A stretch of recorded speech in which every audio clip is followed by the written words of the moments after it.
All right, so we'll jump right into it. You guys were on travel down to this place called La Ask Sardat that Medolfir is traveling to rid himself of this kind of a curse, kind of an affliction of his people that's just inherent to his nature.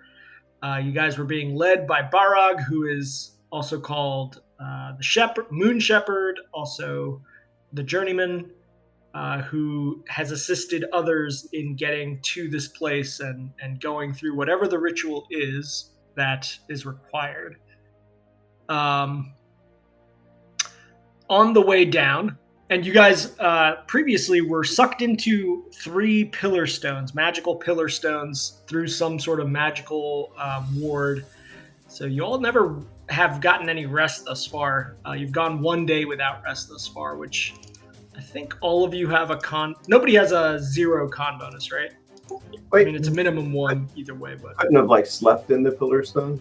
no, you could not have. I think Lanray, you might have the lowest con. That probably sounds right.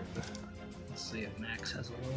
No, yep, it's Lanray at +1. But either way, like 1 night of sleeplessness never affects you, but that's just something to keep in mind. On the journey down, you guys found this kind of statue fountain that gave you a blessing of Solin. And as you were kind of leaving that wildflower opening, clearing, you came back to the trail and you start hearing the sounds of a Etin coming through the woods, and then another one. Thus far, you see the 2. They are here, just there and there. So with that, since both parties became aware of each other at the same time, we are going to go ahead and start an encounter. Go ahead and roll initiative. Give me 2 seconds to get switched over. Sure.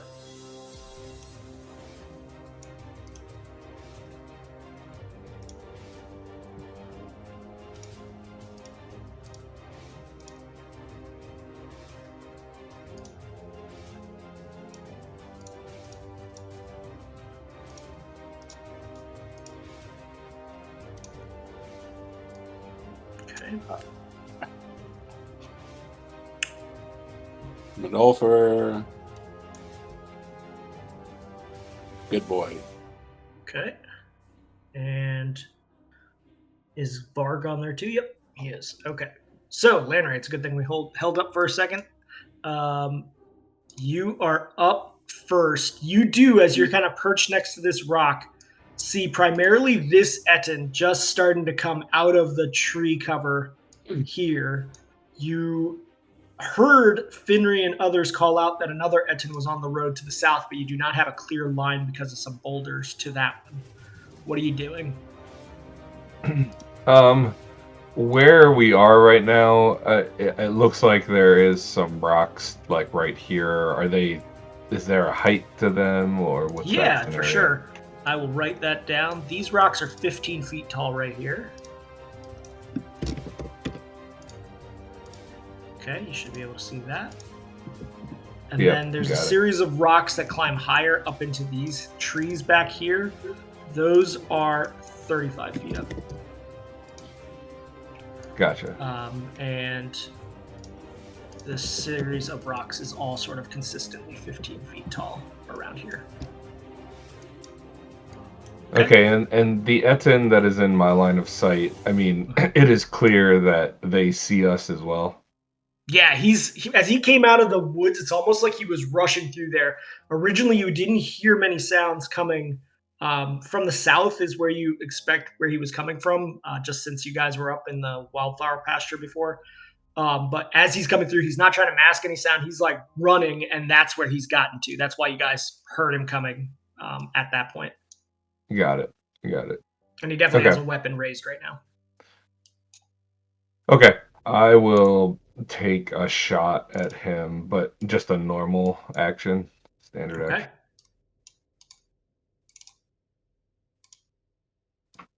Oh, they changed the layout.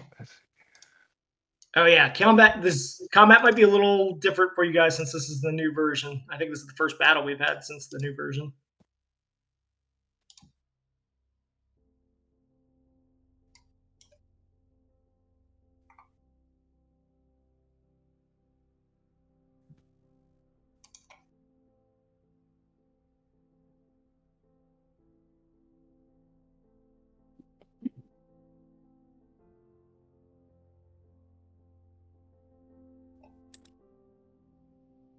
There we go. Nice. Okay, and I assume you're shooting at the one that you can see, obviously. Yeah. Yep. Okay. Yep. You just shooting one arrow? Yeah, I'm doing like a mini shot because I want to save my move action for like Gotcha. a full move to climb up the rocks. Okay, yeah.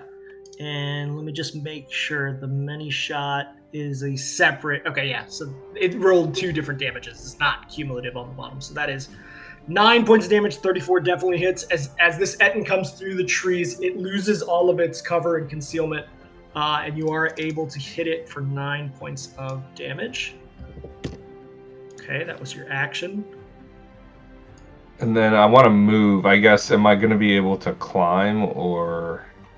Yeah, the rock face is pretty smooth. These are kind of like boulders, and at this spot, the rock face is pretty smooth. So it's a little bit of a difficult climb. I would say the DC of this is going to be sort of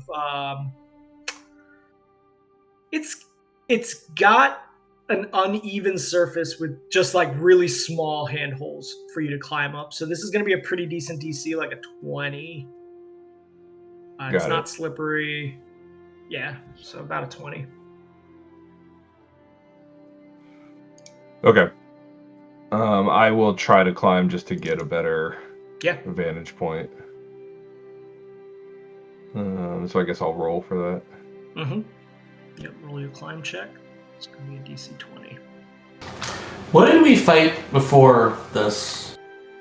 After we had sleep? Before this, you guys didn't really fight anything, right? You guys were hiding as you watched the ceremony, that weird thing that was happening with Varog and 2 other robed people. And then like some lantern lights started showing up. There was some sort of like search party, hunting party looking for werewolves, they said. So you didn't fight anybody. It was mostly like an encounter. All right, Landry, unfortunately, with that climb check, you don't make any progress, and you would actually have fallen in that circumstance, but since you're on the ground, you just don't really make an advance up the wall. Yep. Okay. And I think that takes up your action. Let's see. Yeah.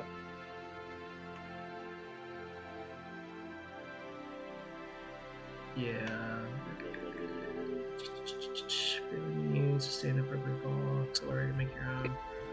Yeah, I think that does take your action. It's part of a movement, so it's technically though.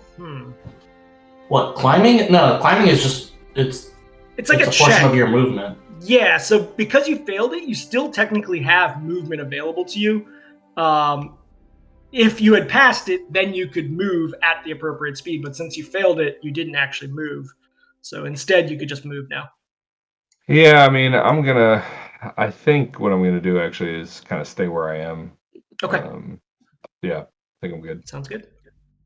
Yeah, the only time where that would like sort of leave you paused would be if you were already in the action of moving and climbing like up in the air and didn't really make any progress. Got it. Just because you wouldn't have any place else to move to. All right, that was your turn. Madolfer, you're going to be up next. Max is after him, but before that happens, you all hear some scurrying about rustling of trees, leaves moving. Let me just check one thing. Yeah. You do hear some. Let me roll a d20 real quick, just to do one check. Okay, that's pretty good. From above you, Madolfer, a goblin jumps down, and you just hear like this awful goblin screech sound as it jumps onto you and tries to swing its Morning Star at you. So this is going to be on high ground.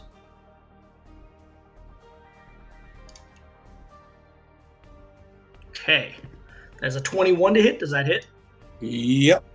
Okay, so you take 6 points of damage, -2 for damage reduction, so 4 points. And as he jumps down, he's going to yep. And he kind of rolls. He like hits you with one motion, and your size itself, when he strikes you with the Morning Star, almost like holds up his weight. He's mostly just using the fall to strike you with the Morning Star, and then he kind of like smoothly tumbles to the ground, right to your corner, right there on the ground. He is standing. That is his turn. So let me just show him on the turn order. There is further noises that you hear. Let's check this guy real quick. Okay. Down here. Good. And then... There we go. You hear like a grunting sound as from the tree line to the south, you see a large grizzly bear show up. On its neck, you now see that there's almost like a chain and a collar around its neck that is tethered back to this Etten back here as it just comes around the bend. This is as far as it moves. That is its turn. Okay, so let's see what happens here. Okay. Finry. An arrow flies at you. It has an attack of 20. Does that strike you? Hold on. My additional defense is from giants. My additional attack is to gnomes, to goblinoids. Oh, interesting. Okay, so you have additional defense against goblin. It's because I'm a gnome. Gnomes have yeah. Racial attribute. Nope. It should be built. Well, it's not built in because it's contextual. So what is that bonus? Probably +2. It's a +1 attack against kobolds and goblinoids, +4 dodge versus giants. So I don't get the additional bonus to goblinoids. I get the additional dodge on to attack. Giants to attack. Yeah, that's what it is. Yeah, so keep that in mind on the attack. But yeah, this won't affect your AC then from this. This is... It's only 2 damage. I will... 2 damage. Okay. Yeah, and give me a spot check. And actually, anybody can give me a spot check in this moment to see where this arrow came from. Finry, you know that it came from your south, but exactly where, you do not know. Lanray, from your position... Yeah, Lanray and Medolfir, you know that it just came from this rock up here. Somewhere up on that rock, the arrow just was shot from. Okay, that is that turn. Let me just adjust here. Okay, Medolfir, it is finally your turn. You see some enemies to your south. There's definitely something firing arrows from up above a boulder, and there's the guy right in front of you. What are you doing?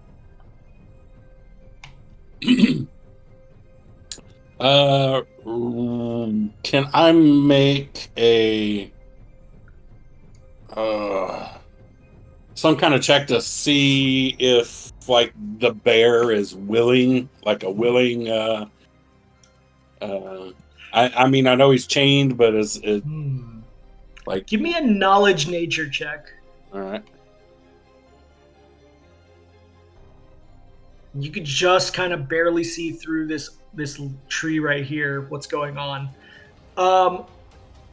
With that check, I mean, you've heard of bears that follow giants around. You know, sometimes they've been, like in the case of frost giants, sometimes certain beings are like commanded by them magically. An Etten, it's most likely just sort of following the apex being here. You know, you don't think that Ettins are particularly good at handling animals unless they're captured and sort of serve their needs. And from my knowledge of that, bears are very like apex driven in this case. a grizzly bear for sure. It respects the order of predatorness, and evidently this Etten is its daddy. It would definitely respond to whoever it would find the most sort of intimidating and potentially the most favorable for its own goals as a predator. Not unlike wolves. First and foremost, fuck this goblin. Yeah. And he's just kind of like at your feet now that he's hit you with this morning star. Oh, okay. Before. Ooh. Let's see. Does my speak with animals, is that a free action or is that going to take an action? I'd allow it as like a part of your other actions happening at the same time, so it's essentially a free action. So I'm going to do those speak with animals, and then as I go to swing on this goblin, I'm going to call it, I'm going to, in speaking to the bear. Sorry, you're talking about, sorry, I forgot. This is your innate ability. Innate ability that you have from like a cantrip essentially level well, no, it's a class feature. Oh, it is a class feature from Beastmaster. Yeah.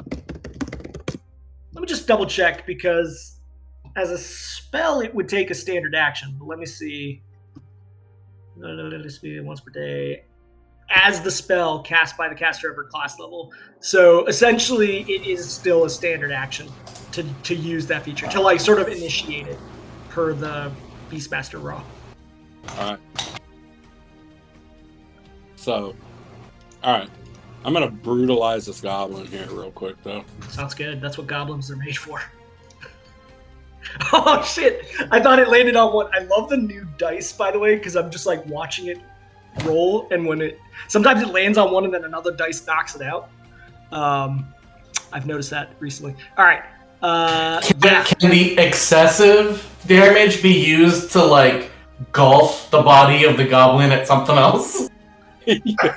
Yeah, if you want to like golf swing him, for sure you could. I would allow for essentially any damage beyond his actual total life HP.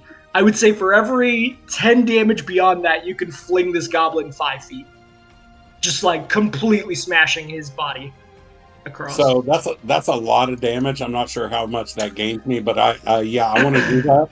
Yeah, directly towards the bear. Yep. So let's see. This is going to be well over 60 points beyond, actually 70 points beyond his life. Let me see. Double check. 51, 81. Yeah. Let me see. 81. It's quick math in the morning. Yeah. Okay. 6. So yeah, you do 6 times that amount. So you could fling his body 30 feet. Where is that body flinging at? Right at his feet. The bear. The bear? Okay. Yeah. As you smash through him, the little bits of goblin that are just like, cling onto your, it's a greatsword? Yes. And as it swings through, it just kind of like a frisbee gets like slung off.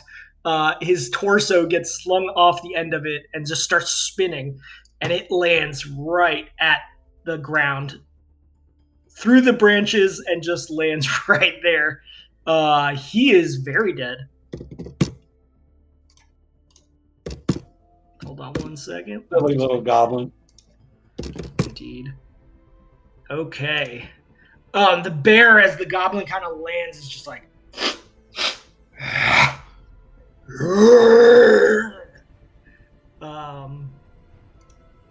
Okay. That guy. Okay. I don't know if this will be. I don't know if I'm going for intimidation. Not really. I want to like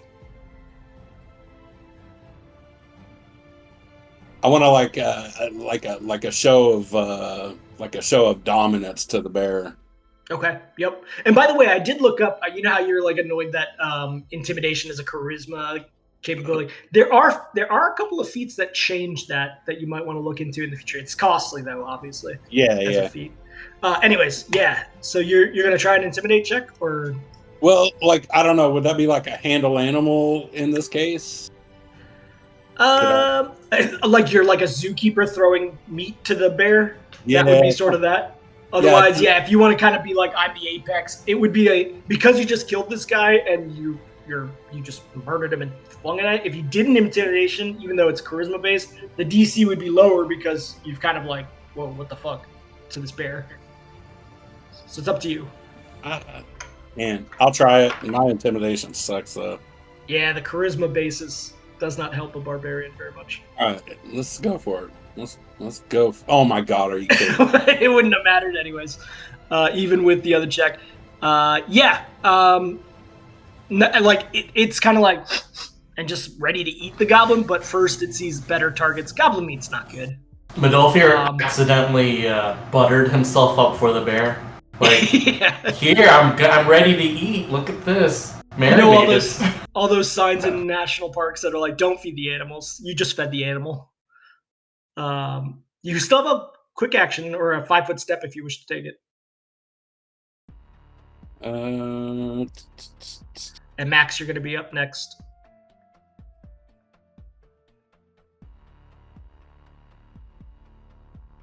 Yeah, directly to your south, you're kind of barred from moving because the rock is there, but diagonally, you'd be able to move. Nah, I don't want to get closer. Okay. Oh, I forgot to roll Barug's initiative. Okay, no impact. I'm just gonna I'm gonna take a step back and like set myself because I don't know what they're gonna do here. Yeah, sounds good.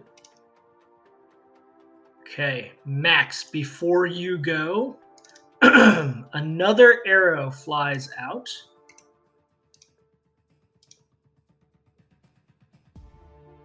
Okay, that is going to be at you, Max. 18 to strike. Does that hit you? Yeah, of course it does. Squishy wizard. All right. You take 4 points of damage. Again, you guys can do a spot check to see where this arrow came from, if you wish.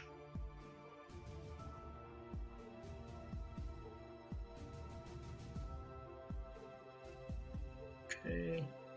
Nope. Kind of. Landray, you want to do one? I mean, I rolled an 18, so I can't do much better than that. Might as well not bother. In general, Max, you know that it came from the south, similar to where Henry's came from, but exactly where. Using my knowledge, I look at where the arrow is sticking out, and I use that as a pointer. Yeah. Yep. You're like, oh shit, it definitely came from diagonally southeast, but where exactly, you don't know. Maybe from where the other guy was. You hear some scurrying with those checks, though, as like, after the arrow flies, there's just like a lot of rustling up in these tree branches ahead of you. Down where, like above. So there's at least 2 goblins, or I don't know, 2 people, 2 individuals that potentially are hidden. There could be more. As your focus is drawn to the arrow strike to the south, however, before you act, another bear erupts from the tree line. It is going to move to there.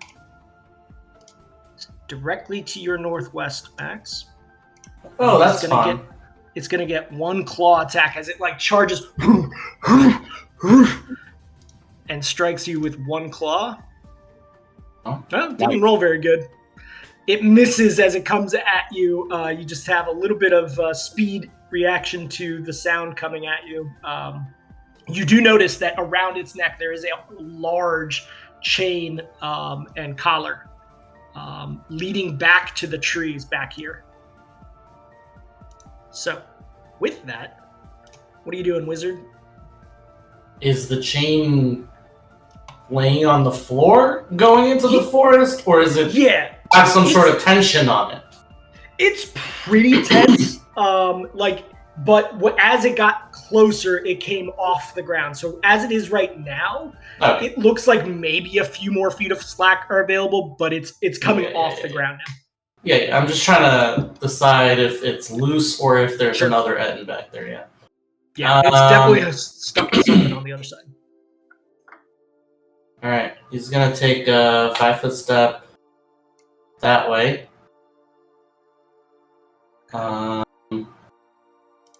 Actually, no, that doesn't make any sense.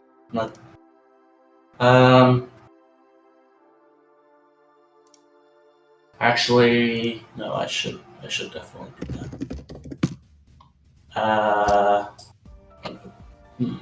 Yeah, I'm gonna go this way. Yeah, 5-foot step, and then Archon's Focus. Okay. And I'm pretty sure that's my turn. Yeah, that's a full round. Unless.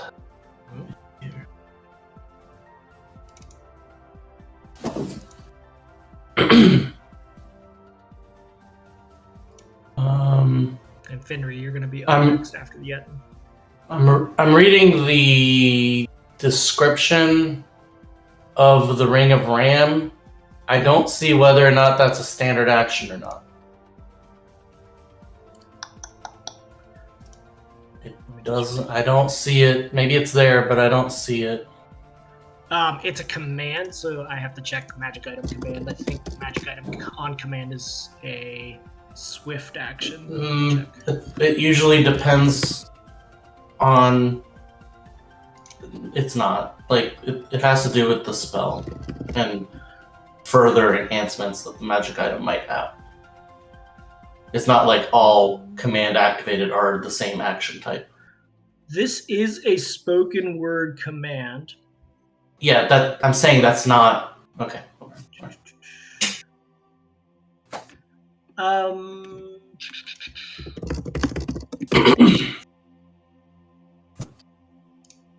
Give me 1 second. Let me just check the original basis I made this on.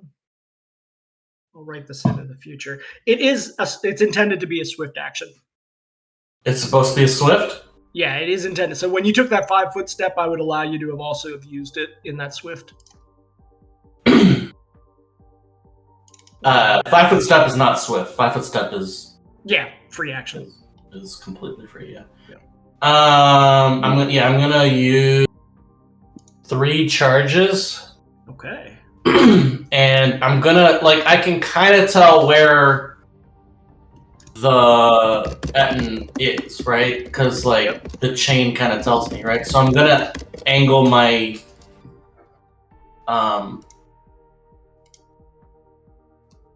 my fist so that it goes through the bear and towards the Etten. Can I arrange that?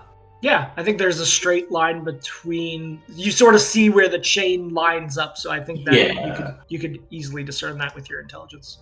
Okay, so I hit the. Am I supposed to go to the?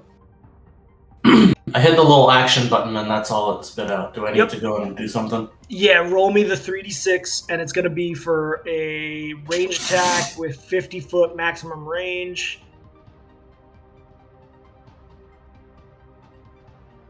And if they are within 30 feet, they also have the additional impact of it being like a ramming bull rush.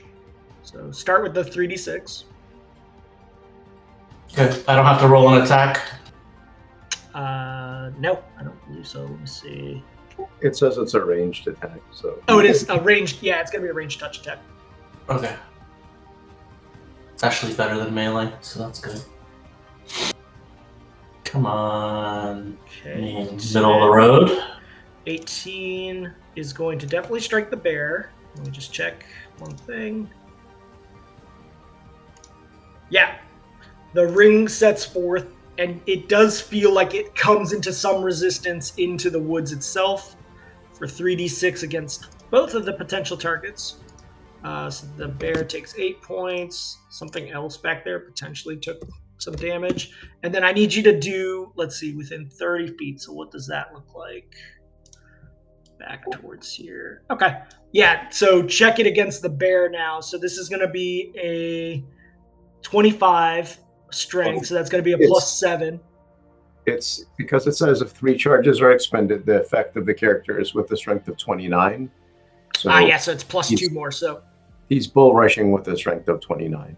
Yeah, so plus 9 on top of a d20, please. Plus 9. No.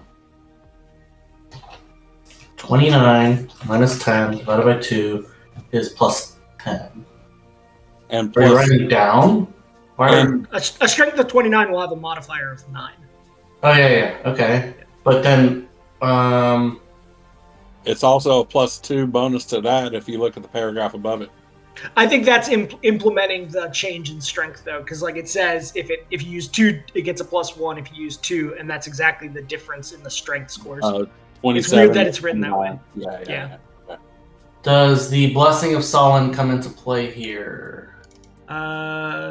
Good question. I see it says morale bonus to attack rolls.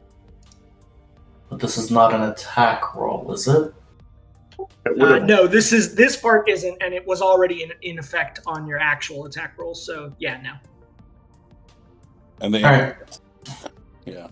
So 1 to 20 plus 9, GM? Yeah, that's correct. Thank you for checking that. But what about what kind of a bonus is it? What kind of a skill check is this? It's a strength saving throw. Yeah, it's the same standard saving bull rush. throw? Is it No, a saving it's throw or is it It is a bull rush attempt. And Yeah, so it's a special that- attack. Oh yeah. so it is a straight strength check. It is, yeah. And then the There's other guy no does skill it. bonuses I can throw on it. Correct. Yep. Okay, so this guy is larger than you, but he rolled a natural 6. So that's gonna, let's see, 6 plus the 4 for being a size larger.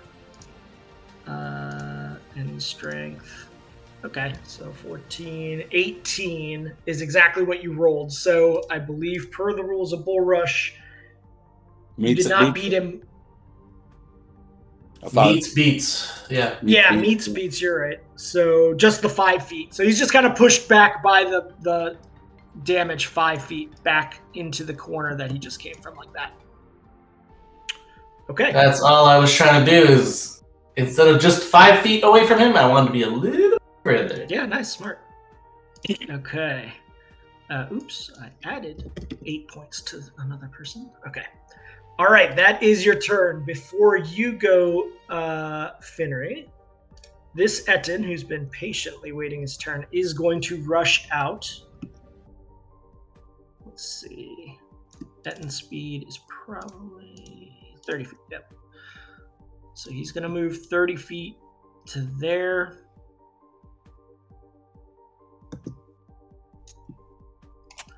And he is going to swing his Morning Star, large Morning Star at you, Finnery. It's just trying to like smash you downward like that hedgehog game. So my AC right now is 18. I get a +4 versus giants.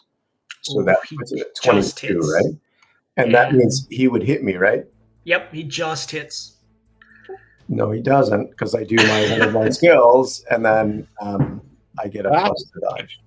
Nice. So I get another +4 on top of that. So I'm effectively a 26. So he does As not. he swings down, you just kind of smoothly spin away. He strikes the cloak and almost pins it on the ground. He's like, I swear, in like giant speak. And then he raises to look at his Morning Star, and your body is not underneath it. Okay, that is his whole turn. Before you go, however, Finnery, there is one check I need to make. Okay, that's pretty good. From up above, you see a goblinoid holding a bow. And he's going to... It's a quite nice longbow. Potentially a composite longbow. And he is going to shoot at you, Max. That is a 17 to hit. Does that hit you?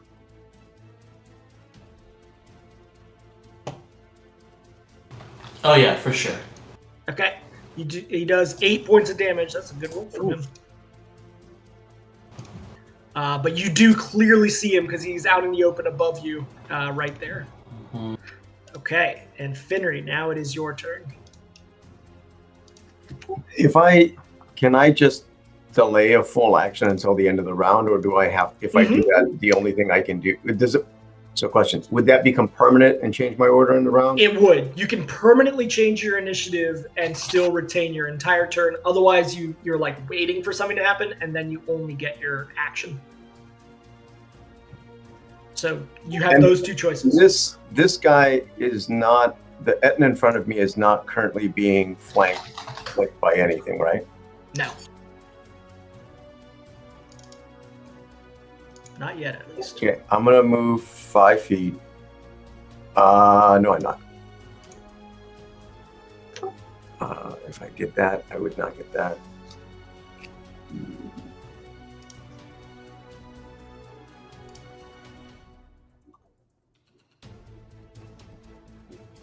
Yeah, we might as well do that.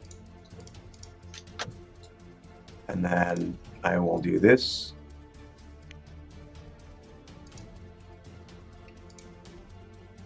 So this is that same thing mechanically. I just drop a fire thing across from me, so I get flanking on him, which would activate my which I'm calling this maneuver. Okay, so you do summon this small fire elemental. Where exactly are you putting him? Which one of these grids? Yeah, right there. Okay. And It doesn't do anything. It literally just gives flanking is all it does. I mean, technically he does get to attack, but yeah. I don't think he even gets to attack. Oh, you're right. It's just a distracting ember. Yeah, it just provides flanking, so I can do my sneak attack. Yeah, and how long does this last? I forget. So the end of my turn. Okay, got it. Yep. It's like yep. So yeah, you do currently have flanking. He is flat-footed because of that, and so you get your sneak attack. Sneak attack. It's a neat trick. The Etten, just as this like flame just shows up, he kind of looks over his back. He's like he's yelling about the fire. Etten no like fire. Hold on, I gotta check one thing. Yeah, sure. It should be all set as a toggle in your attack.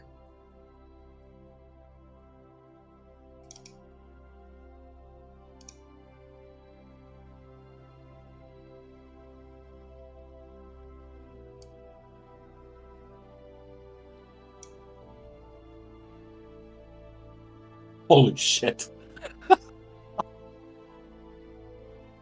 Okay. Good Yeah. God. So, as the flame erupts, he turns his shoulder just slightly, exposing his neck to you, and you are able, to just barely jump up off your feet and stab. Yeah, both of those are definitely going to hit. Are you also you're using staggering strike? Yeah, I mean, I think just for one round, he's staggered. Okay. Activate that because that definitely hits. There's no save against that. It's auto if you strike. I have to hit him with the sneak attack. Yep. Okay. So he is staggered this round. Just toggle that. Until the top of my round, yeah. Okay, you do 53 points of damage. Hell yeah. As you just stab him in the neck 6 times, I guess. 2 times, but it's like the motion that you make is like a cutting through like a tough steak. He is almost dead. Like you see blood just pouring out of his neck, the primary neck, not the second head, the one that's like in between the shoulders, and he just is pissed off. Anything else you doing? Question, because I had this question, but I don't remember the answer. So my base attack bonus is 7. Yep. So that naturally gives me 2 attacks, right? Yeah, you would. I If believe I'm you took using both of them. 2 kukris, then that means I should get a 3rd attack, right? Okay, so you did offhand weapon, right? So basically you did 2 weapon attack just now? Yes. Okay, it's then just yes. equal. Yeah. You could actually make, I believe with 2 weapon fighting, you can make a full attack so that you use both of those kukris again. You just would now take a additional -5 on top of that. So as a second. I just hit the button and I didn't ask this, I think the last time I did it, but I was just like, well, at Savfk and Bab, I thought I would get a second attack naturally. Yeah, it should show up as like a full attack next time. But yeah, so just do another attack. You don't get sneak attack bonus on this one, but he is staggered already. But it is at a -5, so add in the -5 at the top, which is normally written into the full attack. And you can do it again with multi-weapon with both kukris. They'll auto-apply their penalty. So that was a single double-handed kukri attack that was already rolled? Is that right? Yeah, that's correct. Sweet. So I just do that again. And then Yep. I'm trying to see if there was a button that I messed up, but it just says single attack or full attacks to attack. So I would just hit -5 and hit the full attacks again? No, type in -5 and do single attack. And at the bottom, it should allow you to pick like 2 weapon. I don't know exactly what yours looks like. I think with 3.5, you only get a single additional attack for. Yeah, I think I just put a 3rd attack, but I think it says main, offhand light. I just do offhand light. No, you do main. Your offhand is the one that only gets 1 additional. It'll be main dash offhanded light. Because your offhand is light, but you're attacking with your main. If you were attacking with your offhand, then it would just be the one that says offhand light. So the first 2 attacks were main dash offhand light. That's what those 2 things were. This I just put offhand light. Okay. Yeah. So only the first one counts then. Yeah, it rolled 2. I should have done single attack instead of full attack. That's my bad. Okay, yeah, all right, no worries. So you got the -5 in there. Okay, yep. So 19 to strike this guy. He is staggered. I did not roll the sneak attack damage on that. Sorry.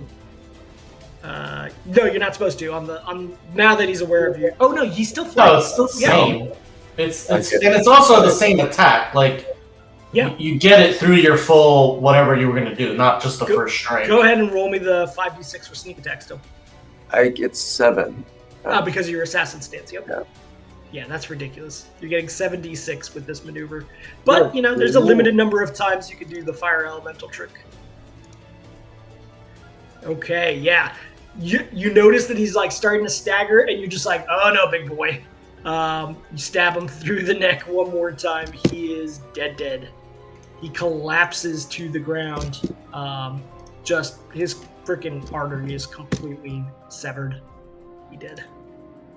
So I took a full attack and a 5-foot step, so I'm done. Yep, that is correct.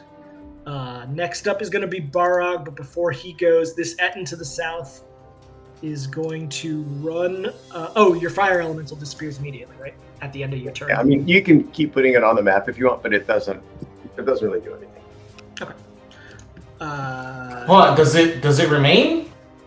No, can you use it for no, negative. It starts at the beginning of when I use it, and then it disappears at the end of my round. So it's literally there just to provide flank. Yep. Okay. It's almost like an illusion in that way.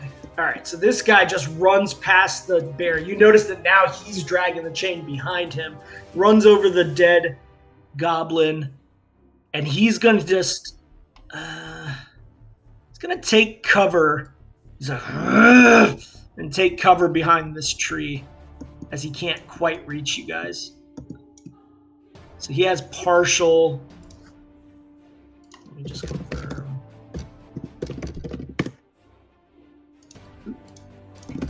So that's going to be... Sorry, partial concealment. Always get concealment and cover mixed up. So yeah, it's partial concealment, not total concealment. So you have a 20% chance of missing him because of this tree. From range attacks, obviously. Isn't that cover? No, that's concealment. I always get the freaking thing mixed up. Cover is just total. Concealment is 20% chance of missing, or total concealment is 50% miss chance. Yeah, I think Max is what he's saying is right now he has partial cover. Cover is what blocks something from hitting you. Concealment stops things from seeing you. So if you're concealed, then you just have like a it's harder to see them. But. Yeah, he's like kind of looking around the tree. He does have some cover. He doesn't have any real cover because he's so big. Let me just check. I hate that there's two different things for this. So cover is not being provided here except for from Landray because of the boulders. So that's separate. That's like line of sight, right? There's certain people that have line of sight to him and not. But even for those who can see him, he's currently getting partial concealment with a 20% chance of this. And that's actually against range, and he's kind of using the tree as part of his protection. Okay. Anyways. That he can't do anything else from there, but Barog's turn is up. Barog is going to activate his Travel Devotion. That was weird. Oh, the guy is for some reason toggled. Let me unactivate him. Okay, there we go. Okay, so he gets his Travel Devotion, and what that's going to do is allow him to essentially go faster up to his speed as a swift action, but he just can't do it this round. Is the only problem. With that, he is going to, let's see, should he skirmish? Just needs to move 10 feet. Yeah, I think he can make it. 25 to there. No, he can't make it. What's his speed? Oh. Yeah, it's only 30 this round. He's going to move to right there. And just kind of hold position and just kick the Etten behind him. You cover the grounds to last Sardat. Out of our way, he says in Orcish. And the Etten just kind of looks confused. That is Barog's turn. Varg. Dolfir, what is Varg doing in this moment? He is going to, because he's bestie boy, he's going to run over to Max. And he is going to assist attack. Okay. So it's against DC 10, but it's a +2 circumstance bonus. So anything 8 or higher. And then is he also covered by the Blessing of Solon? He did not take a drink, I don't think. Yes, I did. No, not Max. Varg. Actually, Varg did take a drink. I think you gave him some out of your hand. So he's really assisting defense on. I said assist attack, but I meant assist defense. So. Yep.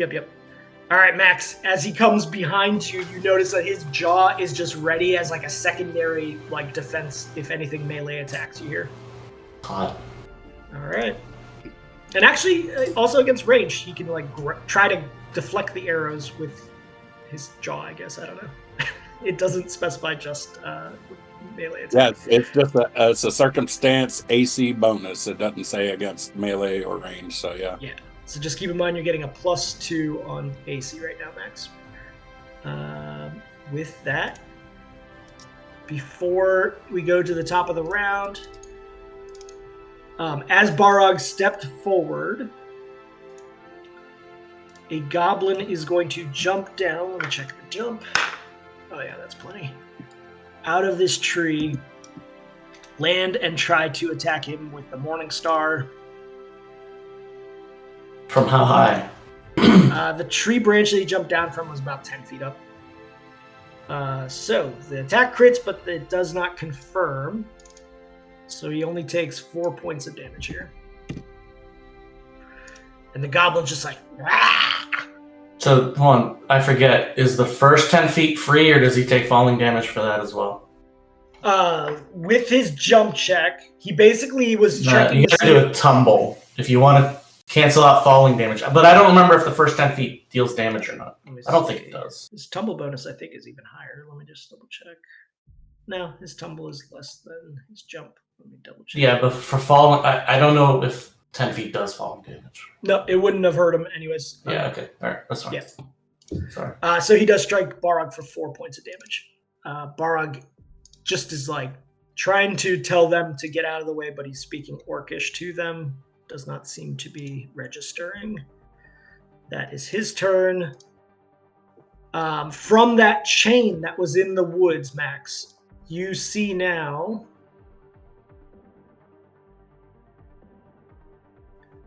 an Etin come out of the woods to here, just north of the bear. It is going to just hold position there. And then finally, from the south, another Etin erupts from the tree line and is going to position himself right there in front of Barog. That is the round. Going back to the top, it's going to be Lanray. Lanray, what are you doing? And is the bear in front of me chained up or no? I forget. Sorry. Yeah, this bear has a chain, but it's very slack right now, leading back to this Etin's hand. Got it.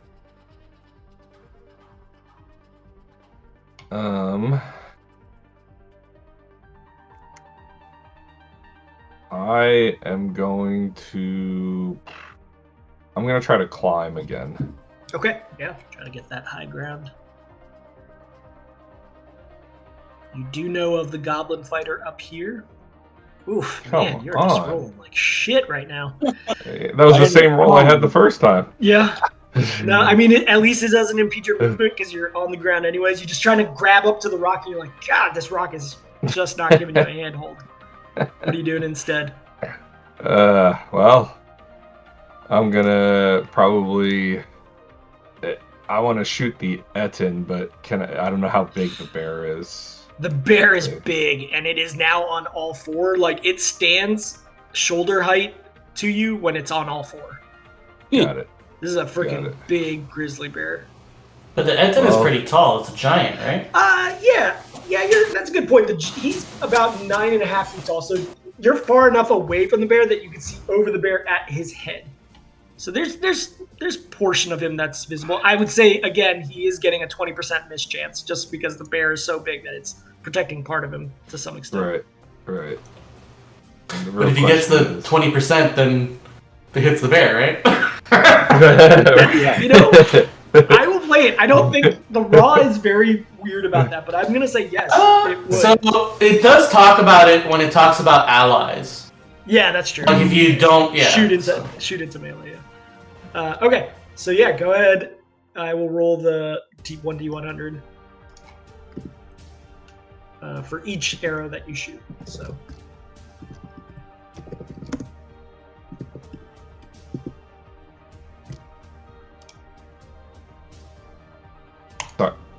Sorry, I'm thinking right now. Oh, no worries. That's my first pre-roll, so it had to be a 21 or lower, which is good, so it didn't.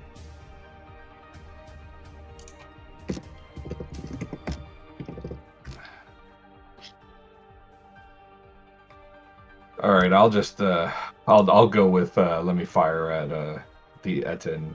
Okay, sure. With the idea that if I miss, I'll miss low. Yep. And I'm gonna do a rapid shot this time instead. Okay, yeah, you still have your full attack ahead of you.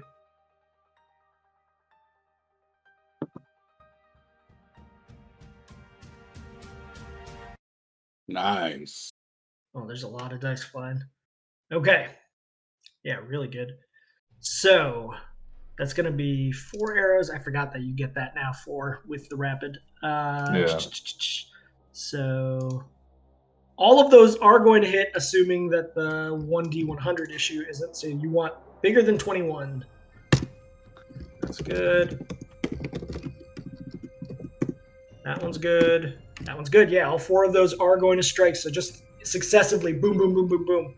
The Etin's shoulders are struck 11, 14, 19 points damage. Nice. All right. He's still standing, but he's got a lot of arrows stuck in him. And I am going to take a 5-foot step. Okay. Next to Medolfir. Sounds good.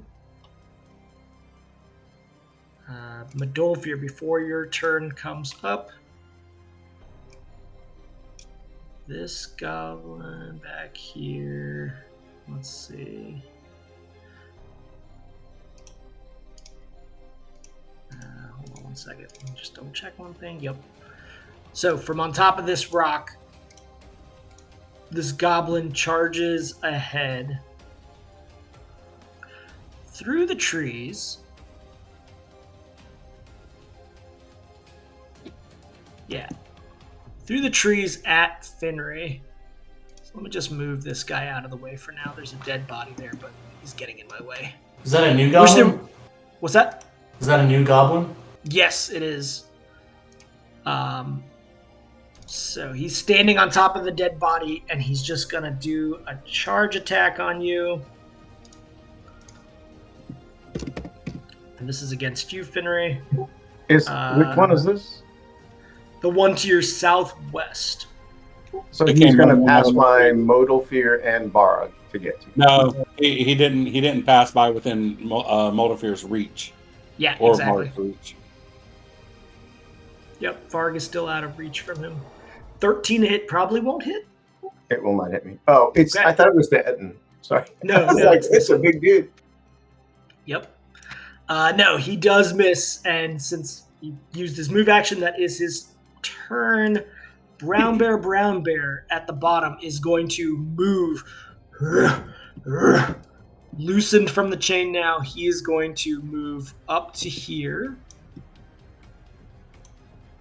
And he is going to strike out at Barag with his... He's going to actually try to bite Barag. Since he moved 5 feet across Barag's side there, does Barag get an attack of opportunity for that movement? He does. He's going to take 14 points of damage, but yes, he does. Let me just... Yep, 14 points. Okay. Let me see how many attacks of opportunity Barag gets. Combat reflexes. He's going to get 1 per dex. Okay. Doesn't really... All right. Yeah, he is going to take an attack with his Singham that's in his hand. He just kind of stabs outward as the bear comes across. Okay, 22. Nice. 34 with a 27. Crit confirm. He is going to do 20 points of damage. He just stabs into the side of the bear as it comes across. Nice, yeah. That was good. Okay, that is the brown bear's entire turn. Doing equal damage. Once again, another arrow is going to fire off from somewhere to the southeast. This is going to be directed at Max. You are getting a +2 bonus here from Varg, Max. So that is going to be a 19 to strike. Does that hit you, Max? Yeah, for sure. Okay, even with the +2, you take 2 points of damage. Again, anybody can try to spot where this is coming from to locate this guy. It's going to be individual has to beat 20. So if you can't beat a 20, I've got a -2, so I'm not. Yeah, you might as well not roll if you can't beat a 20. But anyone can roll this right now. How much damage? 2? Just 2. Yep. Oh, Landry, you came close there. Nope, you guys still don't know where those arrows are coming from, other than it's from the southeast. That is its turn. Actually, I'm just gonna... Yep, there. Okay, finally, from the woods, yet another Etin.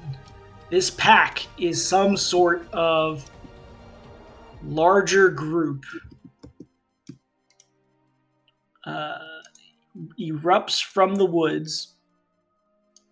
I'm going to say since he's large and the goblin is small, they can occupy that same space underneath their legs. I believe that's in the rules. And he is going to just take 1 attack against Barag. He's getting flank against Barag now. And And I think they can do it. They just take like a small penalty, but I don't remember what the heck the penalty is. yeah, I'll look that up. It won't affect the attack. I mean, that It might be 20 was cocked. It was movement supposed to penalty. be on a 1. What's that? If you saw the dice, that 20 was cocked. It was. I know, it kind of messes me up. I swear sometimes it's like it rolls it bad just so that it can adjust it so you get your hopes up. All right, so that's 11 points of damage now against Barog. Barog's taking a beating, guys. He is surrounded currently. Modolfir, you see this journeyman who's the only answer to how you are going to get out of here, out of your curse. What are you doing? Man, there's something I want to do, but if it doesn't work, that's one less round of protection. I'm going to do it. Okay. I'm going to 5-foot step. I'm going to use my action to speak with animals. And then speaking to the bears in a Ursine voice. Okay. And say, and loudly, Ursine lords, you are the masters of these woods. Do not be slaves. Break your chains and fight your masters. Okay. I need you to give me a handle animal check. It's going to be against a low DC. You're speaking bear language, something these guys are not doing. You're lucky. You have some, well, you're not lucky. You're unlucky about that roll, but it's good that you have a very good handle animal check. Yeah.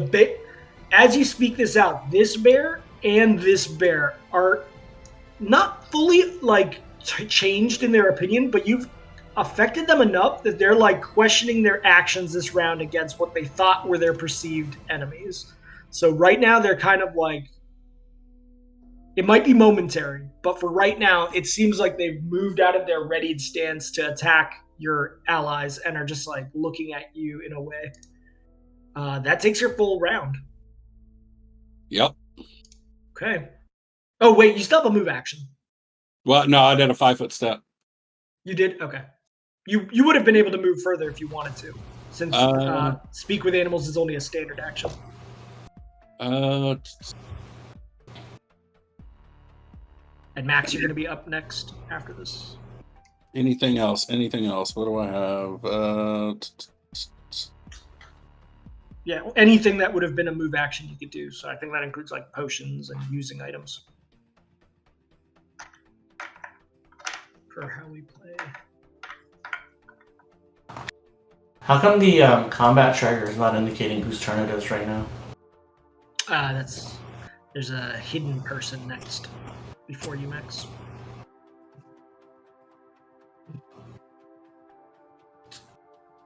Yeah, man, it's gonna have to be it. I don't really have anything. I don't want to move from here because I'm kind of positioned. If I need to go on the offensive, I'm positioned in a good place. Okay. Yeah. Okay. Yeah, I'm here. Sounds good. Max. Actually, before Max goes, another arrow fires out. This is going to be at... let's see. Who's the best position? Not Finry. You got too much covered there. So out in the open. It's going to be at Modolfir. Modolfir, an arrow fires out at you. That's not going to hit you. Same rules. If anybody wants to do a spot check, feel free. I would say anyone would have seen this. It is going to be... Is it DC 20 still? This is, in this condition, from this positioning, is only going to be a DC 15. You know what? Hold on. Vard wants to take a shot at this too. Go, Max. Won't matter because Max and Lanray see up on this hill. And Varg. And Varg. Up on this hill. Varg can't speak though, at least. Right here on this rock is a goblin holding a longbow that you did not see before. Okay, and before that, this brown bear up here, who's being urged on by the Etten to attack you, Max, is just going to go like, and kind of get back. It was like taking an upward position like a grizzly bear does, and then it just kind of lands its feet back down. It's going to hold. It's not going to do anything this round. It's confused as to what to do. So, Max, it is your turn. Okay. I'm going to do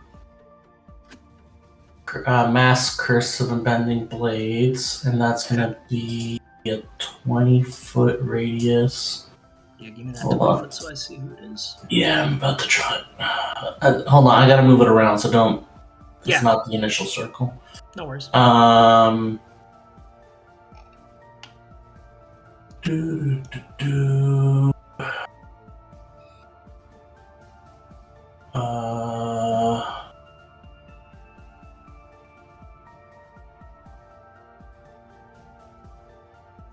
Yeah. One square down, maybe, Max? It won't affect you, Midolfir. It's only against enemies. Yeah, it's like enemies only. Yeah. Oh, I thought you were doing a fireball. No. This is lowering their ACs by 2. Yep. Yeah. So all of them right there. Okay. Okay, that's the position you want. That's good. Let me go ahead and toggle them all. Make sure I don't have anybody else. The one thing I don't like about the upgrade is that it gets kind of more difficult to see if something is targeted now. It's when you have multiple compared to what it used to be. It's fine. That's a minor gripe. What's the difference, though? It used to have a full frame around them. Now it has these little arrows, and when they're bunched up, it's hard to exactly see where the arrow is, but that's just a visual problem. Okay, yeah, we don't see that as players. We don't see. We just see dots. Yeah, I think it's the same thing when you double right-click on something to target something. If the box goes away, it becomes arrows. Yeah, I think just the GM view changed. Yeah. Let's see. Did it apply the buff? I clicked the buff. I see icons appeared. They've got the debuff in their boxes now, if that's what you're asking, on our view. Yep, I see that. On their token, there's a little thing. Yep, it has added it now. So all of those guys are now debuffed. Max, you have Archon's Focus going. What else are you doing? Yeah, I'm doing a Magic Missile. Of course.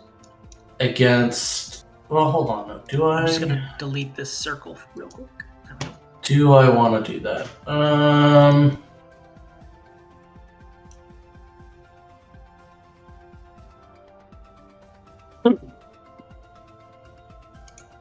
Shoot that magic missile at anything you want. No, I'm not going to do magic missile. I'm going to do Ray of Enfeeblement. Okay. At the Etten to the north.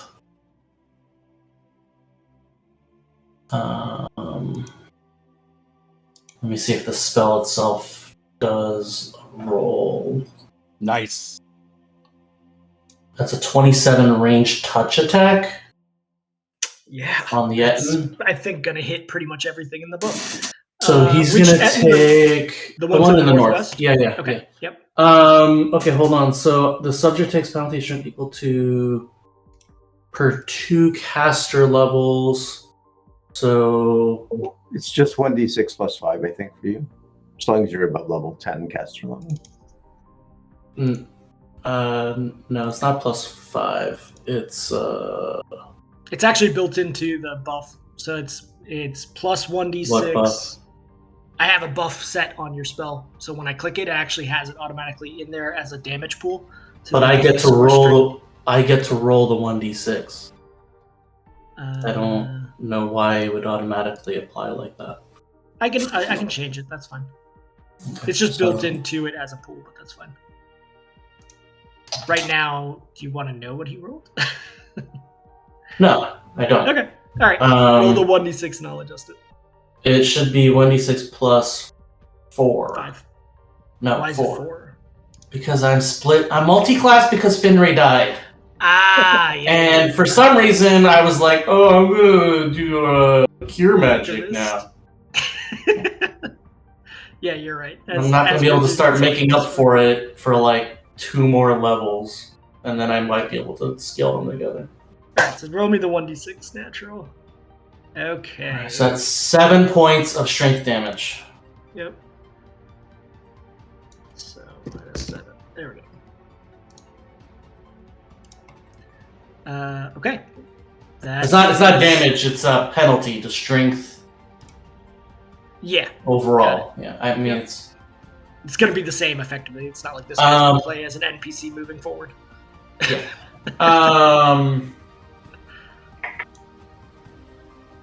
And then I will still have a swift act, or actually, you have a full move action still.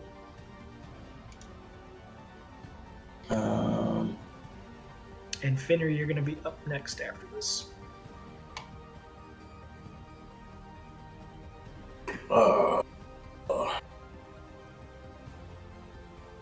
Is there any way I could get cover back here? Well, yeah, in these trees, you could definitely get some cover. So again, you can get cover if you go like 10 feet deep into them. Like you're going to disappear behind them, behind the tree. It's thick enough. If you want concealment from like attacks, you only have to go like 5 feet behind. There's a tree trunk right there.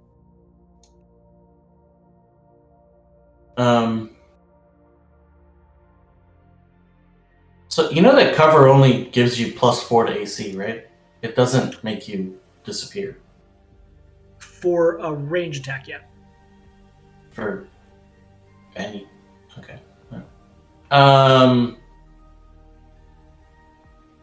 But then I lose Varg's defending me thing, right? Actually, you're right. It's for melee attack too. No, Varg on his turn would return doing that. So yes, if you move out of his square that he's helping your defense, yes, you lose it. But once he returns back to it, you would get that. I'm just gonna go 5 feet this way. Then. Okay. If you're 5 feet, then he's still assisting you. So that's it. That's my turn. Do you want to actually get some form of concealment or cover? I mean, if I can, sure. Yeah. So give me a high check. Whatever you think is appropriate. Yep. Just give me a high check. That's a 7. Yeah. I mean, you kind of back yourself against the tree trunk. It's okay. You're getting a little bit of assistance from the tree trunk just from general attacks against you, but like people see you there. I like to think that like the afro is sticking out and it's like super highlighting where I am. It's target, bro. Instant target. All right. Before Finry goes, this goblin fighter is just gonna come over atop the rock and look down at you, Linry, and just like chuckle and go, and fire an arrow right down onto you. This is point blank. Oh, terrible shot. A little overconfident there. Okay. I believe a 10 will not hit you, so that is his turn. Also, the high ground should not have been selected. Yeah, it doesn't affect range. You're right. It's only on melee. I just look back at it and I shake my head and I say, fool. Okay. Got it. I mean, eventually you're going to get a climb check that gets you up. I don't know. Okay. Lanray's having second thoughts. He needs to go back to the gym. Yeah. Finry, it is your turn. What are you doing? You see Balrog kind of surrounded to your south. This area to the north of the Etten, is that actually a different height, or is it like, I see rocks, To the north of this one, there's kind of just like uneven terrain right there more than anything. It is not a height difference. It's just kind of some shambly rocks at the base of this cliff, which is higher. And if I move there, just a question, would I be flanking this guy with Balrog? Looks like it, I think. No, it has a line from you to an ally has to go through two opposite sides or two opposite corners. So I would have to be here. You'd have to be here. No, this one works too. No, because that's not... Okay, so from here to here, it goes through two adjacent sides, not two opposites. You'd have to be here to get flank. If we're going by the corner, it would have to be corner to corner. So exactly. Okay. If Balrog was here, then that's flanking. But otherwise, he's got to get to here. Okay. Which you still can do. I can do that with 20 foot of movement. All right. So, question: the Chrono Charm of the Horizon Walker currently says that it's used, but I don't think I used it today. I think I used it for our spin-off session. So, do I still have that used? I don't think I've used it for the thing with the rock. That was yesterday. Yeah, you can reset that. Even though you didn't rest, it has been a day since you used that.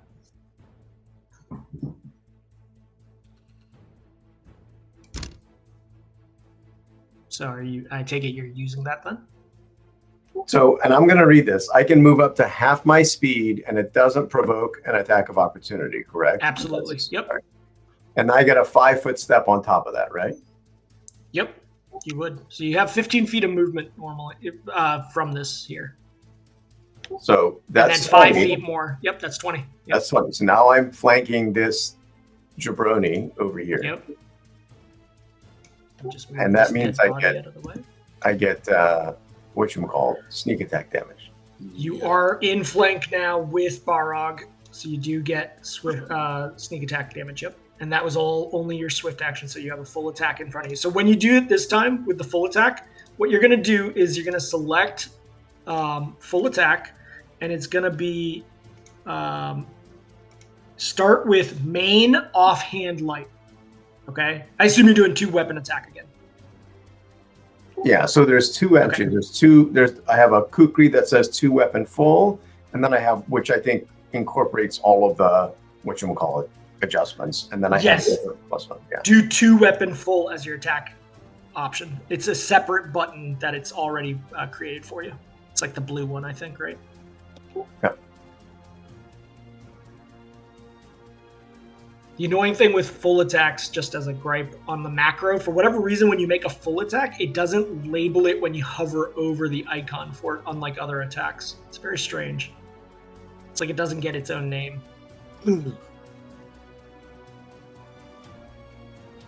Anywho. Okay, lots of dice flying. Nice. Okay. So, with that, 29 does obviously strike. The 15 also strikes. Ettins are pretty easy to hit. They're just freaking meat bags. Wow, shit. 71 points.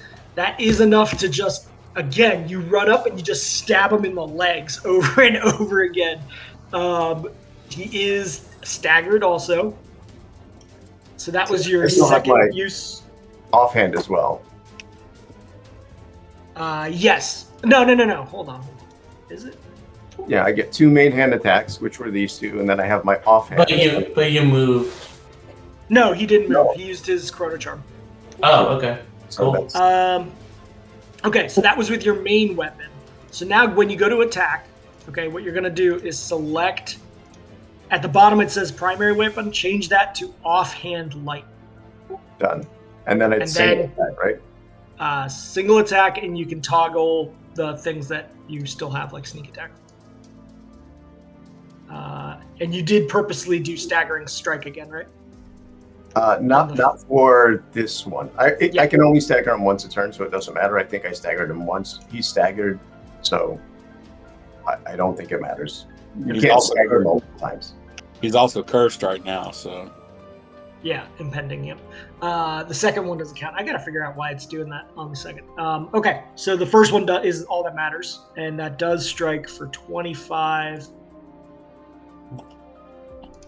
Yeah, that would have struck no matter what. 24 points. That is enough now with that final stab, as he's just about to get prone from the initial stabbings, enough to go ahead and kill him as well. Finry is just like this tiny gnome moving quickly, like time stops, and just stabbing the shit out of these giants. Hey, GM. Yeah. Before we move any further forward, did this bear do a melee attack on me at some point? Yes. Initially, when it charged out, it did. So it's gonna have to do. Can we retcon, since it hasn't done anything since then? Yeah. Can we retcon the instant daze, or is it too late now? Do that. No, let's go ahead and do that. He's gonna do a What's the DC? Will negates DC 22. Okay, and that's only against you. Oh no, it's just dazed effect. So let's Just for one round if he fails. It's not so it basically extends out. I don't know what it does, but yeah. He did fail it. So I will say through this round he is dazed still. Or he could have been dazed last round, and then this round he's doing that thing, or he's doing the contemplation from Adolfir's suggestion and Baronese. All right, Finry, you doing anything else other than taking down this Etten who's now? I'm done. Okay, Barog is like looking around. He was surrounded by 2 Ettins and this bear, and I think a goblin at one point. Yeah, the goblin's still there, sort of too. Before he can act, however, this Ettin is going to be able to move forward. 5-foot step, and he's just gonna like grunt and try a full attack against Barog. Okay, the 2 sucks. 12. The 2 is not gonna strike, so that's a 14. The 19 just barely strikes as he takes one more Morning Star to his shoulder as he's looking around, trying to figure out how to escape here. He still has his Traveler's Devotion on. So, he's going to go ahead and retreat. He's going to use his entire turn. What is Traveler's Devotion? It is a feat of his that as a swift action you can move up to your speed as a swift action each round, and it lasts for 1 minute. I mean, he's going to take 3 attacks of opportunity by moving. So not if he unless he retreats. disengages or do what I do. He's gonna disengage. Oh, I see. It isn't like Chronomancy though, so it does still provoke an attack of opportunity, which is not great. Having bitten off more than he could chew, he is going to retreat back to here momentarily, using his whole turn, and just kind of like look around the field. Let me see what he has in his inventory. Blending. Okay. As he does, he is going to take on, as a swift action,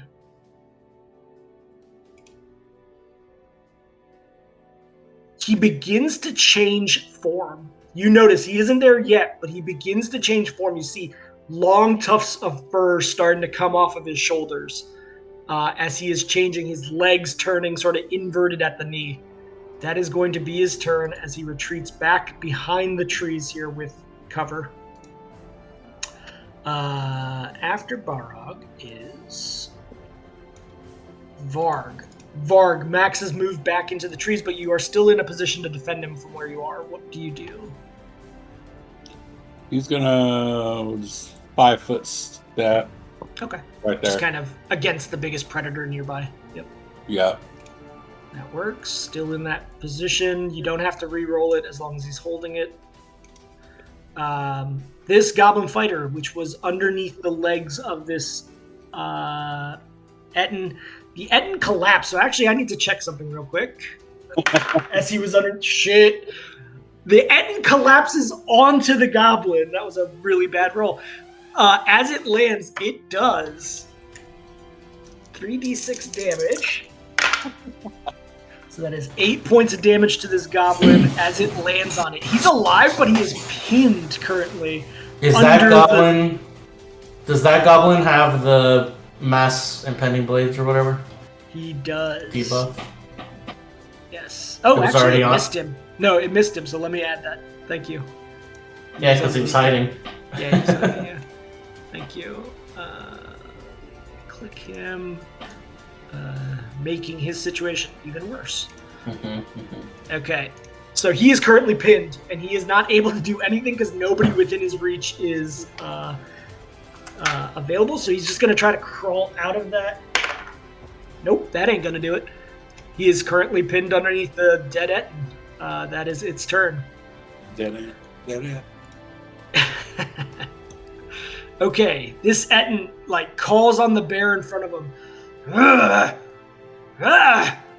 And you notice his biceps are shrunken now. He's He's going to make a charge attack across the bear at you, Max. Let's see. Yeah, he's going to move to here. It's not actually a charge because he doesn't have a clean line to move.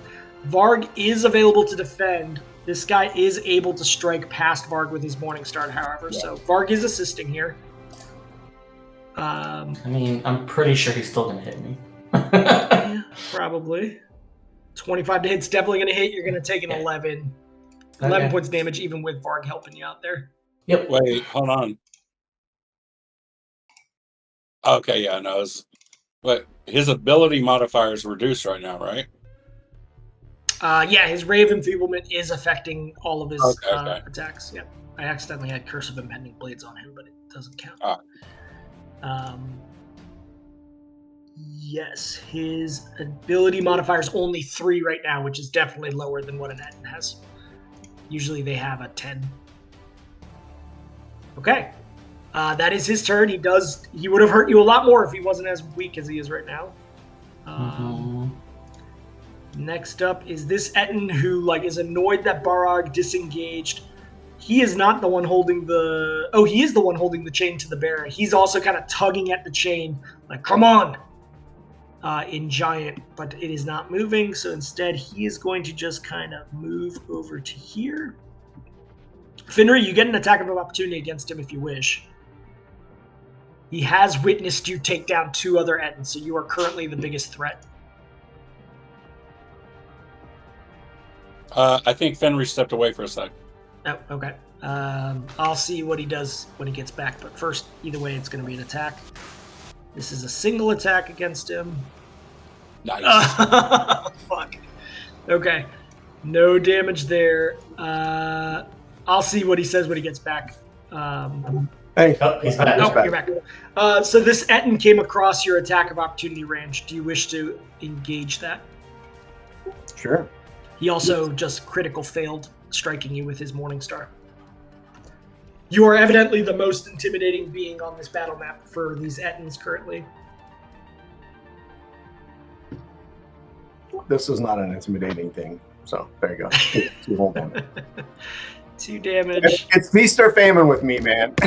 Yeah, I was about to say, after those first couple of rounds, I expected more, sir. It's all about the sneak attack with the rogue. All right. Yeah, my weapon is literally 1d3. Yep. All right, Lanray, back to the top of the round. There's less enemies around Barog now. You do see the annoying goblin. He has stuck himself out enough that he's not getting any kind of cover or concealment as he fired at you. Yeah, I'm just going to fire right back at the goblin. Okay. You got to stop rolling 1s and 2s out here. Right. Checking something while you do that. Okay, good.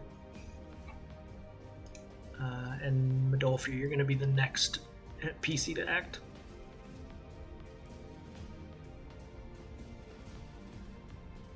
Okay, that makes up for it a little bit. Keep rolling. That's more nice. Wow. Okay. It's a double crit. I wasted that on the goblin. Hold on, I need to write something down real quick. Well, okay, so with full attack, if the first or if he dies, you can redirect the following. Yeah, that's true. With a full attack, you can. Gotcha. Yeah. Hold on 1 second. I just need to write down. Okay. I like marking down the double crits. Okay, yeah. Not a ton of damage off of that, even though the roll was insane. It is 14 points of damage. He is struck, and he seems concerned now that he was chuckling. It is stuck in his collarbone. He's freaking out that it's stuck in his collarbone. As the second one comes out, it is enough to take him down to 0. He is disabled with the second arrow. Are you still shooting the final arrows at him after that? I mean, I don't like goblins, so yeah. Okay. Just one dead. Okay. Yeah. So I mean, there are other goblins you can target. you could still redirect your hate at other goblins. It's up to you. Do you want to finish this guy off with the remaining arrows, or do you want to switch to another target now that he's disabled? Yeah, let's switch. Let's switch. Okay. I guess I would try to get them down at minimum. So yeah. Let me double check something because I think you're right. Who wrote Finry about the longbow? Yeah, he got a 2d8 for his crit, but it should. Oh, yeah. Critical on a 20 does triple. So he has a magical longbow. Or no, double. Hold on. Yeah, bows are the piercing, so it's 20 is the threat range, but it's times 3. I thought. Yeah. If it is a longbow, then yes, it's times 3. So you could just add those two. Since it's 1d8 and then an additional 2d8, you could add them up. I don't know. I think what happened is, I think the actual built-in longbow is wrong because I'm looking at it. It says critical multiplier only 2. So yeah, good catch. That's something to probably tell the developer. I'll check in. Maybe it's the old version and he's already fixed it since you've had this longbow for a while. Okay, so I will add in the additional 10. You do not have to do anything else because that is enough to actually take him down to -10. Got it. He is dead. You have 2 other arrows that you could have redirected elsewhere. What are you doing? 2 other or 3 other? Just the 2 other. So he did need the 4 also. Oh, okay. Yep. Yeah, I mean, I'll redirect it at the. There's this other guy that's a little farther away, right? There's this one, and there's the one up on the cliff that is not being blocked by Modolfir right now. Yeah, I'll do the one that's on the cliff. Okay. Redirect him there. So do I use the rolls that I did, right? Yeah, it's still the same roll, so I've just got to calculate one thing. Got it. So, yeah, I mean, obviously both of those hit. Yeah, you do 11 points of damage to that one up on the cliff as those 2 arrows just fling out. He's taken by surprise. He thought he was getting cover, but you see him clear as day. You still have a 5-foot if you wish to take it.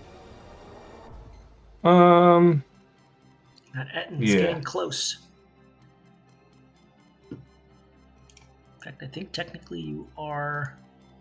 Yeah, you would have been in threat range of him anyways, either way.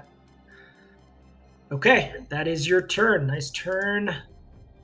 I gotta remove some dead bodies from this. Is this square here empty?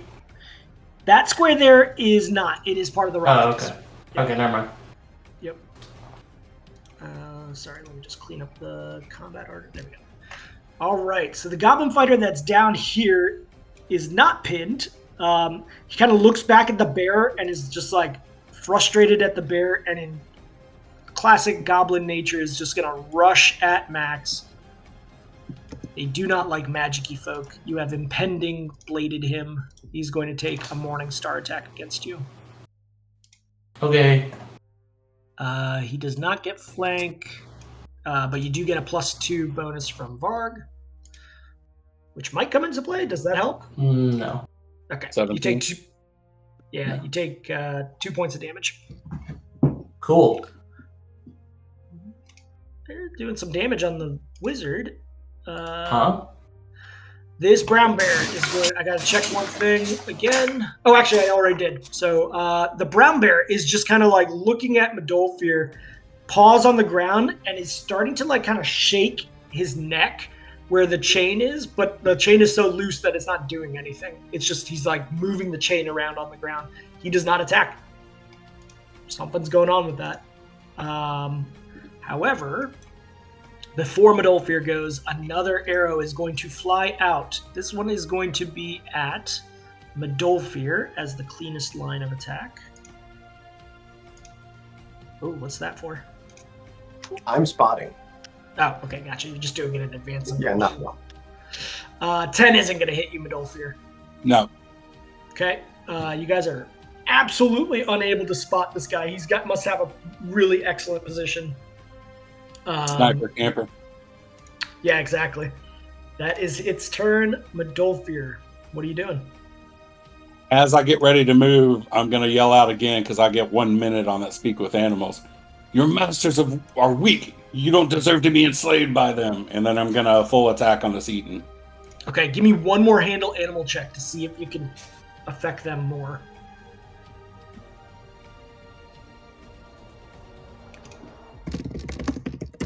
This is like super. This is different than just a handle animal because you're speaking their language. So like the impact of what you're doing. Okay, there is a clear sign of frustration now as they both are like tugging on whatever they can of the chain. You see in their mouths they're starting to chomp down on the chains themselves. I like imagining the animal handling check to be like. You're talking to it in its language, but also like mannerisms and stuff are being conveyed. Yeah. Kind of cool. Yeah, you like got your arms up like a grizzly does and just making movements with your butt like you're rubbing it on the tree. All right. This is against the one directly to your north. Got it. Yeah, those are all going to hit because Ettins are really easy to hit. Interestingly enough, it's going to take all three of those, but by the final one, you are able to chop him down. How do you want to take him out?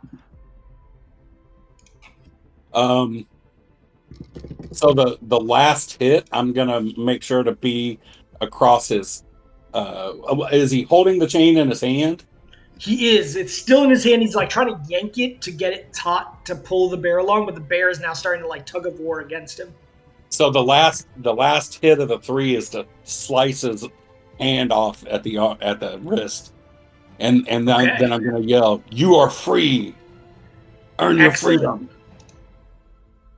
All right, the bears as you do this, the hand comes loose. The bear flings the chain that's in his mouth, and the hand just goes flying up to the north as the chain goes limp on the ground. So you're just saying you're free.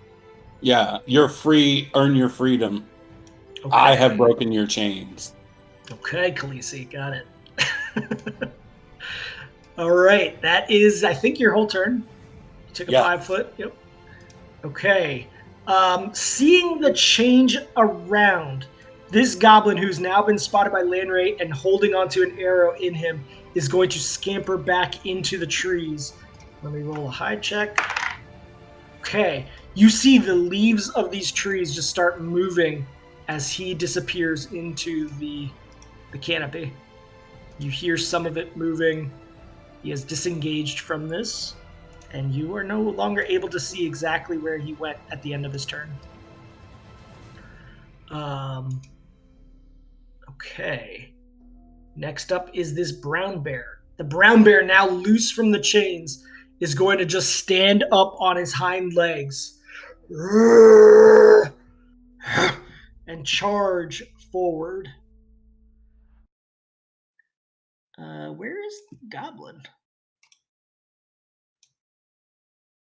What is even left out here? Yeah, he's pinned down underneath that.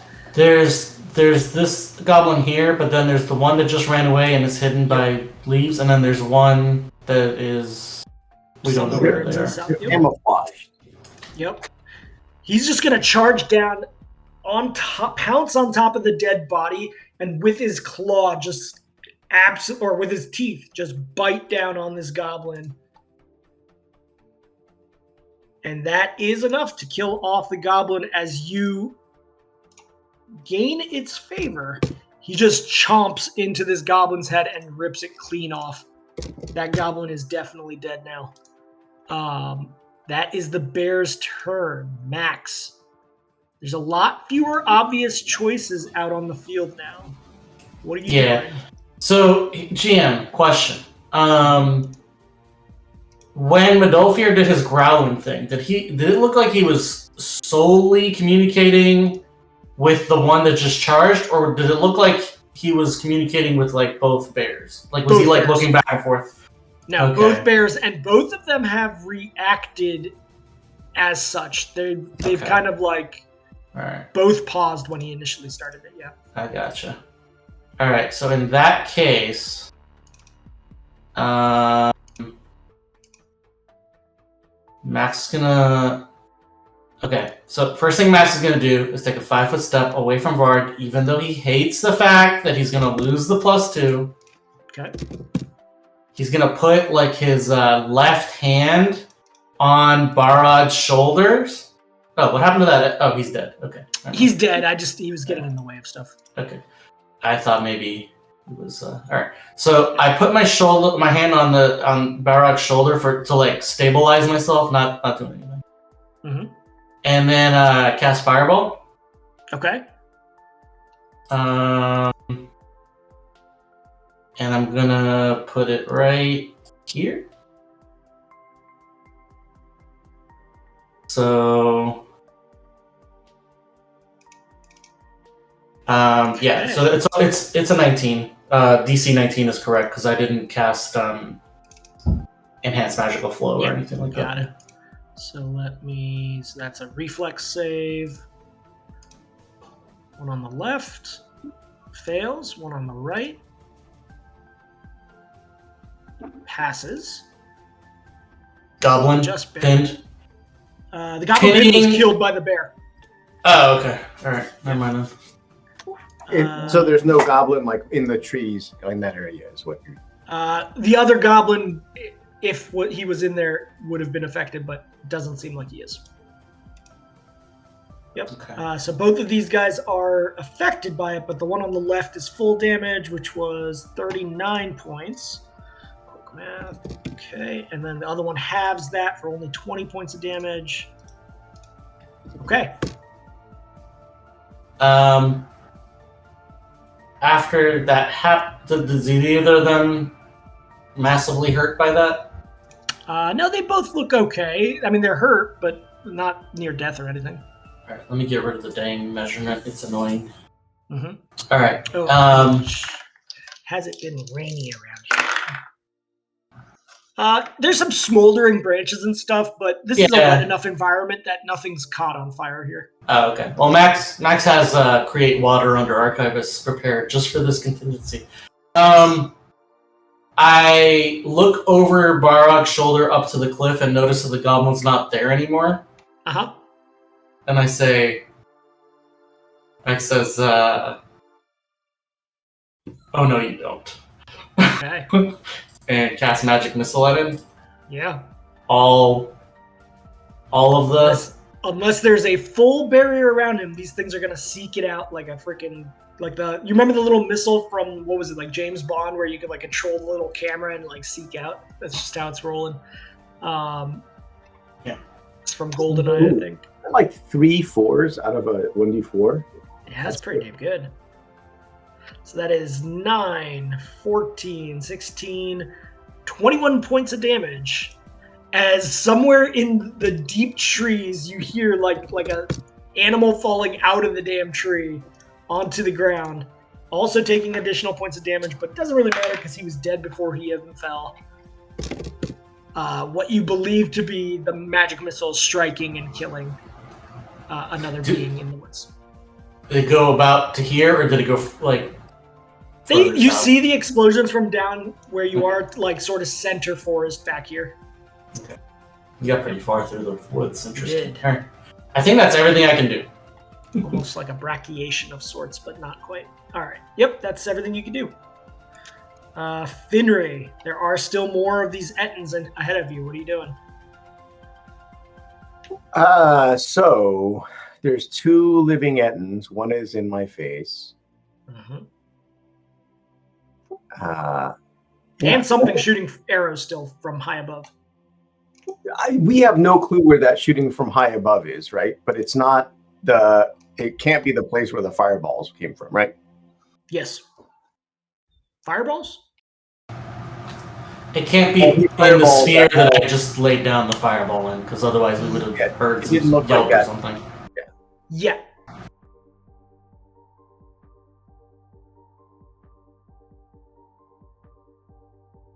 So I'm going to take a 5-foot step. I want no part of this Ettin.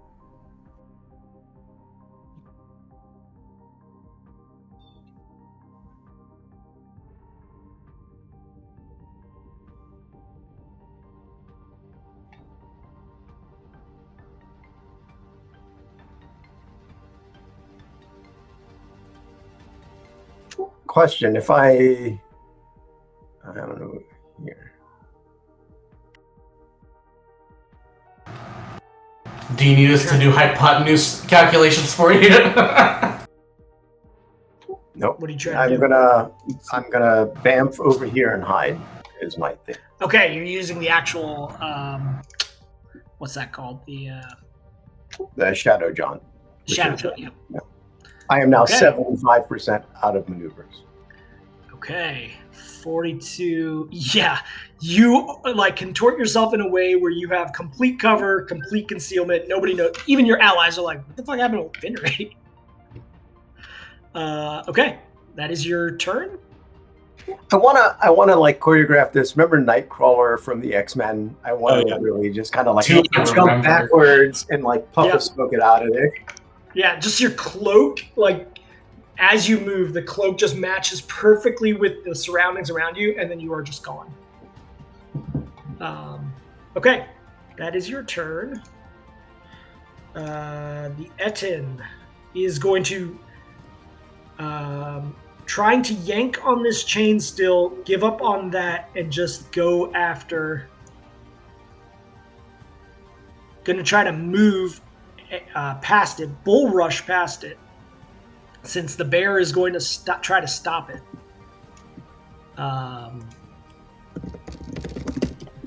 So that's going to be opposed strength checks, but first there's an attack of opportunity from the bear if it wishes to take it, which it does.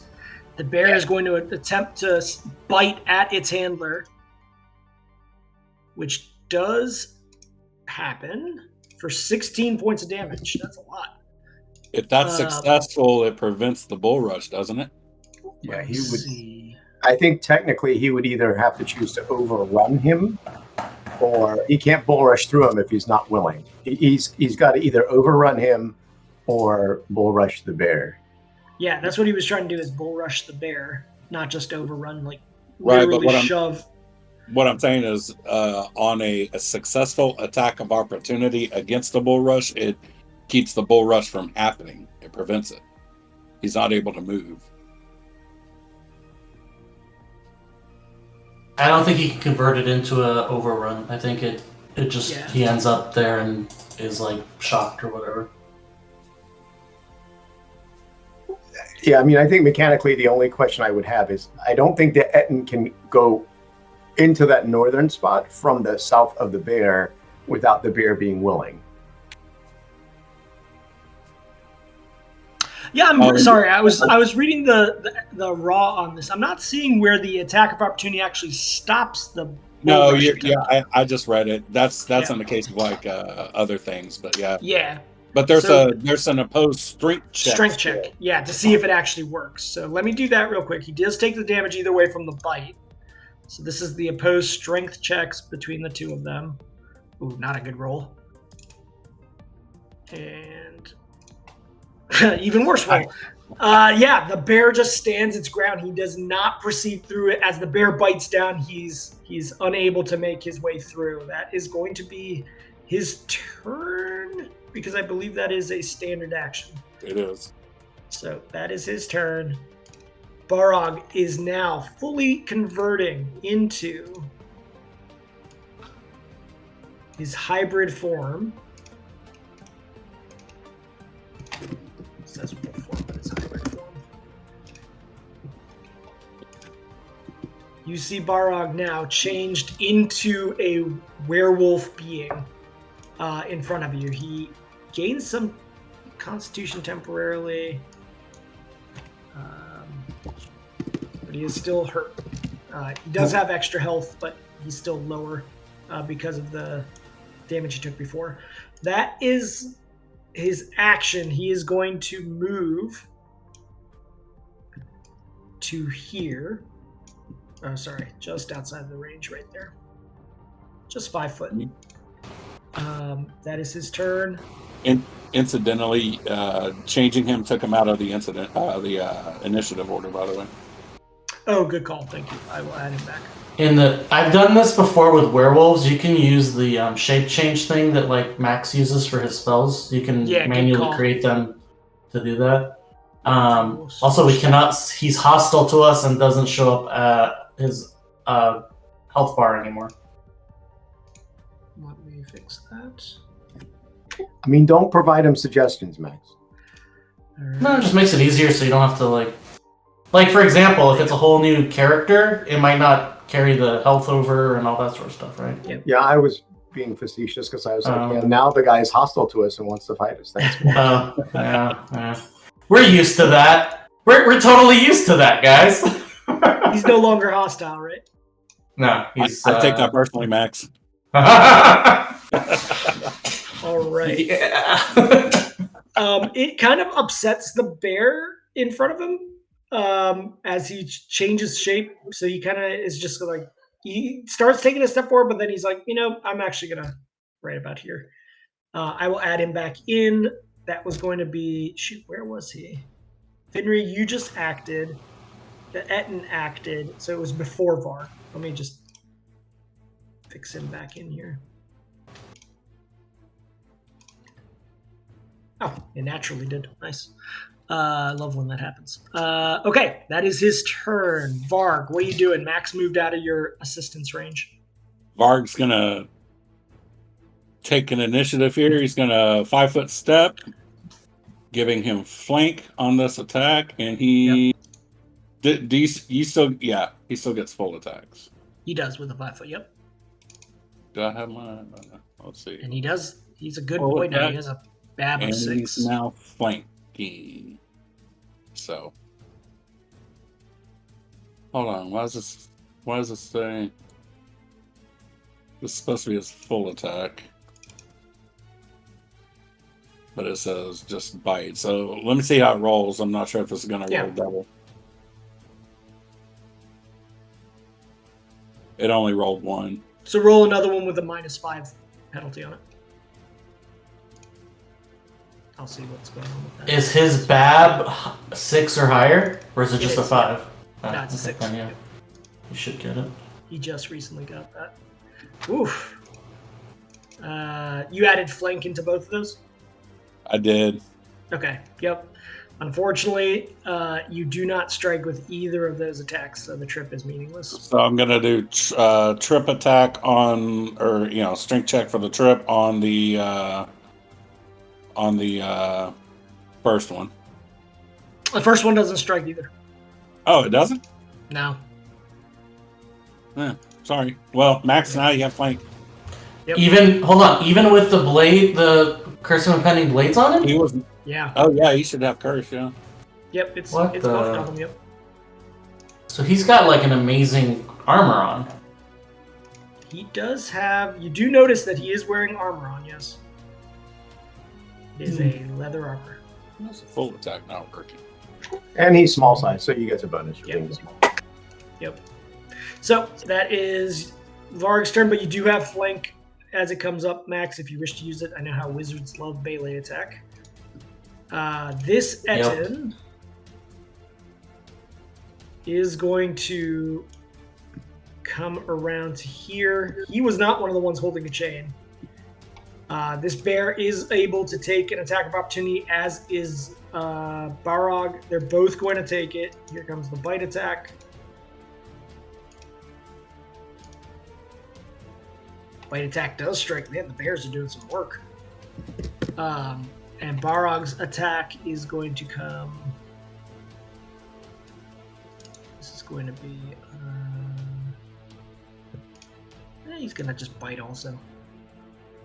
Bite his leg like a freaking dog. Okay, that does strike for 6 points of damage. He is going to basically, single-mindedly, however, swing out at Max. With a single attack. And I think he might actually get flanking. Oh, no. Yeah, right there. He gets flanking. Okay, so that is actually a 17 to strike. I think it would have hit you anyways, right? Yeah. Yep. Minus So you 11? take 11 points, yep. Cool. Just like smashing out of frustration, almost like a caged, cornered animal. I feel that. Lanray, what are you doing? I'm gonna keep piling on to the Ettins, I believe. Okay. I'll And the go goblin. after that one. Okay.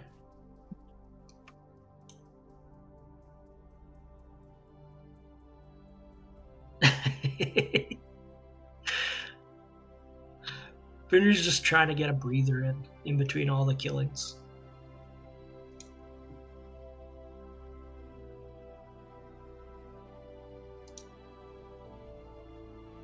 Good. Keep rolling. Okay. Yeah, all of those are going to strike. 9, 17. It does take all of them. He is unconscious, but he is not dead. Let me just... So basically that last 3 damage is what takes him to unconscious. He is dying currently. Got it. So as that arrow strikes him, originally the first 3 is like just plucking them out until finally that last one is like just too much, strikes him, and he goes limp and falls to the ground. What else are you doing? I'm just gonna do a 5-foot step again. Okay. That is your turn. This goblin fighter looks around at Varg and Max. He's going to strike out at Max. He's cornered to such a way that he has no option but to try to swing his way out of it. 18 to hit's going to hit you, Max, for 4 points of damage. Yeah, for sure. The brown bear that is here, who just struck against the bulrush, is going to just angrily maul his former master with a full attack. Just claws and bite. The 8 misses, but the 20 and the 29 obviously hit for 29. This guy is down to 0. He is disabled. Is that an option? No, I gotta add that. So he is currently disabled. That is its turn. From a distance, you hear Finry. You specifically hear like the sound of movement to your south through the leaves. They are moving, and you see someone scampering across now here. At the southern edge, you see, you believe a goblin through the tall grass. You just see this form running across that trail right there. That is its turn. Hold on, what was the path that he saw him? From the rocks back here, he So it ran went across. like that? Yep. So he wasn't in the fireball? No, he was not affected by the fireball. Just Okay. outside of it. Okay. Medolfir, it is your turn. This one down here is full on disabled. Sounds like you're looking to finish him off. I'm gonna be in bear again. Like words of encouragement. Okay. Yes, take back your freedom. Okay. And I'm gonna do a single attack. I'm just gonna hide some of the beings that are already dead. I'm gonna pump this full of power attack too. Okay. Oof. Yeah, I mean, as disabled, it's definitely enough. You slam your sword down onto the Etten. Are you chopping its head off? I'm chopping his hand. It's holding this bear's chain off. Okay, yeah. With that in the disabled form, he is fully dead. As you chop it off, it's enough damage further to kill him outright as he bleeds out on the ground. And then I'm gonna yell, "There's one more there," and point towards that goblin. Which, oh well, can I see that goblin? To the south, yeah, you can see him. From that position, you can see him now. Yeah. Okay. All right, that is your turn.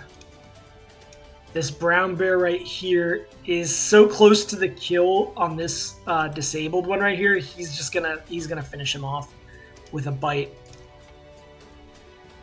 And he's not even disabled. He's straight up unconscious. So it's gonna strike, and that is as he just tears into the former master's neck. He wasn't one of the masters, but collectively, one of the former masters dead. Okay, let's clear out some of these dead bodies. You do know of the goblin to the south still.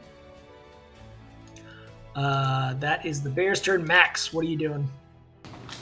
Okie dokie. I'm going to be casting a 3rd level spell defensively, so let me go ahead and do the concentration check. I believe it's 15 plus 15. The spell. It's 15 plus the spell level, yes, so 18. Right. Yep. So I think that's pretty much automatic for you. Oh, nice. Yeah, 20 is definitely going to do it. So what I'm doing is I'm going to go ahead and vampiric touch the guy right next to me. Sure. Yeah, nice. Get that health back. Yeah. So there's that. Okay. And then it's a touch attack. So give me a melee touch attack. Yeah. Okay. Combat. Ironically, melee. Goblins have a pretty decent touch attack compared to their normal, but. Okay. That's a 14. Shit. Just barely. You are able to, the squirmy little fucker, plus you're flanking. If he wasn't being flanked, it would have been even closer, but yeah, that's enough. So, I don't know. Alright.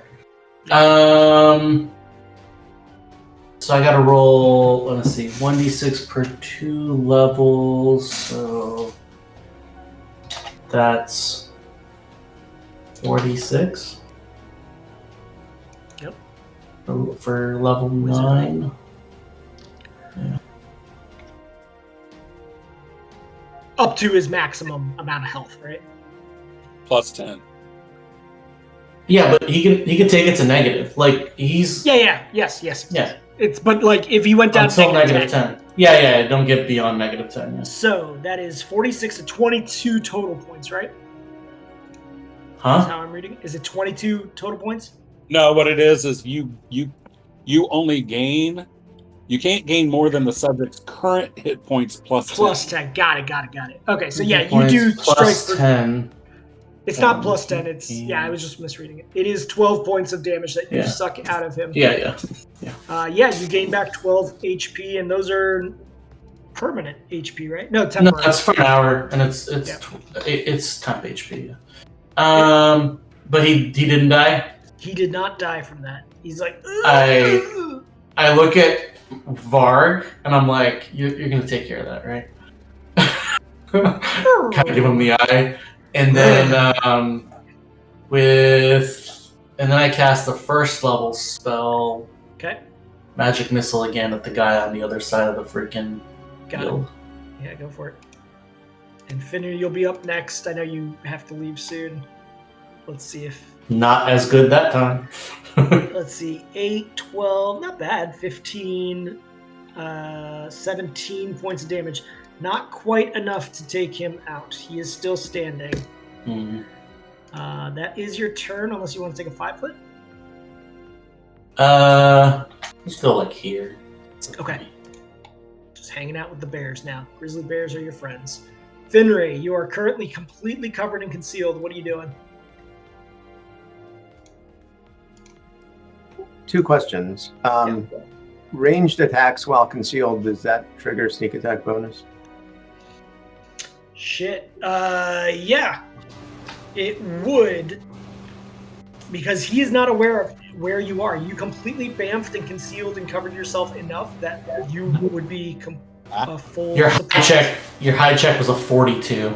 Yeah. The answer to the universe. Yeah.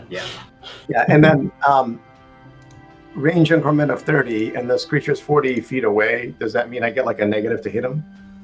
Yes, you'll get a -2. Every range increment takes a -2 on attack bonus. So you have to add that in since there's no other way. It's contextual. All right, I'm going to pull out my 2 hand crossbows, and I'm going to take a full attack on this dude from cover. Okay. Yeah, it's right there, loaded always for you, hanging from your hip. All right, so... And I'm assuming you're dropping the kukris to do that. Because otherwise it'll be an action to put away the kukris and take it out. But if you just drop the kukris, you can do it as a swift. Okay, that's fine. I'm gonna so it's sneak attack. I think I can do that, and then on here, because again, I think because I'm dual wielding these crossbows, I don't have a option for the main hand offhand light type situation. With crossbows, I don't know. Let me see. It would be dual wielding, but I don't remember. It's like -2 to each main hand and offhand. So I don't remember. Like I would have to do the math, I think. Dual wielding crossbow. It's a hand crossbow, right? Correct. And you have the 2-weapon fighting skill. I have. I'm trying to remember if that does with range weapons too for crossbow, or if that's a separate skill. What's the question? He has 2-weapon fighting. He's going to try to use it with crossbows. Does that still apply to crossbows? That's a feat, right? The 2-weapon fighting, yeah. It doesn't specify melee weapons, so No, Yeah. the hand crossbow is the only one I've ever really played that you could actually dual wield as a range weapon. Yeah, because otherwise you use 2 hands to use a crossbow, a natural crossbow. Yeah, there's a whole cowboy build situation built off of that, right? Yeah, I would say apply your normal -2 modifier, since you're using both of them at the same time, that you would normally be using on the kukris also, which is built into the kukri attack. Just add in -2. Are the hand crossbows light? Yes. Yeah, then yeah, it's normal. It's the same as a kukri, basically. Yeah, you take a penalty on attack rolls as if attacking with 2 light weapons. It's written into the raw. Yeah. Cool. It's offhand weapon is light and 2-weapon fighting. Both primary hand and offhand are -2. Doesn't come into play anyways because the first one's all you needed. As you fire it across, you are able to. Well, he's taken down to 0. So he is only disabled. That is not enough for massive damage. Well, yeah, this is my primary hand. Now I got to do my offhand. Right? Oh, actually, it does kill him. I'm sorry. As you fire it, the first one strikes. The first bolt strikes him. The second bolt, because he is disabled when that happens, is enough to strike him as well. So he is dead. You do not need to use additional bolts. You can redirect it if you wish. No, that's fine. I don't think there's anything else on the field. There's this guy still. Oh no, he's dead too. Jesus. Yeah, I killed him. The only thing left is the bears and that goblin. So I'm just. Yeah, and the goblin's hard to see around the bears, so you can't hit him. Okay. And I don't know if that means I'm still hidden or not hidden, but my turn is done. Okay. I think from the people who are still alive, you are still hidden from this position. Barog is just going to rush forth and bite onto. Oop, that is not what I want. Not evasion. He's just going to chomp down on this goblin. That is his turn. Varg. What is Varg doing now that he's got flank again? He's going to continue the feast. Okay. But he's going to do full attacks, which I think I figured out my macro. So cool. You got flanking. Yep. Multi-attack, bite, Varg, single attack. Let's see if it rolls 2. It still didn't roll 2. I'll figure that out for sure. There's something funky with the full attack. But nonetheless, that is actually enough to get him to 0. Okay. He is currently dying. He's on the ground, unconscious. He gets a second attack too, right? Yeah, he did it. Both his attacks are there. Yep. Okay. So which one was the one that got him? Which attack was the one that got the goblin to 0? The second. Okay, so he's. The first one was the one that got him to 0. The 8 was after he was at 0. There's 3 attacks there. Hey, GM. Oh no, Is it going to mess up anything in your tracking if I roll an attack for Bard? I see what happened. You accidentally... No, there's only 2 attacks. One of them was a bite from Baron. That's what happened. So the second one's what got it. Sorry, what did you ask, Manolfir? For your tracking purposes in the combat tracker, is it going to mess anything up if I roll something from Vard's sheet for an attack? Right now, I want to see if the multi-attack's working. Can you hold off until after session just so it's... Yeah, that's cool. All right. And we're about done here. Lanray, you see ahead of you the last remaining goblins who have annoyed you. He's in melee combat with allies of yours. What are you doing? Oh, I'm still gonna go after him. Okay. I have You want to take a precise shot -4 anyway. penalty? I have Oh, precise yeah, precise shot. I always forget. So, yeah. Those are beginner problems for you. Indeed. And he is unconscious and dying currently. So pretty much anything is going to kill him at this point, except for a natural 1. Did you get 2 natural 1s? Jesus I see a lot of 1s. Yeah. Okay. At a little bit of unease of killing a being who is helpless outright, but you do eventually strike it with the 3rd arrow, like getting a hold of your conscience and knowing that this goblin was going to kill your allies. That is enough to kill him dead. I believe, other than the bears, who currently are like just growling and looking over to Medolfir, putting their hands down onto the ground out of their readied position. They still have chains around their attached to collars. Yeah, they're like kind of with their mouths kind of dragging them behind, annoyed at them. I'm going to pull out a dagger and I'm going to say, I'm going to remove those collars so that they don't take me approaching them as hostile. Okay. As you approach, they just kind of go and cut their collars off of them. Y'all are free. As the collar sort of cuts off, you disconnect the final link that's attached to it. It's a really cheap chain. This is a garbage chain that, they must have found salvaged somewhere. The bear kind of looks at you, looks at the tree line. The first one that you release, this one, and just starts like kind of making a run out towards the tree line. Are you doing anything as it starts running off? In fact, when he looks towards the tree line, just kind of sidestep and hold my arm in that direction. Like, there you go, buddy. Okay, as he gets to this tree line where the dead goblin is, he kind of turns back and looks for the other bear.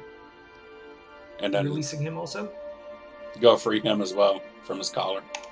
Okay. So you approach. It almost looks like it's about to like rub its neck against you where its collar is. Oh. And as you snap... Give him some scritching. Okay. As you calm him and remove it with the dagger, he kind of like looks at you like dead eye, like right in your eyes, and then takes off running towards the other one. They both kind of look back, and then you see them disappear into the forest. Max is gonna do some healing on Barak or whatever his name is.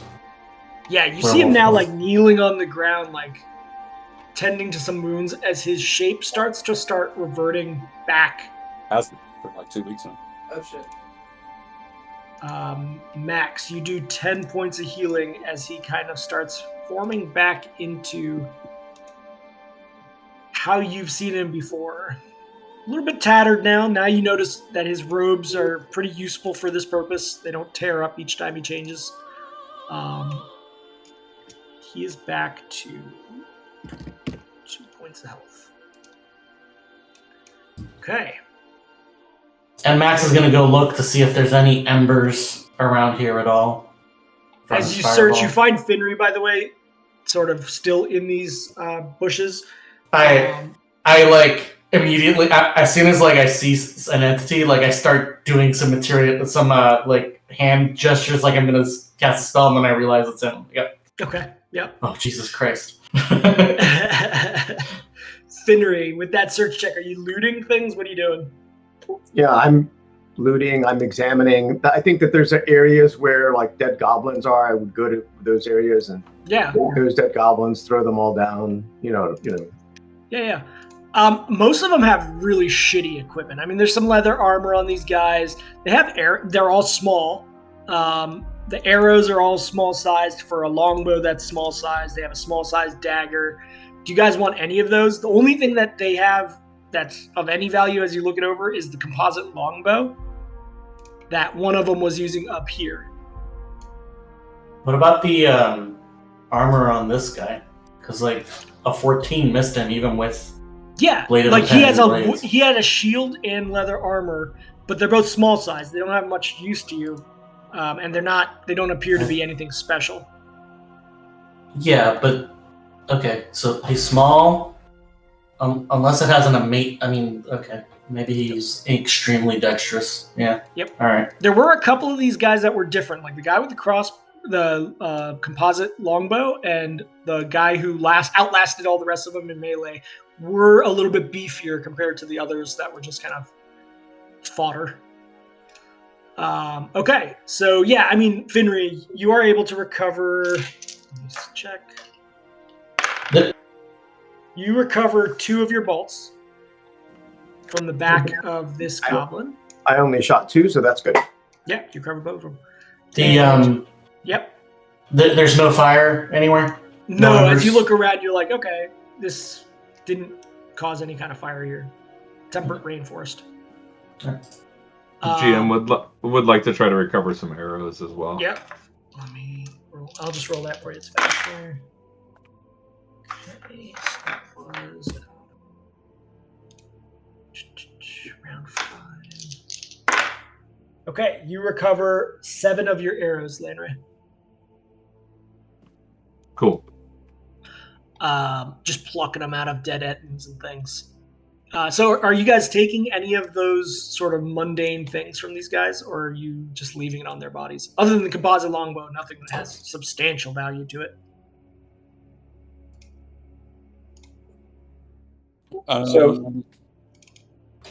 Max is going to search the area to see if they've stashed any of their equipment off of their bodies. Yeah, I rolled a search for that as well, for what it's worth. So sure. And Barog kind of like starts talking in Orcish to you, Midolfir. This is not a good thing. Ettins traveling with bears and goblins. This is unusual. I think we have come across maybe a colony of them. Maybe they are moving. I don't know if there are more in the woods that we might encounter. We should be more careful, perhaps taking off of the trails moving forward.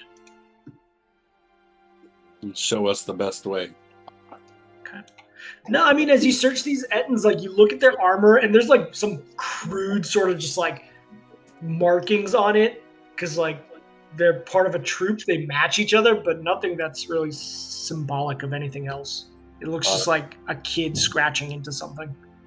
Also, a little further up in the chat, I said Midolfir's going to offer Barog the healing potion that Varg is carrying if he wants it. Barog kind of just shakes his hand and says, I will make do. I should be okay if I can get some rest tonight.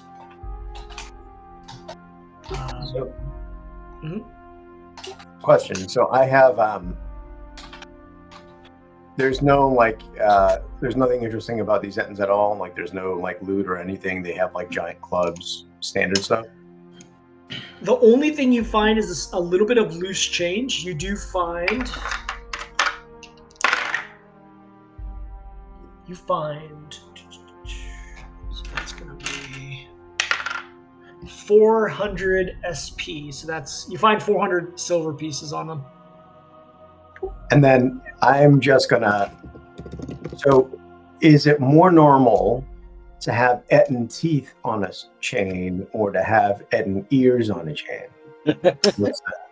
I feel like ears, right? That's how you know that you killed an Ettin, because there's going to be four ears. The teeth, I mean, who knows? You know, it's like how many teeth does an Ettin even have? Well, I'll just harvest all the Etten ears and throw them in my haversack just for like Okay, I think that's providing later. That's 20 at years. Noted. Okay. Is anybody taking the small composite longbow? Yeah, I mean, I think I might as well grab it just to have it. Okay. It's small, so it's a little bit awkward for you to use, but it's got value to it. Yeah. Okay, I will drag that over.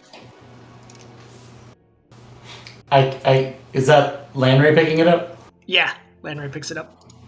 Like, is it a travel gift for a kid you know back home? Right. One of those mini, Connect 4 sets kind of thing.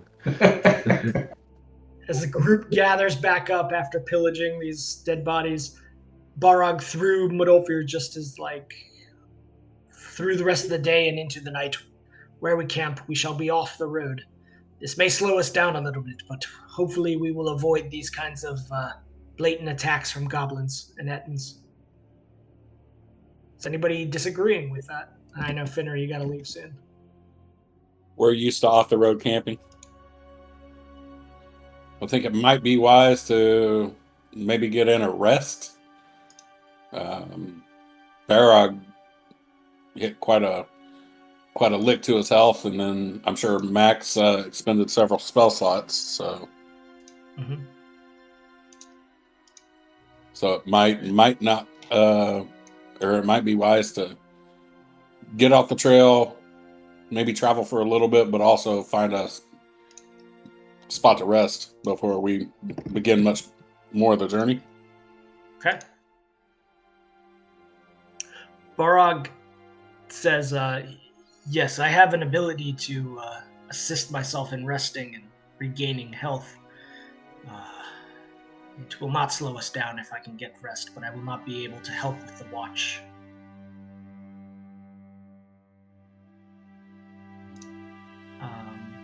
Okay. Is he the one that's at 38 out of 80 health, or is that me? Hold on, let me check. No, that's me. Never mind. That's you, Sorry. yeah. How's everybody else doing? I'm only like 4 from full. Okay. All right. Yeah. Cool. Yeah, and I'm okay I'll right read a now. max with a rest. You and Barog took the brunt of the arrows and random attacks going on there. That's cool. Okay. He starts leading you towards the tree line, away from this open meadow and trail, and sort of motions to follow behind. You all wander further south. Not wander, but follow him further south. Making another couple of miles of progress. So I will update the location of the party on the map. There. Fully off of the trails at this point. You don't come across any further goblins or Ettins, any kind of giant folk. And the night is approaching quickly. How would you like to set up camp? Is there any kind of craft work you'd like to do, or hunting, anything like that? Yeah, Mudolfir and Varg will hunt. Try and get us all something good to eat tonight. Okay. Are you on the map page right now? The Saldean Lands D3? Yeah. Hold on one second. I am. How far away from the general location that you guys stop are you planning to venture out? The Yellow Ring. Okay, so about 2 hours of sort of encircling, going around looking for that. Yeah. Okay. And I'll join Mudolfir on that. Okay, that'll help. Let me just check one thing, because the size of that is wrong. So it needs to be slightly more.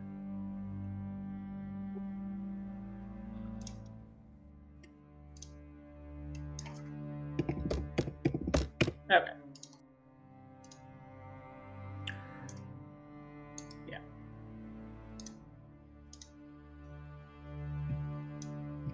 Okay, so you guys are in a kind of lowland area.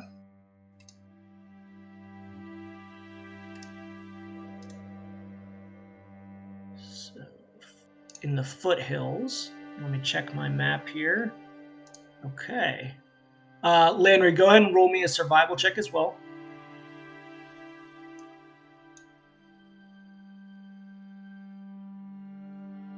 Okay.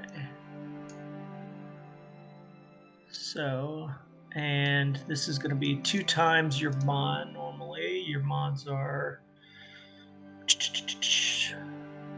So you rolled, what, an 11, Landry?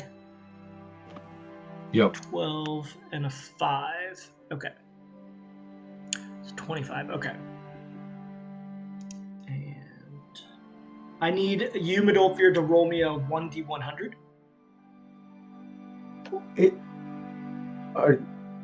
How does that bullseye thing work, by the way? Basically, the wider the net that he's casting, he's getting a benefit towards what he's able to find. It's a little mechanic that I made just for hunting. It takes more time to go on the outer rings, but he's able to spot essentially more things while he's doing it. So the mod is kind of amplified the further out he goes out. Isn't it the opposite of that in the picture? No, because the smaller ring... Oh, the 3x is mislabeled. Yes, you're right. The 3x should be pointed at the outer one. Yes. But yeah, the outer ring taking more time would improve his survival mod, essentially. All right, so you rolled a 2. Not great. Okay. So that is plus your modifier. Let me just drag this. Can I double dip this by saying I'm using this as an opportunity to train Varg on the seek trick?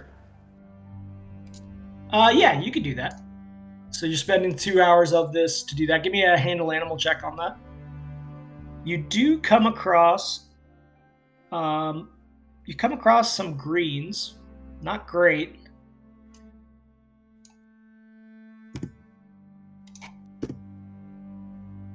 Not super filling, but you roll me a 1d2.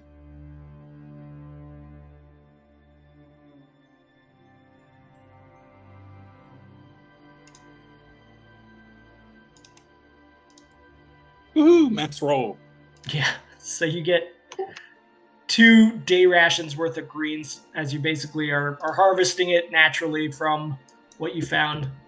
Not worth much. It's okay food. But yeah, it would have been way worse had Lanray not assisted, actually. So the 2 of you were able to find that. Oh, well. We're eating salad tonight, fellas. Necessary evil sometimes. Yeah. Got to get that roughage in. While Lanray and Midolfir were hunting, what were you, Finry, and Max doing with Barog, who's already starting to kind of bandage himself up? I put it in the chat, but I'm going to just look around. I'll probably search around the immediate area of our campsite or wherever it is, just in case there's any, I don't know, good herbs or anything there, whatever. And then just making sure I understand the lay of the land so that I can... I'm essentially the only melee guy left, so I'm doing defensive duty. Sure. Yeah, I mean, you're not able to get too far away from the camp with Barog kind of tending to his wounds. Let's see, do you have any survival ranks? You don't, but it's not required. Go ahead and roll me a survival check as well. Can I assist in that? Sure.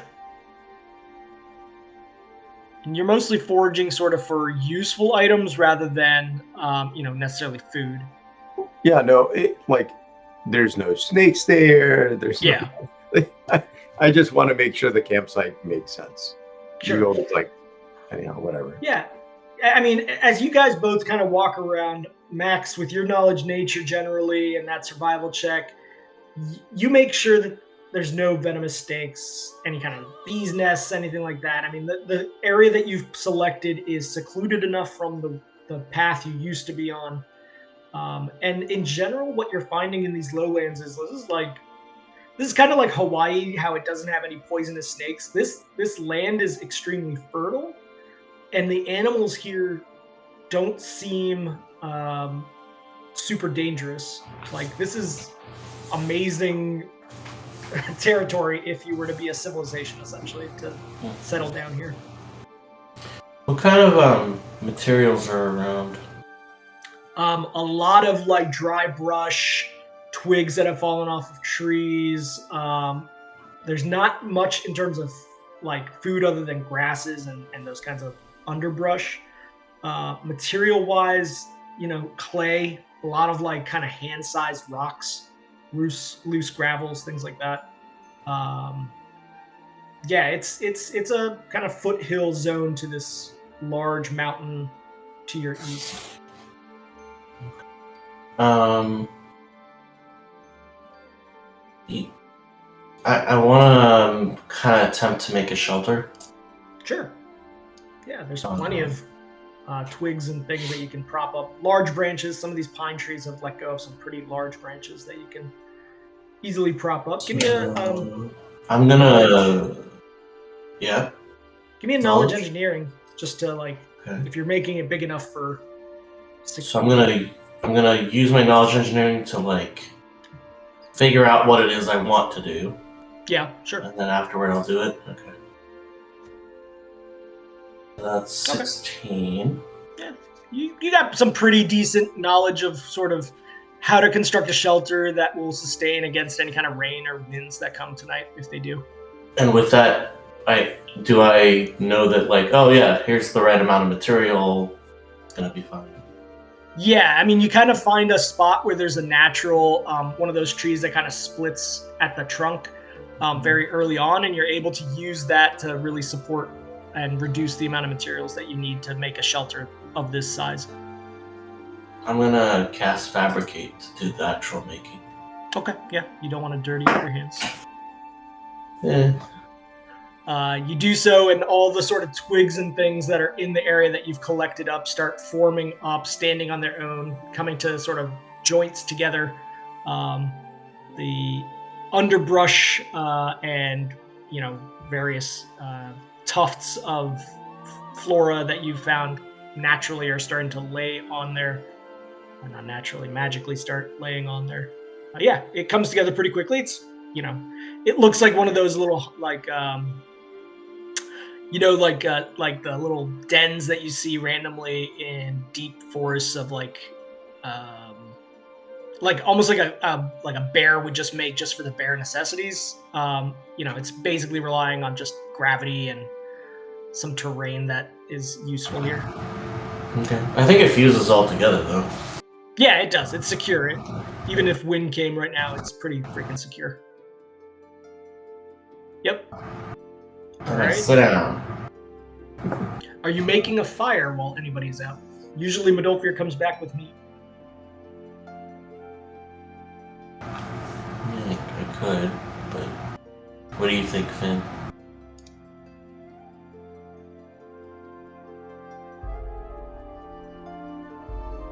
Dinner? You want to make a fire dinner? We're going fireless. Sorry, say it again. Do we want to make a fire? I don't know. Up to you. I don't need one. I mean, you do know that in these lowlands, even though it's not up in the high mountains like you came from, it can get cold at night. I mean, cold enough that no one's going to take any harm from it, but it's not comfortable. Kind of mid-50s. I guess I would spend some time just collecting the materials needed for a fire, and then. Yeah. So, me and Max are the only two non-nature people in the whole group right now. I don't I wouldn't feel like I would be the one making the call to add a fire. Okay. Yeah. Well, as the sort of everything is coming together and you're piling up for the ability to do a campfire, I'd say at this point, Medolfir and Lanray would have returned. Barug is completely sort of bandaged up his midsection, and he says, "This I should be fine by tomorrow." to Midolfir. And he takes out his pipe. He's like, what did you find in the woods, Midolfir? There weren't any critters running around. I found some leaves. That is strange. Usually the woodlands of this area are plentiful with food. It's very odd times.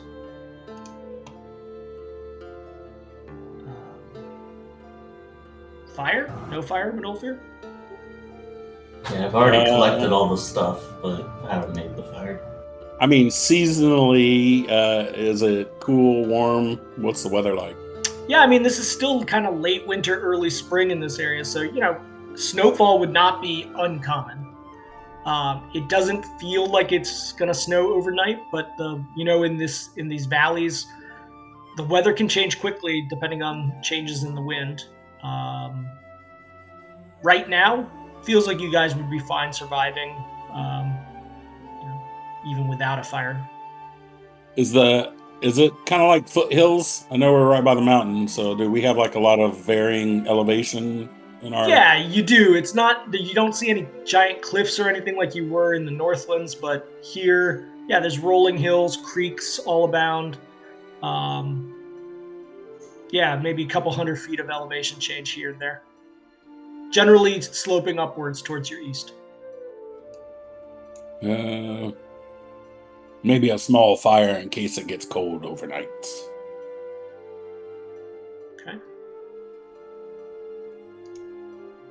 I can activate this fun new gift then. Okay, you guys set up a small fire. You have a couple of rations. Otherwise, not much found on this particular hunt, but you guys have enough rations on you that I can substitute that out. My screen is black. I don't know if that's... Yeah. Oh, sorry. Ditto. Let me fix that. I must be sleeping. This is the back of the island.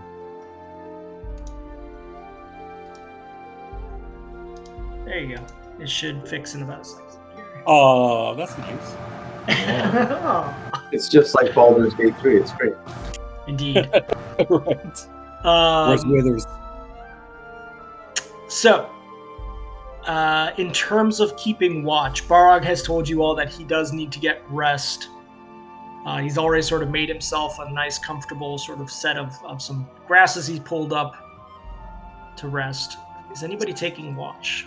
Yeah, Midolfir will take first watch. Okay. Lanray, at this point, you've been up for 2 days straight. You could use some rest, otherwise you might become fatigued. Yeah, I'll definitely rest.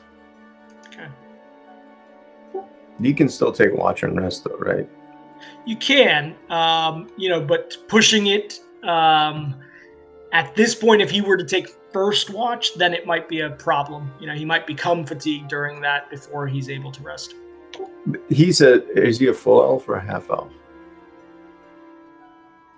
Like full elves only need like 4 hours of meditation or something. Yeah. Yeah, sorry. Also have... Go ahead. Full elf, and I mean, I think I do good with just a half night's rest, but I don't know how that applies to my current fatigue state. Yeah, basically, as long as you get rest, you'll be fine. But the problem is, like, if you were to stay up as first watch, then it'd be a problem because now you're really starting to get into the third day potentially at one point. So that's why, yes, you will get your full regular rest, even with sort of taking watch later on. Max will do the first. Okay. So Midolfir and Max. Finri, are you going ahead and taking rest? I mean, I would watch and rest. I can do whatever. I don't... Okay. Yeah, I just want to know who's with who in terms of pairings, right? Barog is going to be fully asleep the whole time. He needs to get his full sleep. What's our total downtime going to be? Your total downtime is going to be 12 hours. Okay, yeah. All right. Yeah. So, yeah, it's Oh, easy first enough to watch. take a pairing of first watch, second watch, and that allows you guys to craft if you wish, etc. Now let's do that. I guess I'll be on second watch then. Okay, you'll be on second watch with Lanray then. Max and Midolfir, is there anything you're doing while you sit around this fire keeping watch? Are you doing anything to the fire or etc.? I mean, I'll tend it to keep it from roaring, right? I want to keep it small. Okay. You keep that fire kind of smaller than it's shown in the picture. At a certain point in the evening, there is a distant sound. You just hear sort of the sound of wolves in the distance in the high hills, Midolfir. And Varg hears it also, and, you know, it cuts through the silence, and he returns back with that howl. Just instinctually, he begins howling back to it. You get the sense that it's miles away, amplified maybe just by the terrain and the height that he came from. I'm going to shush him as soon as he does that. Okay, yeah. He sort of starts, and then you kind of grab at his collar in a gentle way, releasing, and he's like, okay, I'm already with my pack. Calms down. Max, you notice this. You look around. There's nothing in the immediate vicinity of the campground itself. But you do see a rustle happen from where Barag was, as he kind of sits up and he approaches you, Midolfir, and sits down near the fire next to you. Takes out his pipe and begins smoking it. I could not sleep. And now, at this point, with the smoke puffing out, Max, you can understand what he's saying in Orcish, thanks to the magic of the pipe. Oh, I could not sleep. Something is rustling me. The sounds of the wolf.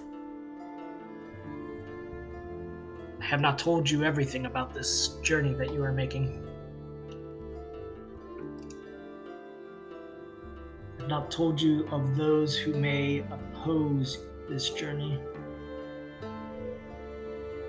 And he tells you about the Lysosphere. I'll spell it out for you. The Lysosphere are those who have failed the trials. They wander the lowlands. Their compulsion is to seek out those similar to themselves before their transformations and stop them in order to increase their ranks. They are a cursed folk, but they are beyond being able to be helped. It's why it is important for you to pass this trial.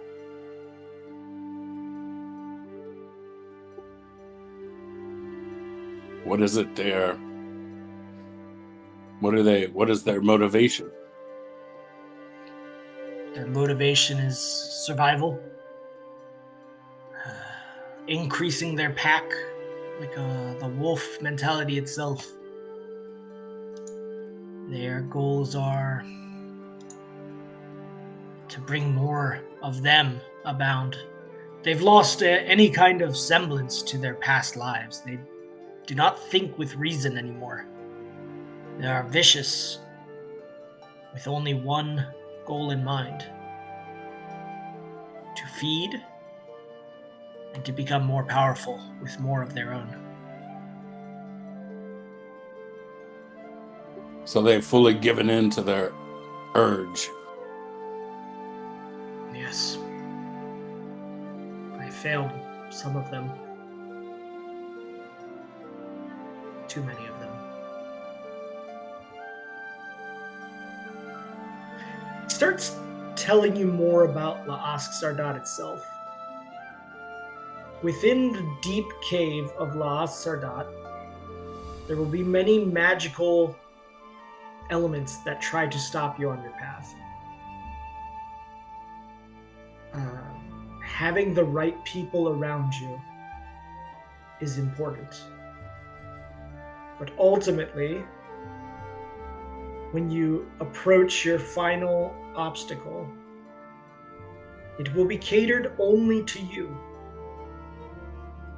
It will know your weaknesses, it will know your strengths, and it will be crafted without knowing in advance what it could be.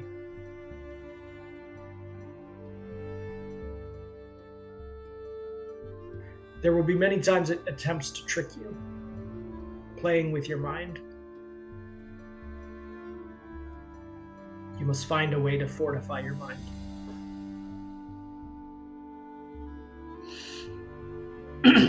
Oh, and he kind of grabs at his ribs. Oh, okay, I think I have to go lay down now. Rest well, brother. He heads back. Give me spot and listen checks. And I will roll a 1d100. Okay. Not bad.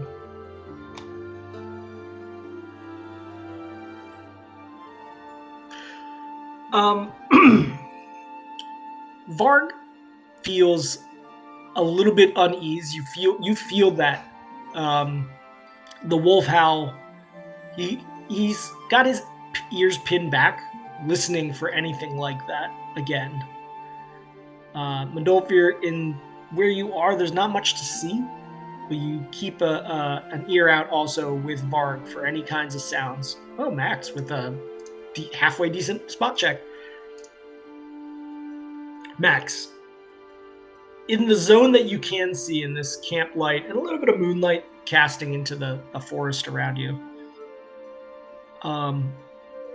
there are times where you feel like there are animals potentially nearby. Squirrel making louder noises than you're used to in the cities at night, crunching on the leaves that have sort of moistened and laid on the ground of this early spring from the last year. You don't get a sense that there's any immediate dangers, though. And eventually your time at watch comes to an end. Was there anything else you were doing before you're going to sleep?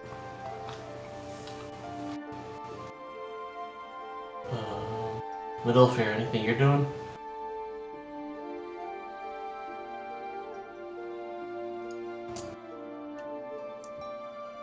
Doesn't sound like it. Okay. I'm gonna cast what's it called, ground smoke on the fire. Okay. Yep. And then I'm gonna go over to where Balrog is. Balrog, yep. Yeah. And I'm gonna cast Restful Health Healthful Rest on me and him. Oh, nice. Okay. So that'll double what he would have normally gotten anyways, right? Yeah. Okay, good. So I also will get that. Yes. So let me go ahead and roll him out. Oh, no roll. It's just straight HD, so that's going to be... Oh, wow.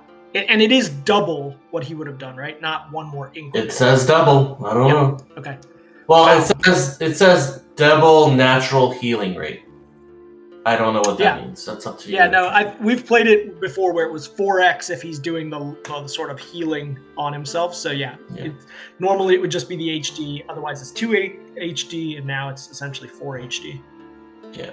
So he's getting quad. I'm getting double, and then I'm going to cast some cure wounds spells on myself, basically. Yeah. You feel that pretty confidently based on what he's done in preparing his body to go to sleep, that what you've done for him is good enough to get him back on his feet. And yeah, you do. Those are real good rolls. And then I'm going to do 3 minor wounds, so that just gets me 3 more. I'm not going to roll it, I'm just going to 0 up. Yep. That's it for me.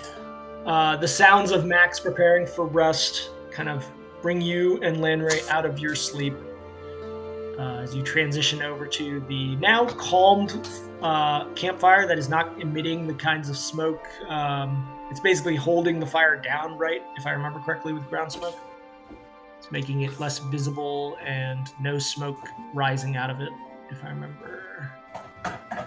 I rolled it. It says...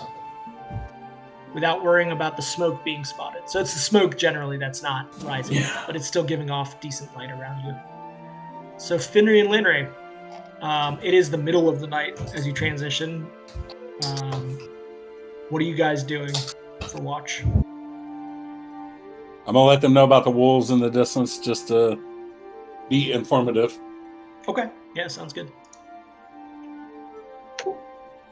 I mean, I'm just watching. Okay. Give me spot checks, listen checks.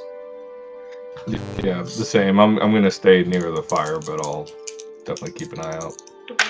You doing any reading this night, Lanray? You have that book. Yeah, I was looking at that. Assuming I don't catch anything, my goal would be to start reading that. Okay. Yeah, that needs 48 hours over the course of 6 days. So you're going to get essentially 6 hours here of reading time. Cool. I can track that. Yeah. You may have to do some additional reading on other days just to keep up the pace. So just be mindful of that. Actually, you get 8 hours. I mean, yeah, I would say you get 8 hours to read it. Because it's going to go into the morning. You've already had your rest. Okay. So that is 8 hours of the 48 that you need over the course of the next 6 days. Okay, and with those checks, yeah, you feel pretty confident even with the reading that you're like keeping like one eye on the book and like one eye just off in the distance at times enough. Your ears really doing most of the work. Finry picking up some of the slack. And with the roll that I made, yeah, the night progresses without any issues. The morning eventually comes.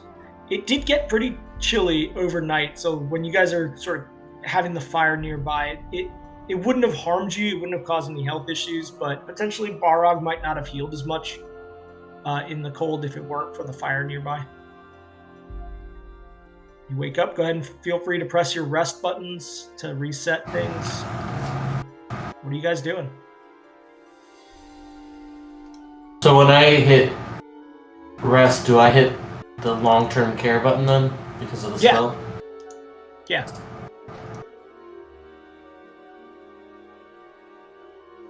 Hopefully it works. I don't know if it'll work or not. Yeah, it looks like it works. Okay, cool. Yeah.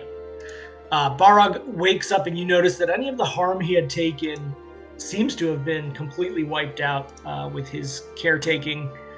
And yeah, he looks like he's at full health again. Pulls out his pipe and starts smoking. We have still a pretty decent amount of journey left in front of us. It is another 50 miles to go through somewhat rough terrain. Probably another 4 or 5 days at this pace. Shall we get going? Does anybody need to do anything else?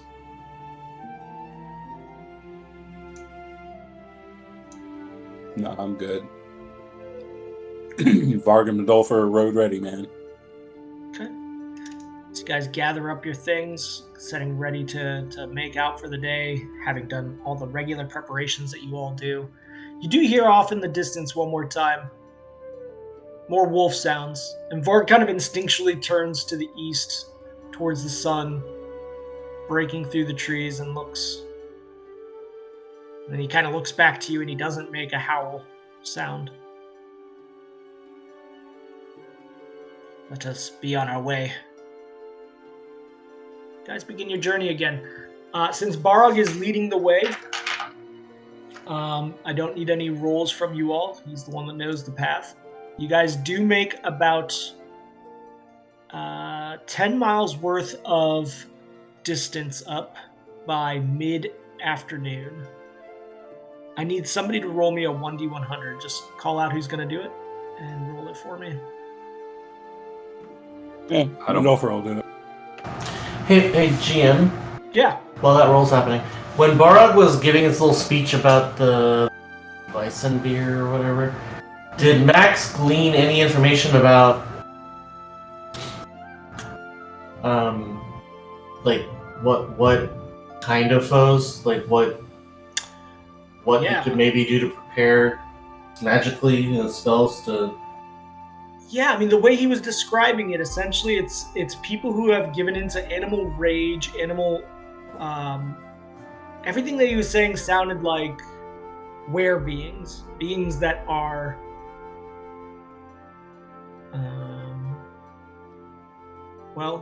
Like similar to what Barog is, like a werewolf, but unable to maybe control it. Okay. All right.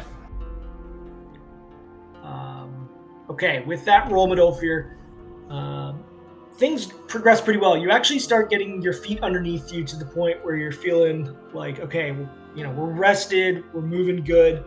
By late afternoon, you actually make it a full 18 miles, which is faster than Barog had expected. He looks at the rest of the group and he says, should we push for a little bit further or start setting up camp?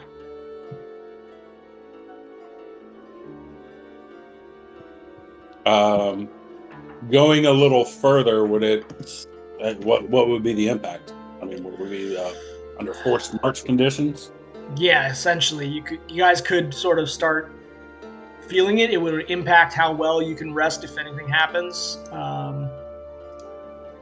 But more than anything, you wouldn't have any time for like reading, crafting, anything like that. You know that Lanray is reading his book based on what you saw last night before going to sleep. How far into the journey were we able to make it today? About a fourth of the way. He tells you, yes, if we make this kind of time, there is no fear of a fifth day. We shall be there in only 3 more. I guess for now, best not to push it then. Okay. Let's not extend ourselves. Let's make camp. Okay. You guys doing the same setup as last night? Yeah, I mean, unless others have opinions, it worked out fine. So. I ask Midolfir, do you think it's required for me to make another shelter using the spell, or can we get by without it? The shelter did help kind of collect the warmth of the fire. Since your group is a little bit bigger, you couldn't sit directly next to the fire for rest. So it helped in that way, but nobody's injured this evening, so it's not like anybody really needs intensive care. Maybe as a precaution, yeah, set it up. And then Midolfir and Varg will hunt again, but inner ring only today. Okay. Anybody going with Midolfir again? Lanray? Yeah, I'll go with him again. Okay. That's straight 26 since you're on the inner ring. And an 18. Got it. And this is now officially in Lowlands. And that handle animal is to continue working on training the seek trick. Yep. Got it. Noting it. Okay, with those 2 rolls, now I need Midolfir, you roll a 1d100, please. So that is a total of 44 plus. Ooh, okay. All right, so this is going to be... You do come across, in the woods, you come across a deer. You and Lanray, quietly stepping, spot a deer about 120 feet away from you. Now, specific to deer, somebody's going to have to make some sort of attack to take it down. So, between the two of you, spotting this deer ahead, who's trying to take the shot? I mean, I think I would definitely just start drawing my bow as I nod to Midolfir. Okay. I'll nod back. Okay. Landray, go ahead and give me a ranged weapon attack with your longbow.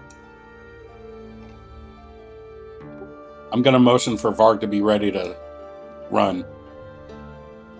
Okay. Just a single, I guess. You can do a full. It gives you a better chance, but you'll potentially lose 3 arrows on this. Yeah. No, I'll do a full. Why not? Okay. Am I within 30 feet? No, you are not. Solid 100 feet, unless you want to try to approach it without startling it. Nah, why not? Roll the dice. Just checking. Yeah, and your range increment is 100 feet with the longbow, so there's no penalty on this. Okay. I saw 2 19s, dude. Yeah, that should be plenty. The one of your arrows sort of snaps as it fires off, but the first 2 fly off, no issue. That is enough damage. You take down the deer 100 feet ahead of you. Both of those arrows striking it in vital spots, taking it down quickly. As you approach, yeah, it's a good-sized deer. You should be able to get a solid amount of meat off of this. You're going to acquire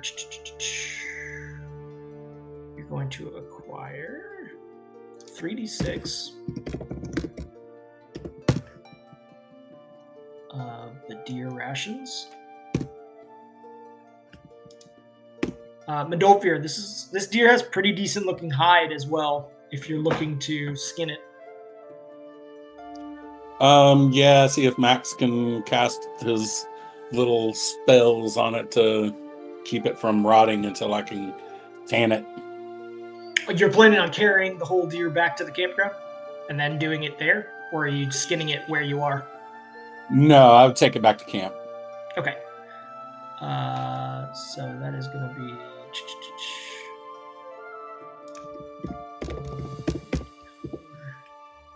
Okay.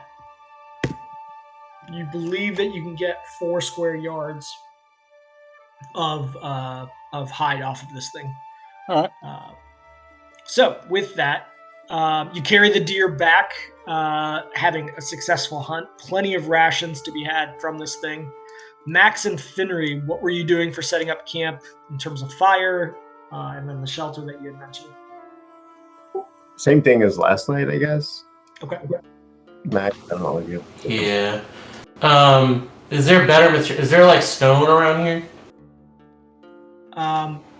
Here, actually, you've gotten further towards the lowlands, so you're finding a lot more clay, silt.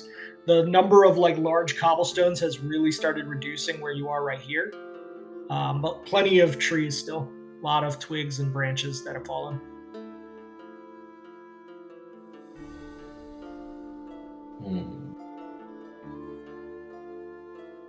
Can I sort of just bend the trees to create a shelter effect?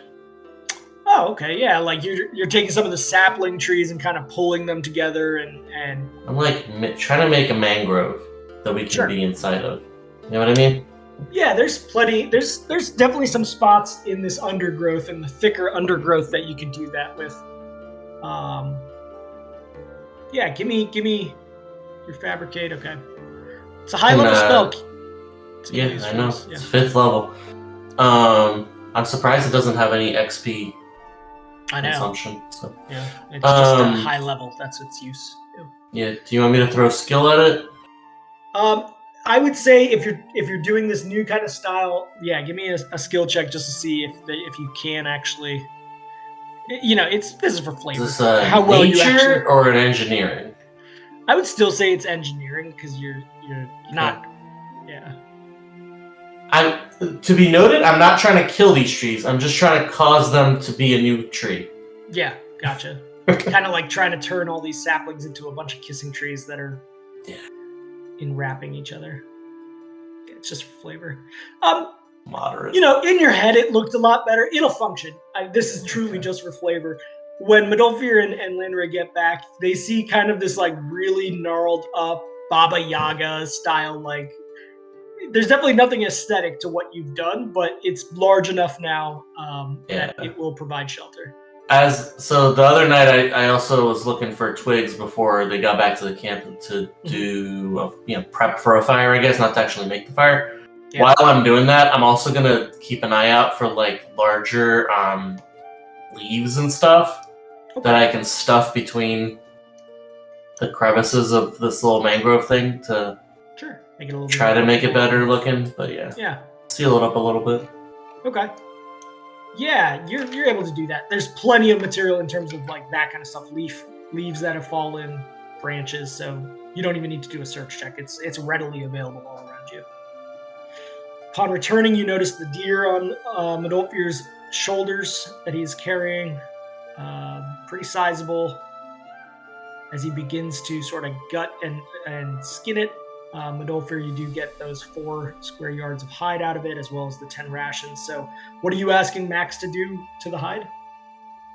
So before, with both game and with fallen enemies, Max has cast like some magics on like material to prevent them from rotting over a certain amount of time. Mm-hmm. Yeah, so I can do that on one organ, or I can use a higher level to basically make an entire creature not rot. Just the hide, basically, just the hide. I want to tan it. It needs to be tanned, but it is going to rot before then if it's not preserved. Yeah, the skin would count, I think, as one organ. The one thing I would say, Midolfir, is I need you to do one more survival check to see how well you skin it, so that if it's all one piece for the purpose of this. Yeah, that'll be fine. Yeah. You're able to cut this thing in such a way that you're not making extra seams or cuts. Just spatchcock it? Yeah, exactly. Okay, so that'll last for like 11 days. What rank? No, this is a cantrip, so it's just one day. I have to keep it up every day. That's only until a he cantrip. does it. Yeah. You toss that into a bag of holding, I take it? I mean, I can put it in my pack. Okay, sure. Drag that over. Beyond that, with the venison meat, you guys can easily eat tonight, like no issues. That's going to be plenty, and there's going to be leftovers that will last a couple days. Yep. The spell doesn't say how long it lasts. It just says it prevents the organ from rotting or decaying. That is weird. Yeah, it doesn't give a duration. That's funny. That is weird. I'm gonna say, for the purpose of this, it's a day. Okay. Okay. Yep. In that case, then yes. Throw it in the bag of holding, so it'll last longer than a day. Okay. With Max's agreement, of course. It is. Yeah, I'll just have to. That's fine. I just have to prep the spell every day to re-up it. That's all. Well, once it's in the bag of holding with the spell on it, it should last for a lot longer than a day, right? I don't think the bag has any effect on that. Yeah, it doesn't really. We've kind of discussed that. Yep. Oh, okay. Okay. So in the bag of holding, or you just want to carry it, Midolfir? Yeah, no, I'll just carry it, and it's interesting. That's a cantrip, and it's not one that I've seen in any of my search of SRD at the level ups when rolling. I think I'm next level up. I may take that as a cantrip because nothing else I've done has a lot of use. Yeah.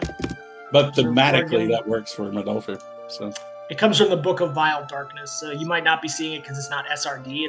It's from a specific book. Oh, okay, yeah, that maybe. All that necromancy Max does. And I looked it up. In the book, it does have duration 24 hours. It's just the Foundry version doesn't have it. Okay, fair enough. That's probably my fault. So yeah, I mean, I take it everybody's having some good venison tonight, even if it's not needed. I mean, venison is fucking delicious. Let's all be real. Hell yeah. And are you giving Varg or anybody else any of this venison? Oh, absolutely. Varg's getting whatever pieces he wants. Okay. I've added the remainder of that venison to your pack. So that is one more left. There we go. So you have 4 left of that. Are you doing anything with the remainder of the venison at the end of the night after having cooked the rest of it? Okay. You just keeping it raw in your bag? Oh, Wrapping it in some loose leaves? Hold on. I think I still have some salt. Okay. You're going to try to preserve that thing?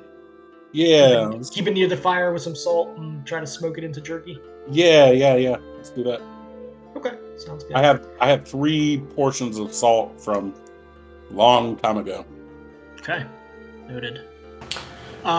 With the fire that's going, Max, are you doing the ground smoke, or are you leaving it kind of natural while the evening is not quite fully dark?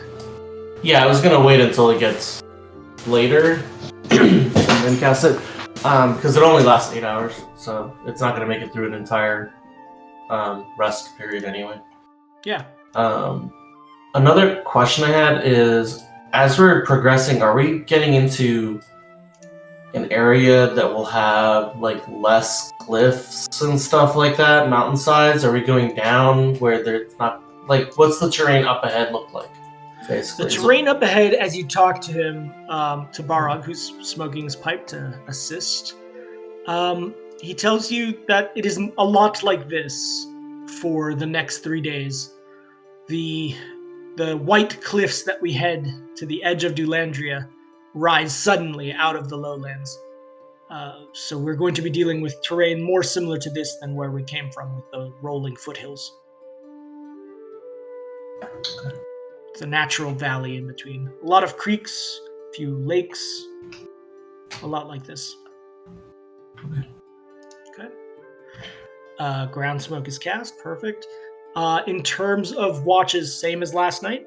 Barog is willing to keep watch with whoever needs his assistance the most. Yeah. I mean, you want to do the same? You want to do the same Modolfir and Max first, and then yeah, that works for me. And then Barog can join the other 2, maybe. I don't know. Yeah, that sounds good. Says Barog kind of goes. I feel like I should stay up with you, Modolfir, to tell you more if you need anything. Maybe we can have further conversations. Compare you. Okay. So Landry. Wow. No, it's not like that. Landry and Finray, you're good with taking a rest? I take it, Landry, you want to read that book as much as possible? Yup, I'm gonna read the book again. Okay. Do we have any magic items or anything in our inventories that need identification? You tell me. I'm asking the rest of. I have a crystal, a dark cloak, and an egg that still look like they haven't actually been identified. I don't know if they're actually magical or not, but let me look at your pack. So you said a crystal. What else?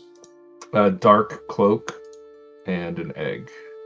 Okay, the egg is the Silderburn egg. That's just a mistake on me for not identifying it. So that was the Silderburn egg. The dark cloak. Nobody's done any identification on it or determined if it had any magical capabilities on it. Okay. And actually, also I noticed, a crystal, and then, I noticed I also have a mirror and a key. I don't know that they're magical, but they're not identified. The crystal is another witstone. That was my mistake in not identifying it. And then you said the mirror. Where's that? That's in my backpack. It's in the backpack. Ah, okay. Yeah, the mirror.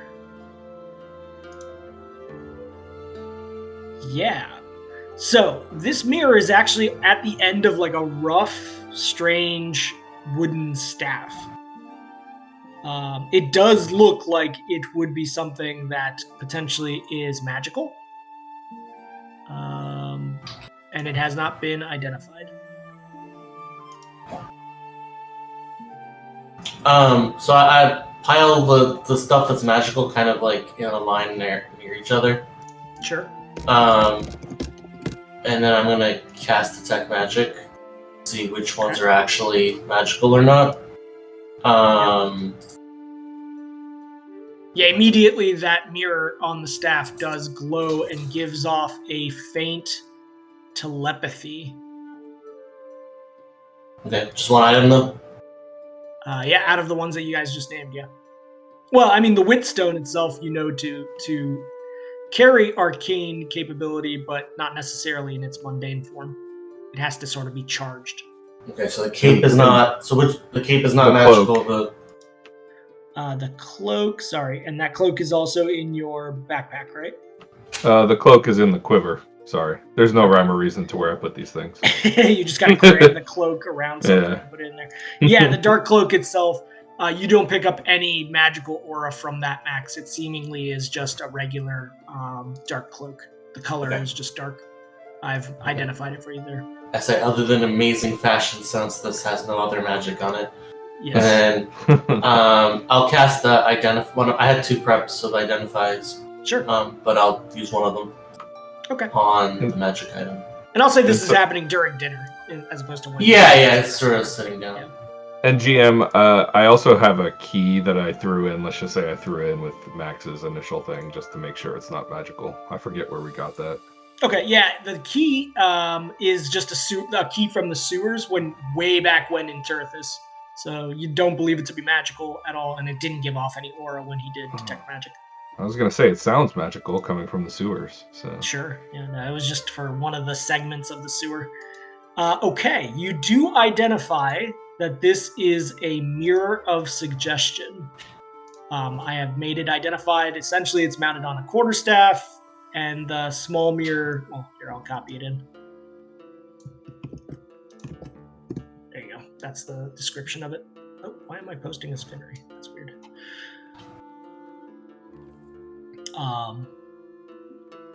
So yeah, up to twice a day against creatures that you show their reflection into, it can do those things as described with a DC will save. DC 13 will save. I just look at the group. I'm like, does anybody want this or find it interesting?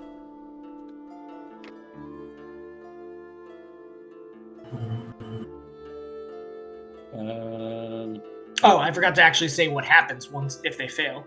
So when they fail, you can give them a suggestion, and basically it's kind of a compulsive suggestion.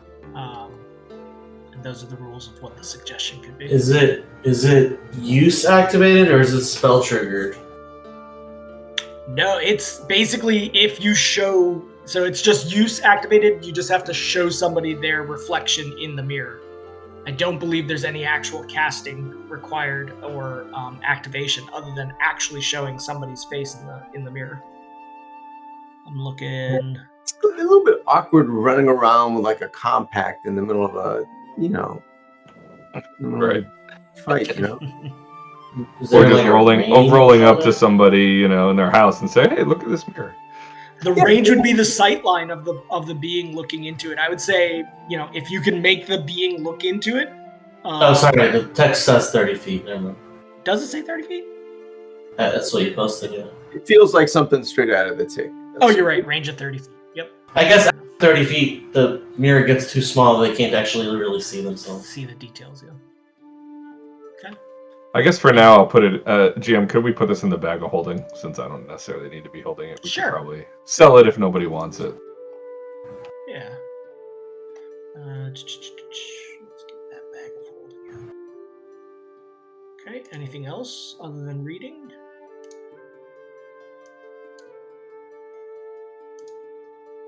Okay. So it sounds like Max and Medolfir and Barog are the first to keep watch. I already rolled Medolfir and Bard's spot and listen checks. Okay, let me roll Barog's. Max, can you roll yours? Sure. And then I also need a 1d100 from someone that is staying up. I did it last time. I'll do the 1d100. But you're resting, but that's fine. You can roll the 1d100. I'll do it. Okay. Oh, you already did it. Okay. Too late. All right, 60. Interesting. Linra and Finri have fallen asleep. Barog sitting around the fire, talking to you, Midolfir, and Max with his pipe. Several months ago, things began changing. I've been slow to start recognizing the patterns. Goblins and Ettins coming down from the hills, the change in the cold weather up north. It's different. Something is different, and I've heard stories of people from Terthus. Obviously, much has changed there now, but even before then, the weather in the straits had changed. So dark times that release such weird winds down into the lowlands. And as he sort of finishes that sentence, almost as like an ominous ending to it, you hear once again the sound of just a distant wolf cry, followed up by 2 or 3 additional wolf cries. Closer this time. Midolfir, give me a survival check.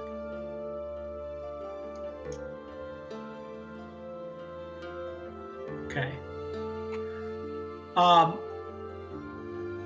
The callback from the wolves feels closer, and you get the sense that they are not more than a mile away. These wolves around you, and you love wolves. Obviously, Varg is your beast. You think back to your Beastmaster training and consider the idea that maybe Varg's pack could grow at some point. It is hard to find wolves outside of this region. Much of the civilized world has hunted wolves down so much that they really are hard to find in Bohemia and other places. Does anything else cross your mind? I'm gonna use Speak with Animals and ask Varg if he could, like, what was the tone, or what were they saying? The wolves calling in the distance. Okay. Yeah. You do so. Varg tells you it's a hunt. They are seeking. I feel a primal connection. It's hard to fight.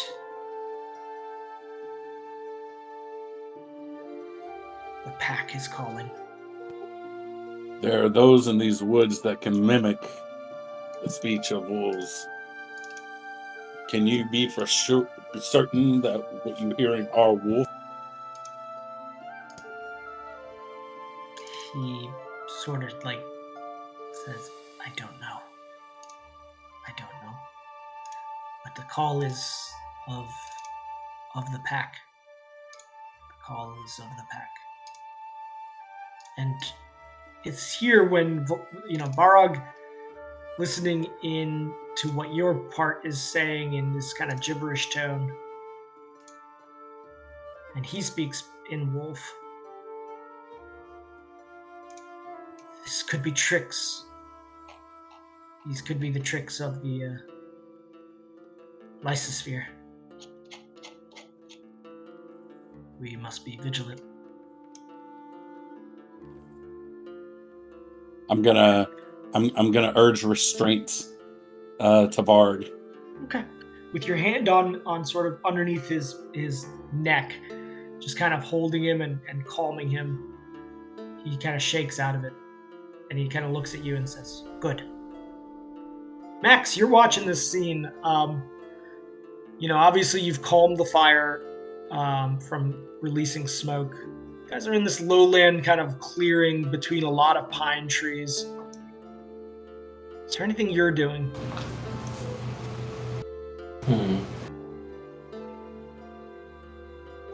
I think I'm just transcribing spells into the Blessed Book. Okay. Yeah, you're just kind of transferring over. You're not enjoying the rileness of it, but you're using the campfire as long as you can because you need to get some stuff done. Have you guys done? Yeah, spot check, listen check. Madolpher, I need your spot and listen as well as Varg's at this point. Mine was so good. And yours was not great for a watch. It's a good thing that Barog did. Yeah. Are you talking new checks or the ones that I made for this rest? Oh, you pre-made them. Okay, I didn't see that. I see. Yeah. There was some things put in the chat afterwards, but basically they were all low except my listen check was 24. Yeah. At a certain point, about 30 minutes after you heard the wolf cries, something rustles in the trees. It's close enough that you hear it to your west. Varg, kind of feeling that sound also through you, his hair standing on edge. What are you doing? The tree line is very close to where you guys are right now because of how Max created the camp out of the entwinings. I know we didn't discuss this, but are we kind of sitting around the fire at this point? You are. Max definitely with the light as much as possible to do his transcribing. Barog sitting as close to you, without it getting weird, around the campfire. Yeah, you guys are within sort of a circle around the campfire. You're on the western side of it, so you were the one closest to where this sound came from. I'm gonna kind of toe nudge Barog and then like nod my head in the direction of where I heard the rustling, and then he reaches behind himself and he gets that weapon that he carries readied in his hand. His Symbiosis. And then I'm gonna use my innate whisper and whisper to Max. Okay. There's a rustling in the trees to our east or whatever direction it is. Max, your pull from your transcribing, which takes a lot of like visual focus, is pulled as you hear the whisper come from Adolphir about this. What are you doing? I look towards where he's pointing at. Okay. You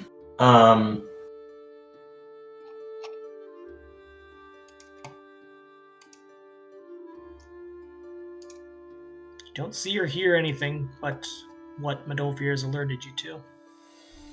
Okay. I say, I whisper, are you intending to go inspect? I'm gonna stand up. I don't have my hand on my weapon yet. I'm gonna stand up and I'm gonna walk into the woods, not the opposite compass point from it, but perpendicular.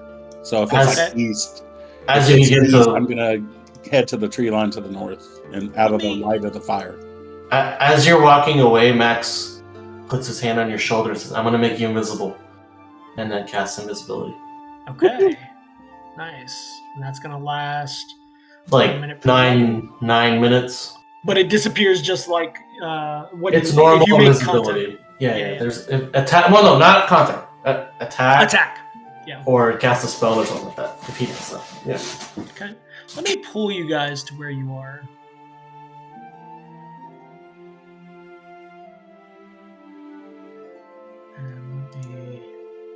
Can you indicate where the rustling is? It came from? The rustling came from somewhere back in this region. I told you, Max is Jimmy's. Okay, perfect. And the rest of the group is kind of resting back here. where Max made that kind of tree twine situation. Okay, so where are you going, Midolfir? And let me unpause the game for you. I'm gonna go south and then into the tree line right there where I moved my token. Okay. Max, as Midolfir moves away, is Varg going with you, or are you just going invisible? I'm gonna like motion to Varg to stay with the sleepers. Okay. Barag kind of motions to the north side, closer to the sleepers as well, around the campfire. He kind of just scoots himself around the campfire quietly. Max, are you doing anything, or are you holding position where you are?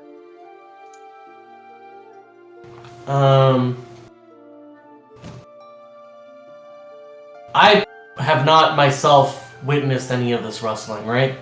No. Okay. And you know, if you were to alert Landry and Finry at this point, it could potentially affect their rest. Yeah.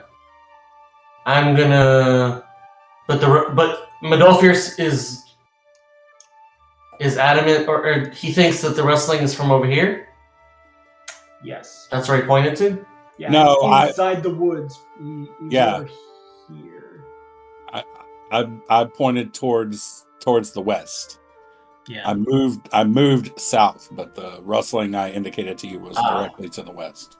Okay, Max is gonna move over here quietly. Okay. Yeah. Max, give me another listen check. Sure.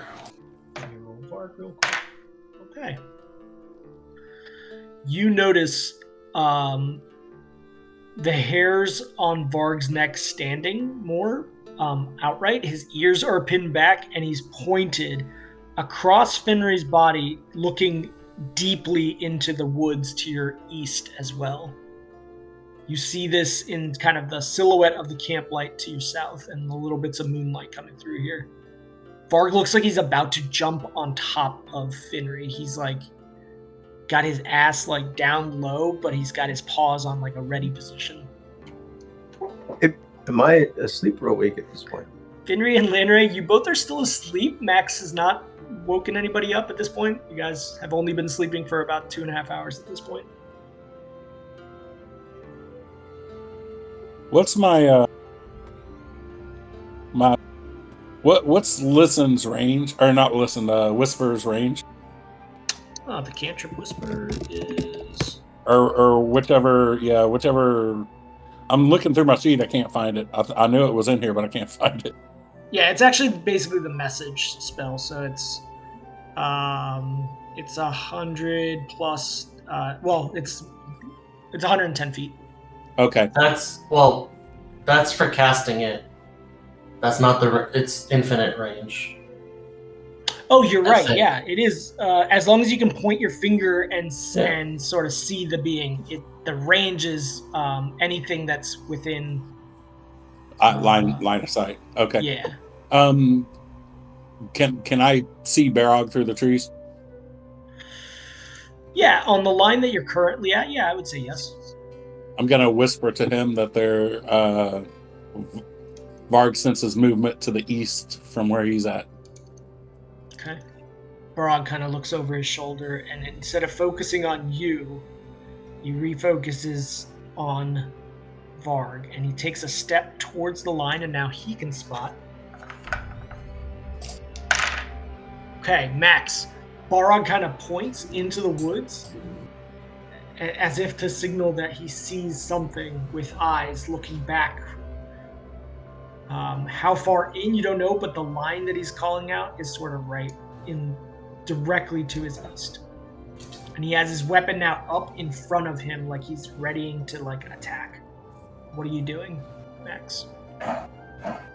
I kind of have my quarterstaff in hand. Okay. Do I have any movement left? Yeah, I'd say this is still not in initiative, so yeah, you can move position. Depending on where you position and what you do, it might affect things, but... I'm just gonna go here. Yeah, just kind of step around Landry sleeping still. And I'll cast Alter Self. Okay. And I turn into Let me see. Is it dark right now? It is just a little bit of moonlight, but it's basically... But it's not rocky, though. No. Okay. It's dirt. A lot of dirt. A lot of dirt? Yep. Then I'll do Minor Zorn. Okay. Midolfir, I need you to give me a spot and listen check for that movement towards into the woods.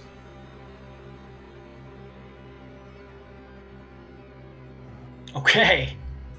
This is good for you. All right, so Max, you have turned into Zorn. You do it quiet enough that still, like, Lannery and Finray evidently not awake, unless you want to wake them up.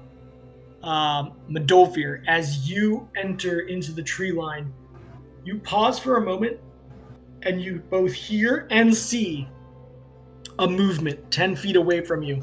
And it is rushing at you, and before it can get to you, you are aware of its presence. Otherwise, it would have gotten sort of a sneak on you. There is a wolf directly right there. Large.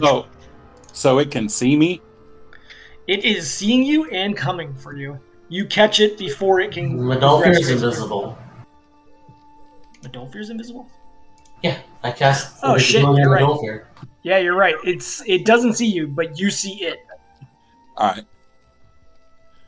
Do I see any other? Give me, with that spot check in the position you are now, no. This wolf in front of you, though, is sniffing significantly.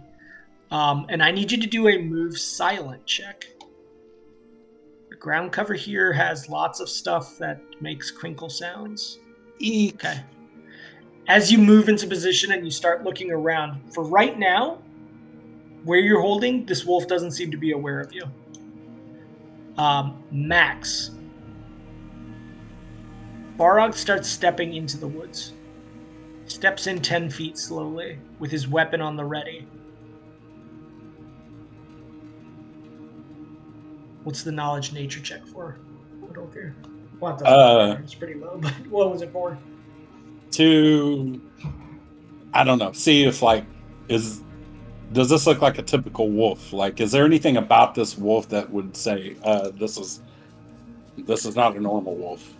It's got a beautiful brown and charcoal colored coat, different than Varg, but it looks to be a natural wolf.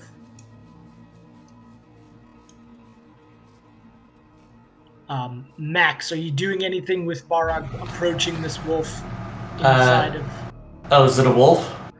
Well, he's kind of giving like the approach as if it's a wolf. He doesn't seem to be panicked enough to like call back to you. Is he doing like little ears with his fingers and stuff? He's kind of got his fingers up like this, making like a wolf signal for you. I've got 3 arms, right? As a Zorn, yes. I reach out with 2 of my arms. Okay. Well, no. It's what kind of an action economy is waking up people? I would say you could do that as a standard action pretty easily, or you could even, if you just call it out, like if you yell fire, it's a quick act, like a free action. Boo. I mean, it's reasonable, but boo still. I'm gonna cast guidance on Barog. Yeah, and you don't have to touch him for that, right? It is touch. Okay, so you're gonna make a step towards him. Yeah, I'll just go here and then cast guidance on him, and that'll give him a +1 on attack roll, saving throw, or skill check, and it lasts a while. Okay, yeah, go ahead and cast. Yep, so I can just target him on that. Thank you. It's like it lasts 10 rounds, or until discharge. So once he uses it, it goes away. Whoa, put it on him like 3 times. Oh, that's weird. For whatever reason, it's built in as separate changes for each one. That's really weird. For each one of... Each of the buffs is its own thing right now for some reason, instead of being 1 buff. I'll tweak that up later. It should just be 1 buff that is attack bonus, save bonus, and skill bonus. For whatever reason, it's 3 different buffs. I checked the changes, it's correct, but you have to apply all 3 of them. Okay.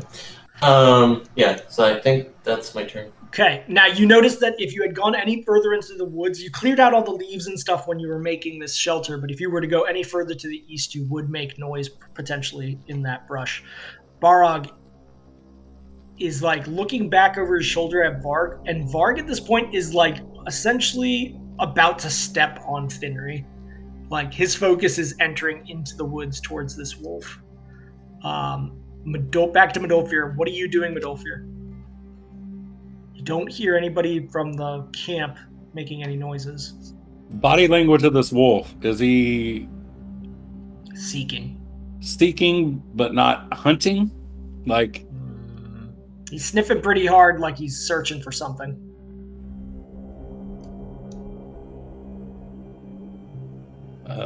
Man. You holding position, or are you trying to move?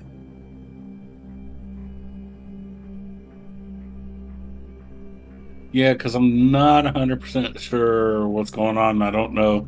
Wolves are pack animals, of course, so I only see one. I'm naturally inclined to think there's more right around here, so. Yeah, you're not aware of what's happening on the east side there. Does taking something out of my pack and like kind of tossing it, not like throwing it at the wolf, but just tossing it, would that something that would break invisibility? No, I wouldn't say that it would. I wouldn't say just tossing something would. As long as you're not making an attack roll. Yeah. I'm gonna take one of the deer rations out of the pack and throw it and kind of toss it. Okay. Yeah, as soon as you take it out of your pack, you notice the wolf's head kind of turn as it's sniffing around in your general direction, and then the as you throw the meat, its attention is immediately drawn to it. Where are you tossing it to? About 10 feet to my north there. Yeah, it completely loses the focus of whatever it was seeking, and it starts just pawing at the ground, getting at the venison, and starts chewing it in its mouth. Right on that spot. It's at this moment. Mm-hmm. I'm going to make a spot check real quick. Yeah. Yeah, damn. Which direction were you trying to look? Kind of from behind where he was, see if there was any other rustling. Okay. As you look around, you don't see any, but give me a listen check one more time.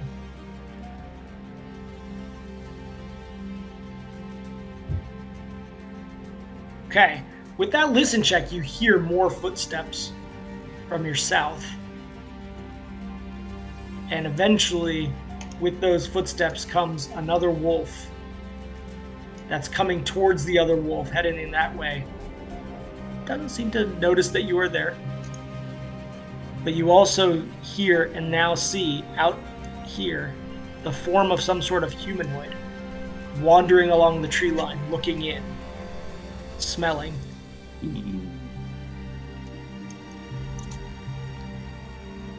I'm gonna... The rest of the group to the northeast does not see this person from the angle that you are at. I'm gonna move to the tree line there. Okay. Give me a move silent check.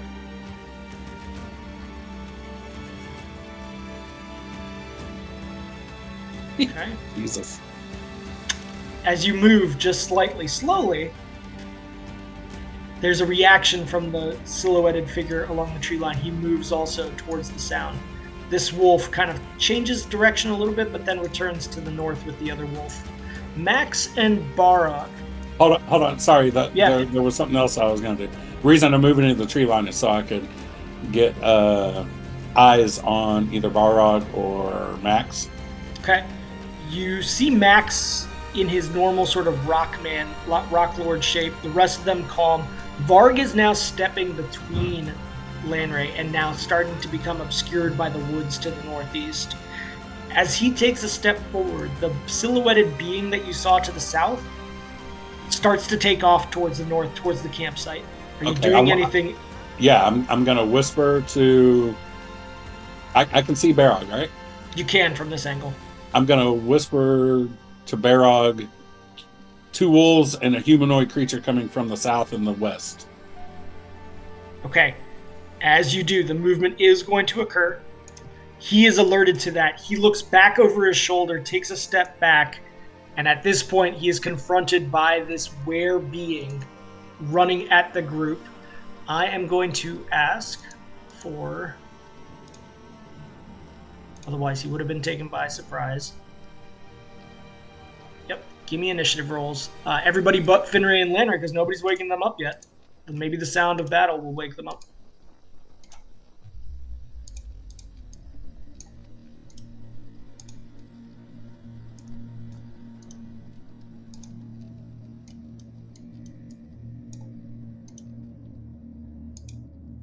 Okay.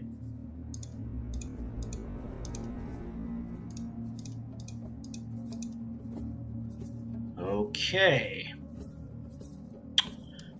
Is anybody in this moment, Max, you notice Barog stepping back and now confronted by a humanoid being. Are you doing anything before any of this initial... I'll give you up to a free action. What does that mean? You have a free action available to you before initiative begins, just by noticing Barog turning around and confronting this being. Are you doing anything with a free action? Free action. Free action. Does that mean basically speaking? Yeah, you could speak in this moment if you wanted. What else could I do? Anything that's literally described as a free action. I have no idea. So I'm going to yell out, "Wake up!"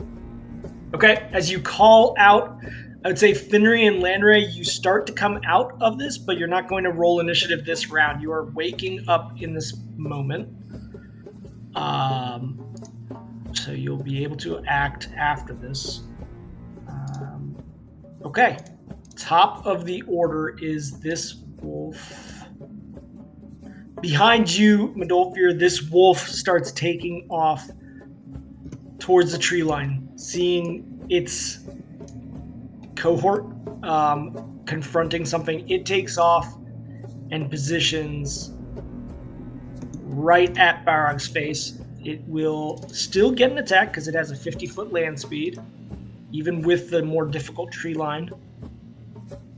It's going to take a bite attack at Barog as it just leaps and attempts to bite down. It will strike for 6 points of damage.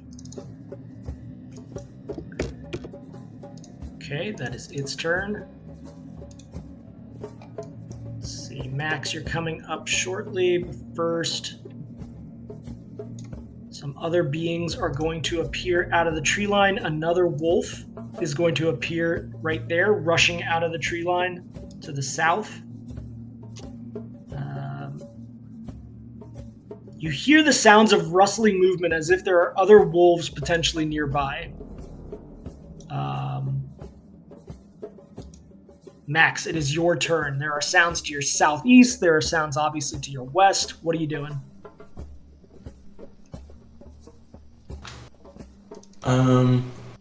Okay.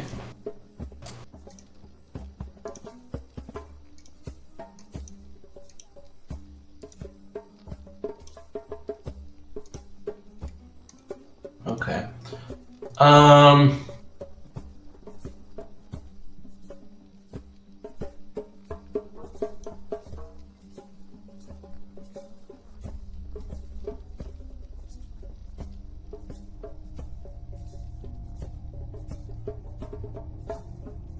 If I cast haste, would it quicken up how quickly these two wake up? Yeah, essentially they're awake, but they don't have their stuff readied for any kind of combat. So in this moment, at the end of the round, I'm basically going to ask Lanray and Finray what they did in their procedure of being alerted. But they're not in any way ready to fight at this moment. That's what I'm saying. If I cast haste on them, would that help? Yeah, it would give them it would give them an extra, I would say it would give them an action in this round beyond just getting themselves ready. So they could take one action in this round. Alright, I'm going to cast haste. It's going to exclude Medolfir. Okay. Because he's too far away from the rest of the group. But everybody else gets it. Okay, and that lasts, let's see. It lasts No, 9 rounds. Yeah, nice. Okay, so let's get Finry, Lanray, Varg, and Max. And Barog. He was already selected. Okay, that should be it. Okay, is there anything else you're doing? And then Max is going to... So, okay, question. Sure. Varg was pointing off to the east on the map, right? Yeah, he was growling at something towards the east. Alright, so Max is going to stay where he is because he's worried that something might come out of the woods there. Okay. That is you. Okay, the wolf that is to your northwest, Midolfir, that was chewing on the venison, sort of quickly tries to bury it a little bit, and then just with his remaining movement is going to position over to here, but he's not able to attack in this round. That is his turn. The wolves seem to be running towards the group to your east, Midolfir, from what you can see, but there is another one to your south. Further rustling in the southeast, Max, you hear sounds of things circling about to your southeast. And on this action, a wolf is going to charge at you, Max, in this location and take a bite attack. My AC is 26. Ooh, thick skin. As it bites down, it just gets a bunch of gravel in its mouth, and it kind of like and kind of backs off from chewing on you. Naturally, having learned that rock god is not good food. Varg, being entrusted to guard, is going to step forward back here, and he's going to take with Midolfir not around, he's going to basically do what he was left to do and just bite instinctually at the one closest to Barog. He just took a 5-foot step, right? He only took a 5 foot, so he does get a full attack. And when he does a full attack, he gets an extra attack, I think, from haste somehow. Ah, good point, yeah. That's what happened right there. Okay, so 14, 12, and 18 to strike. That is going to strike 2 of the times. So he takes 11 points of damage as he just rips into this wolf, instinctually defending his own pack. 2 trip attacks to bring him down. Yeah, good point. Kind of tricky. I think 4-legged beings are a little bit trickier, but let's see what happens here. Grab him by the neck fur and pull him down. Yep. Where is that trip attack of his? We've just been doing contested strength. Ah, that's what it was, yeah. So that's going to be a strength check. And he gets 2 of those attempts. And not great for the rolls. Your dice suck. Yeah. Oh. All right. I will say, I think those... anything with 4, with more than 2 legs gets a +4 on the check for tripping. Yeah. But I don't know if they cancel each other out since the 2 of them are. No, because when you think about it, whether somebody is stripped or not is only relying on themselves, not whether the being attacking has 4 legs. So, yeah, with the +4, it is able to avoid becoming prone from that trip. Can we point out that across 4 d20s, there were 3 2s and 1 3? Well, you know, GM evidently is rolling really shittily right now, so take advantage of that. From the south, another wolf erupts out from the south and is going to go to that point with its first move action and then to this point behind the shadowy werewolf figure to your south. So he is now there. That is his entire turn to get there. Midolfir, it is now your turn to act. What are you doing?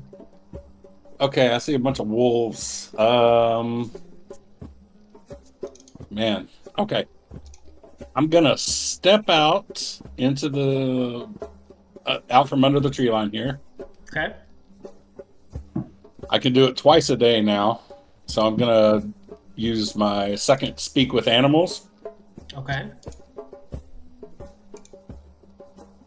And then loudly enough to cover the area, basically yelling in a challenging that and this is to the wolves. I'm going to be speaking in wolf, that I am the master and to submit to me.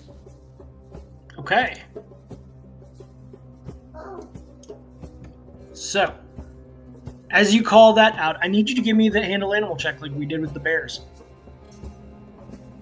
And this is tricky because this being to your south might be their master. He's going to make a contested check. Okay. Yeah, with that, the wolves don't seem to change their demeanor. What else are you doing? I mean, you do see that this figure right here is not a wolf. It is some sort of werewolf being. yeah, no, I know. I'm just trying to call numbers to our side. I'm gonna, if I had the movement, I am gonna go here to at least get Balrog flanking on this guy, because using the speak with animals is my action for round. So Okay. All right. You position yourself for the next round accordingly. Balrog is going to get. That's weird. Error processing. That's strange. All right, Balrog is going to get his attacks here. He's going to use some of his monk shit. So he's going to.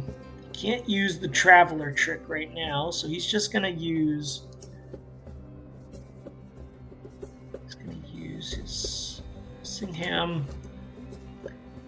He can't use the skirmish, but he is going to use Flurry of Blows on the being, the humanoid being, to his diagonal here. The first one does miss as he sort of lets go, but then the following three all strike.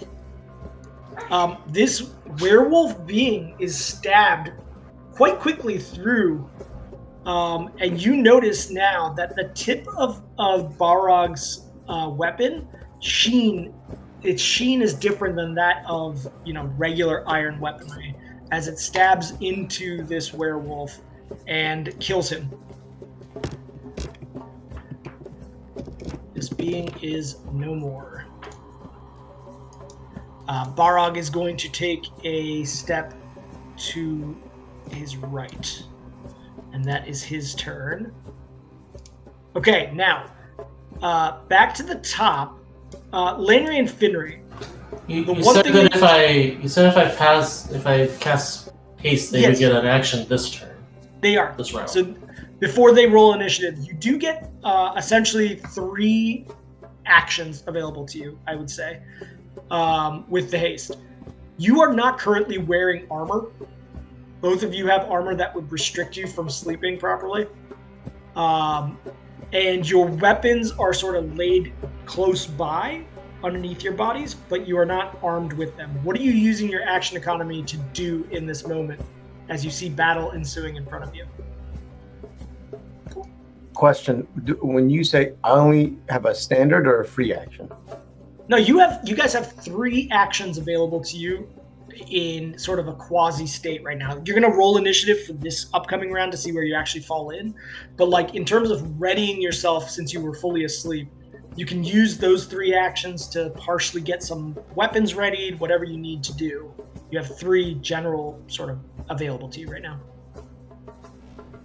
And how, if I were to like put my armor on and grab my knives, like would that take, how many actions would that take?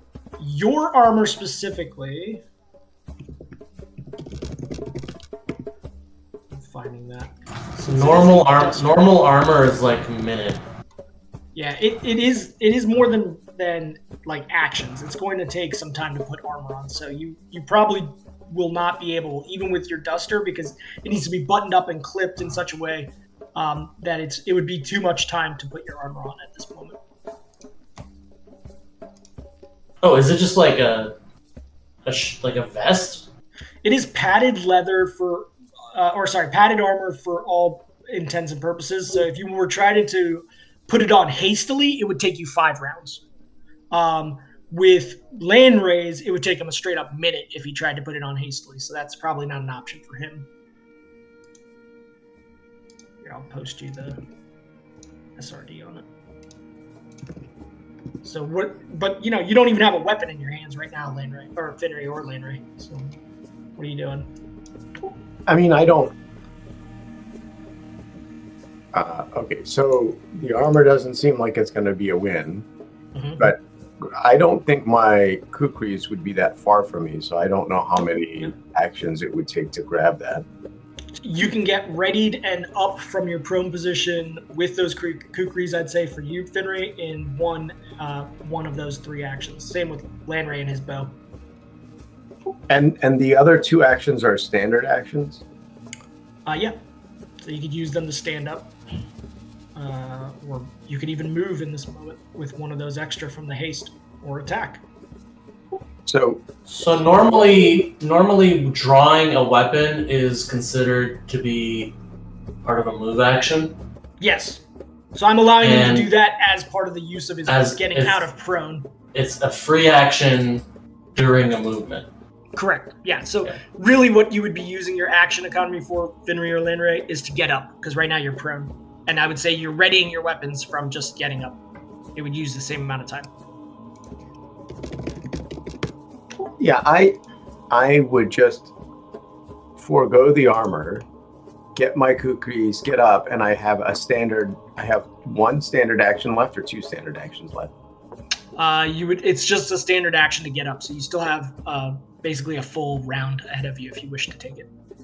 Okay, as a full round action, I'm going to try to carve this wolf in front of me. How about that? Okay, as you stand up, it is going to get an attack of opportunity against you. So it's going to take that. And Landry, what are you doing?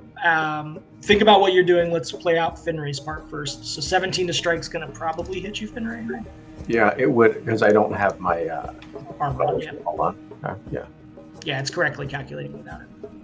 Okay, so that strikes for 6 damage. Now you have full action economy ahead of you because of the haste.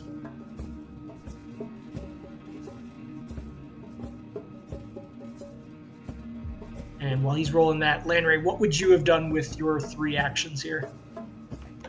Actually, can I get before we do that? Sure. Could I have taken a 5-foot roll and then? No, I then. Like a tumble check. I wouldn't have gotten the attack. That's fine. I'll take the 6 damage. I'll just do that. Yeah, you can always avoid attacks of opportunity using a tumble. I would have allowed it in that case. Did it automatically put in an extra attack for Finray's for Finray, right? Oh, he hasn't rolled yet. Never mind. Okay. He hasn't rolled yet. Yeah. All right, so let's play this out. Ooh, I see a 1. Oh, but it just changed to an 18. And other shit is rolling now. Okay, it rolled twice, and that is correct. Yes, the main hand and the offhand. Okay, so is it doing that right? What's your BAB? Did you? So it's 6. So I have main with. Okay, the third attack on your offhand doesn't happen. In the future, when you do your offhand, don't pick full attack, even if you're doing full attack. Just pick single attack for your offhand. It'll automatically do 2 because of your feats, I think. Okay. I'm trying to understand why it's giving you 3 on your main hand, though. Because of haste. Oh, shit, the haste. That's why. Okay, so that's miscalculating. It shouldn't be giving you 3. It should be giving you the first 2 on your main hand are correct, and the second and the 2 on your offhand are correct. He already used one of his actions to stand up. You said he had a full You have 3 actions. Full action. That's the only way I could have done a full attack. Otherwise, I would have only had a single attack. Yes. So count it out with me. He's hasted, so he has 3, let's call them actions. One of those actions he took to stand up. Now he has a regular turn ahead of him. So he's not hasted, so he doesn't get the additional attack as if he was also hasted. Oh, you're saying the effect of the haste is temporarily disabled because he uses to stand up. Exactly. So I'm going to take the first 2 rolls and then the second 2 on this offhand. So that is 14 to strike. The 14 strikes right off the bat, and it does take the wolf down to 0. It is kind of yelping as it goes disabled. Do you wish to focus your additional attacks on that being, or would you like to retcon that you didn't actually take a full attack and you want to use a movement? You can take a 5 step in the middle of the full attack. Yeah, you could. You could take a 5 step. Wouldn't get you. If I can do that and hit I would have not overkilled that guy. I would have gone to get the one by Max, if that's possible. Okay, yeah. You could take this 5-foot step right there and be next to Max now. Yeah. Otherwise, I would have done that at the end of the round anyway. So I would have. Sure. Yeah. So you strike the wolf, and then you kind of spin around 5 foot around Max. The rest of the attack. So the 28 does crit confirm for 5 damage on the wolf, and then the second set of attacks, both of those also hit for 6 additional damage. Still standing. I think that's your full turn. Yep. Okay, now go ahead and roll me your initiative. While Lanray, you see Finry do this, what are you doing with your 3 actions? Yeah, I mean, I need to grab my bow and arrow and get up. Yep, I would say that's all one of your 3 actions, just like with Finry. You are now standing within 5 feet of this wolf. I'd still give you a 5-foot movement if you'd like to take it. Yeah, I mean, I would almost try to 5 foot roll out of the way, basically. Okay, yeah. Easy enough for you to do. Just pick a spot that you're moving your 5 feet.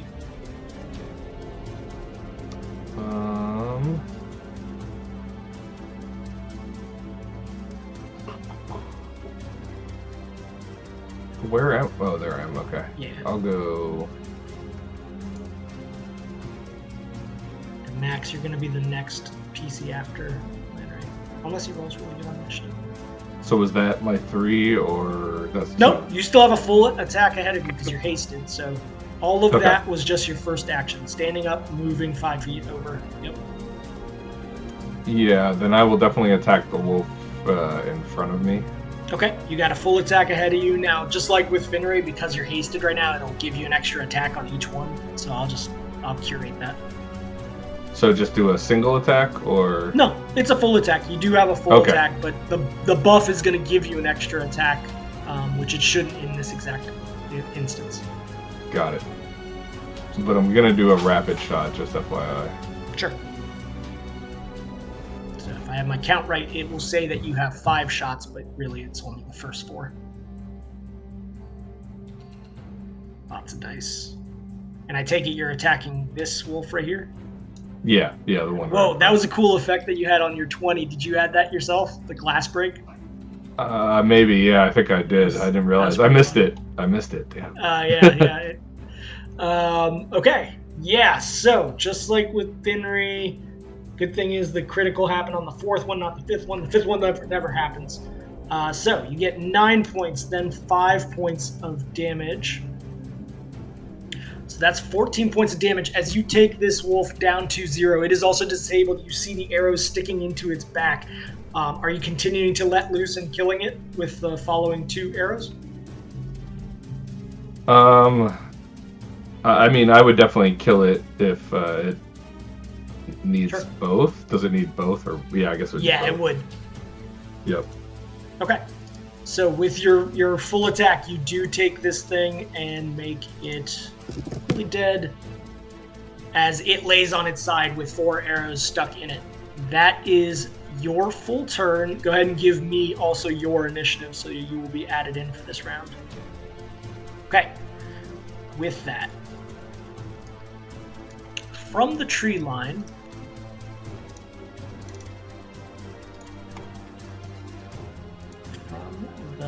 tree line.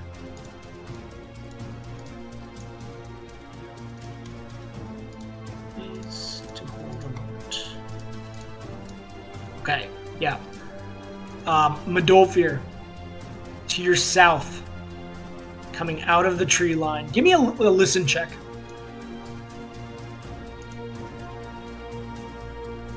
Medolfir. If the listen check you're asking me to make is specifically to not be surprised, I've got that feat that eliminates surprise. Great point. I forgot all about that. It was from the tree line. You sense around your shoulder this larger werewolf being, jet black fur, approaching at you, and he is going to take a claw attack against you. Did Medolfir attack already? I didn't do an attack. I did a round action though. So, but you're still invisible. No, well, No, he because I attacked. cast a spell basically. Yeah, and he cast a spell earlier. You didn't attack. You cast the That's spell. okay. Speak with Alright. animals. Yeah. Okay. So it's like an actual like spell triggered ability. it's a spell-like or is ability. it- Yeah, it's a spell-like ability. I don't think spell likes trigger, but all right.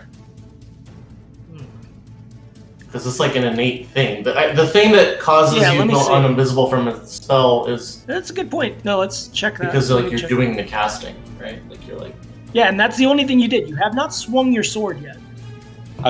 But I spoke also. Wow. Speaking That's doesn't okay do it. still. Okay. Yeah, no, you're right. This being will not take that attack. Retcon it out.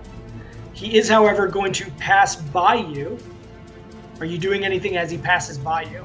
I am going to take an attack of opportunity at that point. Yeah. Okay, go ahead and do so. That is going to pull you out of the invisible state.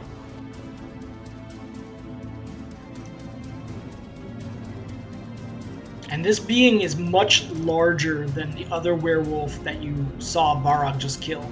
He is a large being. Much more primal looking. Not wearing any clothing other than a loincloth. With that 27, that will strike for 30 points of damage as it, out of surprise, looks over to you now who have come out of your invisibility. It is not going to take an attack against you on that. Well, actually, you know what? Now it will take its one claw because it still does have that available to it.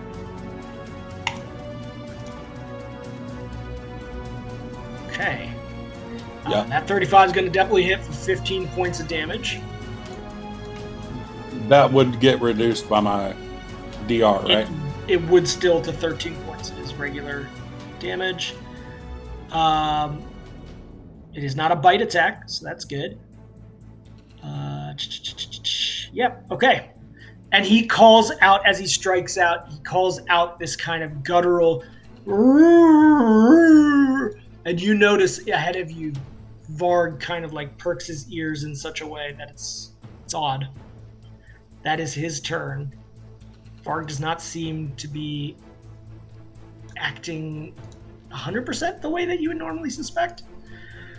This wolf is disabled. It is going to try to limp over out into the woods. Barog is not going to strike out against it for some reason as it limps away to the woods. He is reserving his attack of opportunity there. This being down here is on initiative. He is going to run and try to attack you, Medolfir. Just jump and bite attack on you. So that's probably not going to hit. An 8. Nope. So it misses on that. Max, you're coming up quickly here. From the southeast, another one of these beings is going to launch out at Barog. Man, the mouse just keeps double-clicking. All right, this being is going to try to take a bite attack on Barog. I can't see that. Oh, now I can see it. Okay. Yeah. Okay, completely missing as it goes through the trees. The various underbrush must have obstructed him as he tries to take a bite on Barog's neck. Max, it is now your turn. Okay. Let's see here. So the distance between this guy and this guy is 30 feet? Yeah. I'm gonna do, I'm gonna step 5 foot, no, I'm just gonna cast defensively. Okay. So that's what, 15 plus the spell level. I'm gonna do third level, so I need 18, which is basically automatic, I think. Yeah, it is. Even if I roll a 1, I get an 18. A 1 so, would still get it, yep. Yeah, so I'm just gonna bypass that and just cast it. So anything below a 4th level, you're good to go without even testing that. So I'm gonna cast Mass Curse of Impending Blades on everybody. Okay. Does anybody have spell resistance? I do believe that they do. I need you to do... Oh. No, you know what? Okay, I was mistaken. For some reason I thought werewolves did, but they do not have innate spell resistance. Okay, so they all get that on them. Yep. And then I'm gonna take a 5 foot step this way. Mendolfir, I will note that when you did your attack of opportunity against the large werewolf being, it, for whatever reason, didn't strike as much as you would think it would. Fair. Yep. All right, so with that, that is, that has no saving throw. So that is going to include the disabled one here. That includes a bunch of people. Okay, let's go ahead and apply that. Hopefully that works. Should work. Okay, Max, anything else? And Finri, I just took a 5 foot step towards the werewolf to try to give him another target other than Barrow. Up next is Finri. What are you doing, Finri? Now that you are fully standing and aware. There is a wolf in front of me still? Yes, this one right here, and you see this. You can see back towards the battle with Mendolfir, there's a large being down here as well. And because of haste, I have an extra standard action. Yes, now whatever you roll is actually accurate. If you were to take a full attack, you get an extra attack, is how it's written. And yeah. So it's not an extra action. I was kind of tweaking it since we were in middle of initiative with you, but when you make a full attack, you get an extra attack, basically. And then beyond that, I believe you also get some bonuses to attack rolls, dodge, reflex saves, and your distance that you can move is increased as well. So think of it this way. If you do a full attack, you get an extra attack. If you don't do a full attack and you move, your movement increases, right? Yep. And regardless of any of that, you also get some like AC and reflex save bonus. Bingo. Can I take a standard action and then a full attack? A normal full attack? No. Haste does not give you that. Yep. That was only in that moment because of how you were prone and it was kind of a quasi-action. GM was being super awesome and letting you go beyond what the actual haste does because of my begging. So, what are you doing?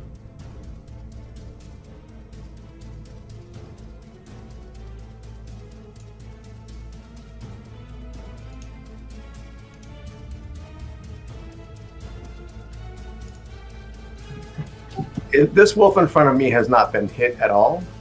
He has. This one is looking pretty rough from Max's strike, I believe. Before. No, it wasn't Max. No.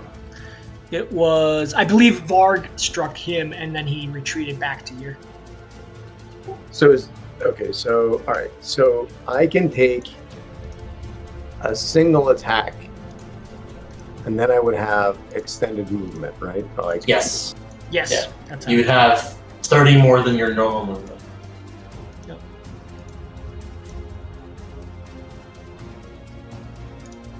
That's what I'll do. Okay.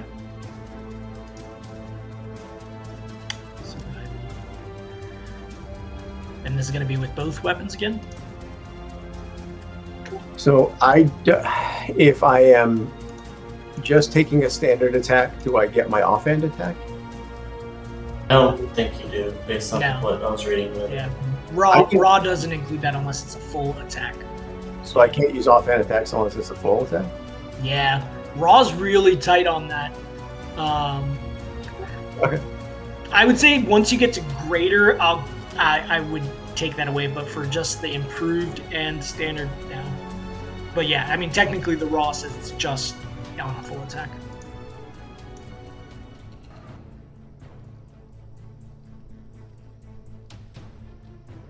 Nice. Doesn't really matter anyways. Yeah, with that strike on the crit, he is taken down. He is unconscious currently and dying. Okay, now I have a full movement, right? Yeah, and with additional distance that you can move.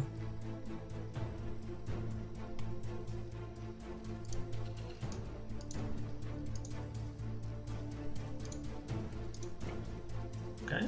Yeah, you can still move, I believe. I mean, that's all I would need to do.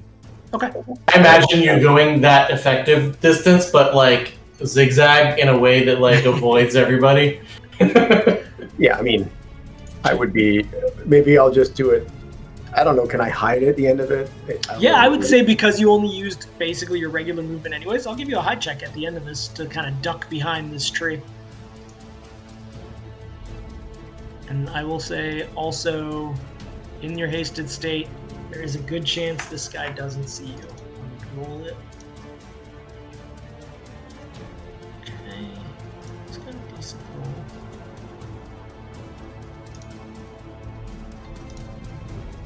Come on, roll it. There. Okay. Yep. You feel pretty confident in the way that you've hidden now. Just barely in some of the underbrush that's at the edges of this tree line. You're feeling pretty good about your position. That is your turn. Lanray, you are now up. What are you doing?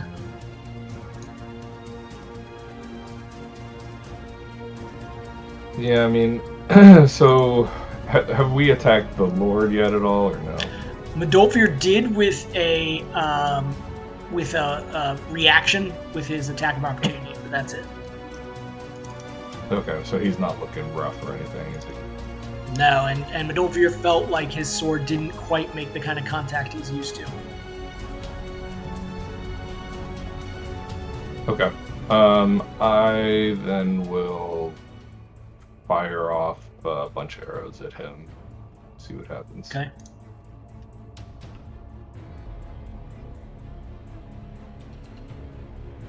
GM, the guidance buff on Barak should be gone at this point because he attacked after I gave it to him. So FYI. Okay, thank you.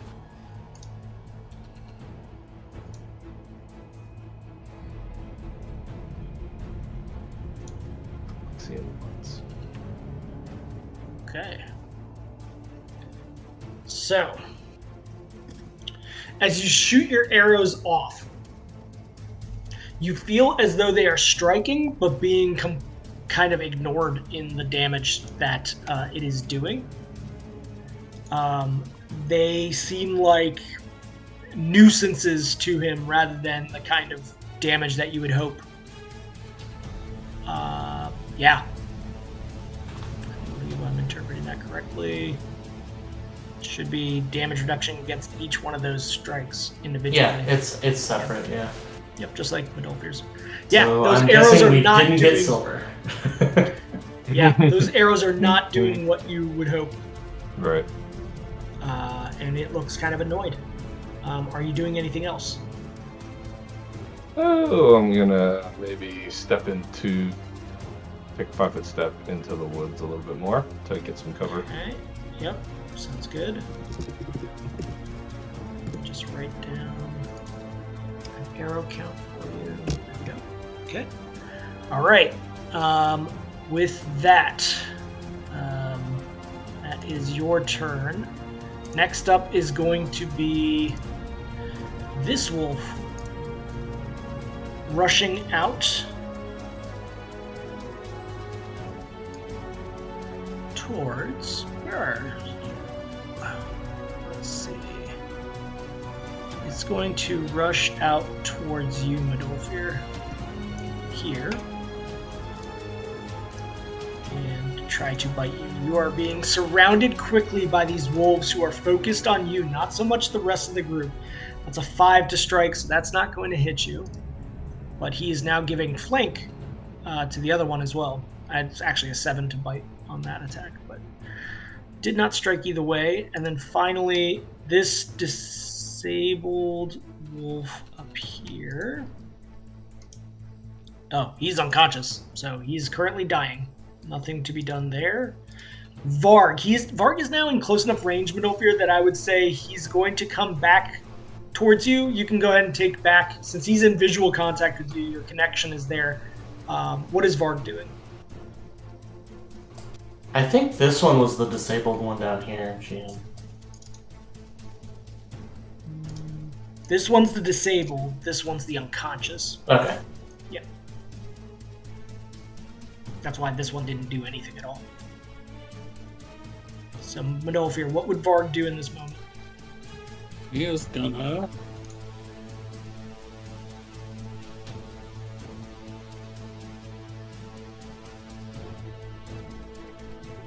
rush up to there. Actually, would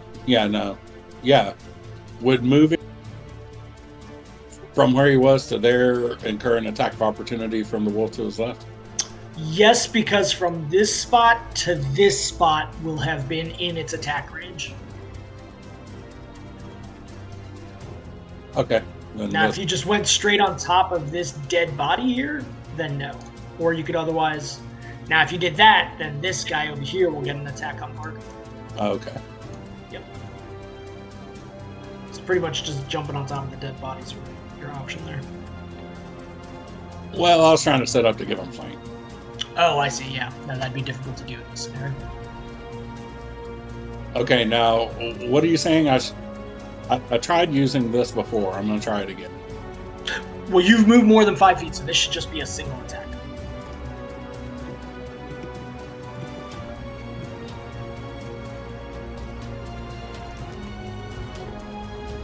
Alright, 22.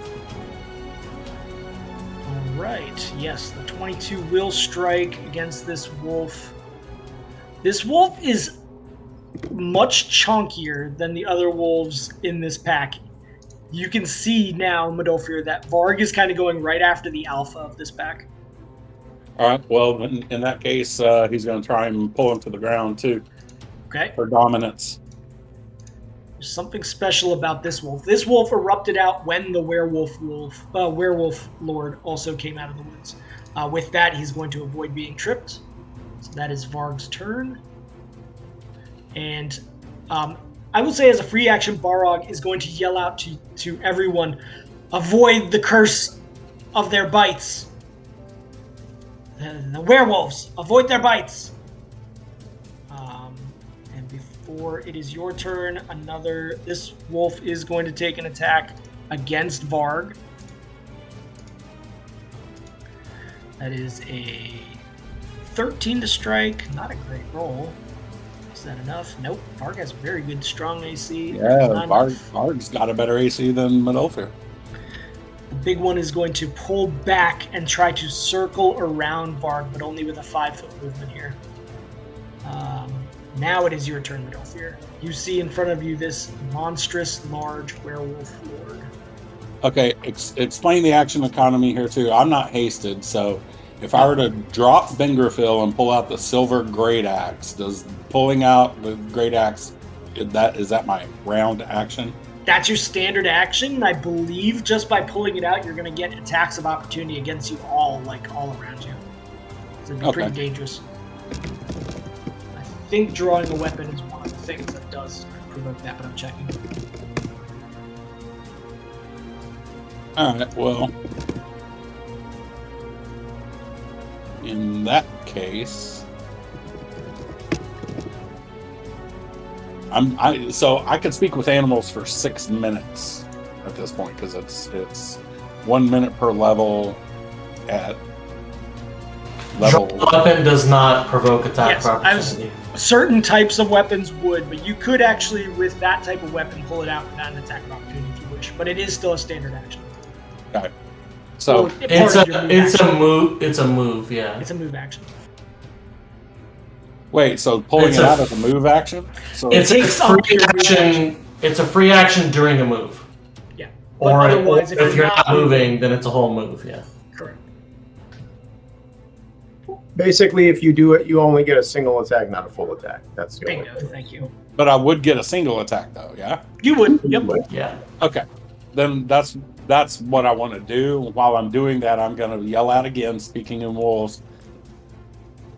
I said submit or you will die here today. Okay.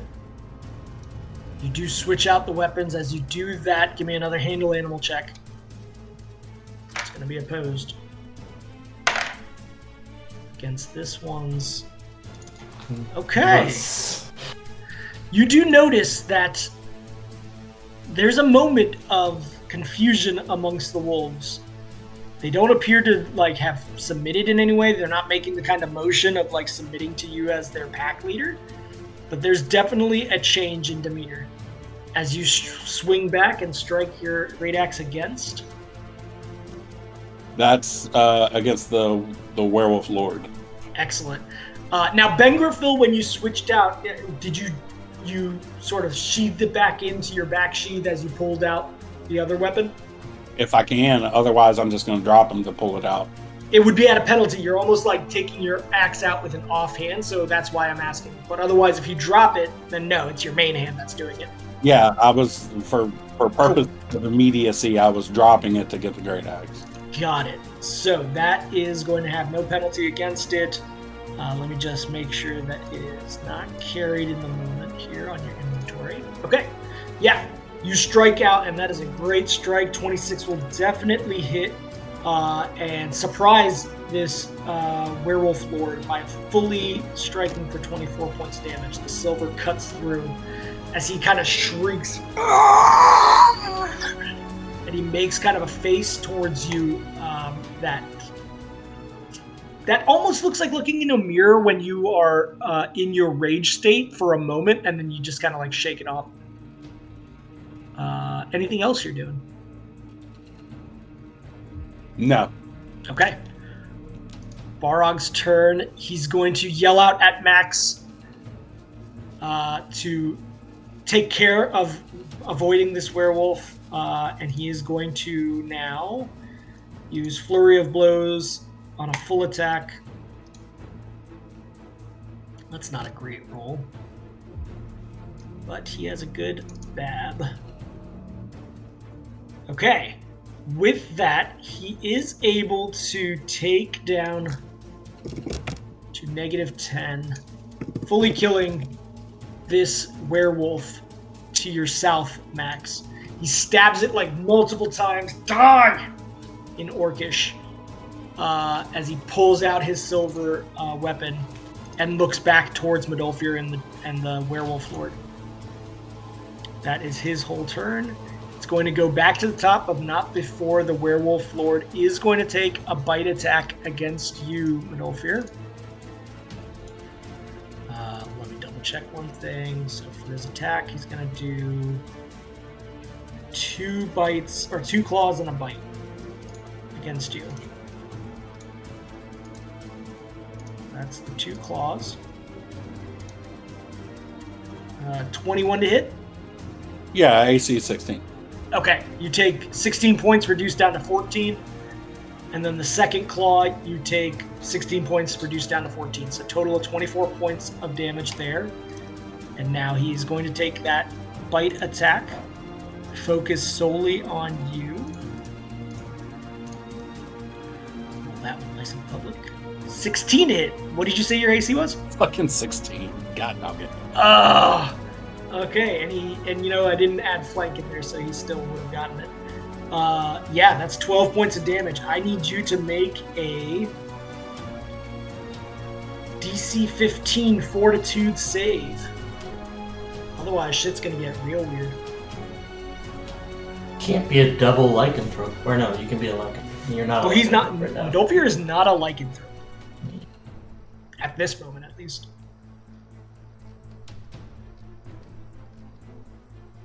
Okay, I'm sorry. I was adjusting my health. What's the check I need to make? This is a Fortitude save, DC 15. Now, I think from the past you've had a decent Fortitude save. Yeah, I have a base 14. So yeah, but you can still roll a 1 on saves. That is so you had a 5% chance basically of contracting lycanthropy there. You are successful from avoiding the effects of that, but you still do take the bite damage of 12 points. That is reduced also by 2 to 10. I factored that. Cool. All right, that is its turn. It is frustrated as its focus seems to be solely on you and killing you. This disabled wolf is going to just move away from the battle and start limping across and running towards these woods. It can't make more than a standard action though, so that's where it's going to end. It is disabled. Next up is a not disabled wolf. The one that is to your south, Medolfir, is going to hesitate for a moment. It is going to attack you. 10 to strike is not going to strike you. The rest of the group, the focus of these beings seems to be around Medolfir for whatever reason. This guy is fully gone, so I can remove him from the order. Next up,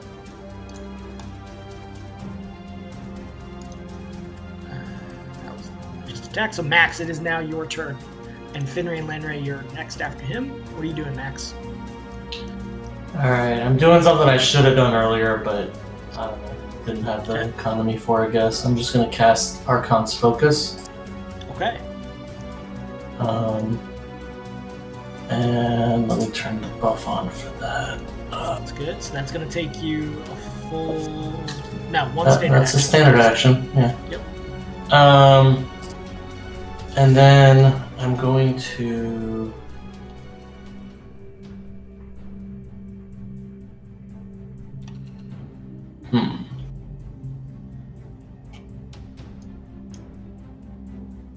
So this wolf over here also seems to be focused on Medolfir? This wolf and Varg are in like an epic, like, alpha wolf standoff right now. Alright. I'm gonna move, like, over here. Okay. You do so just lumbering around the various tree trunks and things in your form. Anything else you're doing? I think that's it. Okay. Finry, Are you you're up rotating next. my character token? I didn't, no. Okay. Finry, you are up. You are well hidden. What are you doing? So if I wanted to swap my kukris for my silver daggers, would that be a standard action? No, again, so because it's two-handed, I would say if you drop your kukris and pull out your daggers, it would act as part of your move, or otherwise it would be your move action. Okay, so But you can't use it for your 5-foot move if that's what you're about to ask. No, I need it. So this is what I want to do. I want to pull out my silver daggers. I want to move south 5 feet, and then I want to take as many attacks on this dude as possible. And I kind of need to know like what that would take. Yeah, you would get a standard attack. Even though I'm hasted? On With the haste flank. condition. Yeah, with flank. On the hasted condition, the only time you get the extra attack is if you take a full attack action. Now you still... So, like, if you were to keep those kukris, albeit they're not silver, you would be able to take a full action in this scenario, which would give you that extra attack.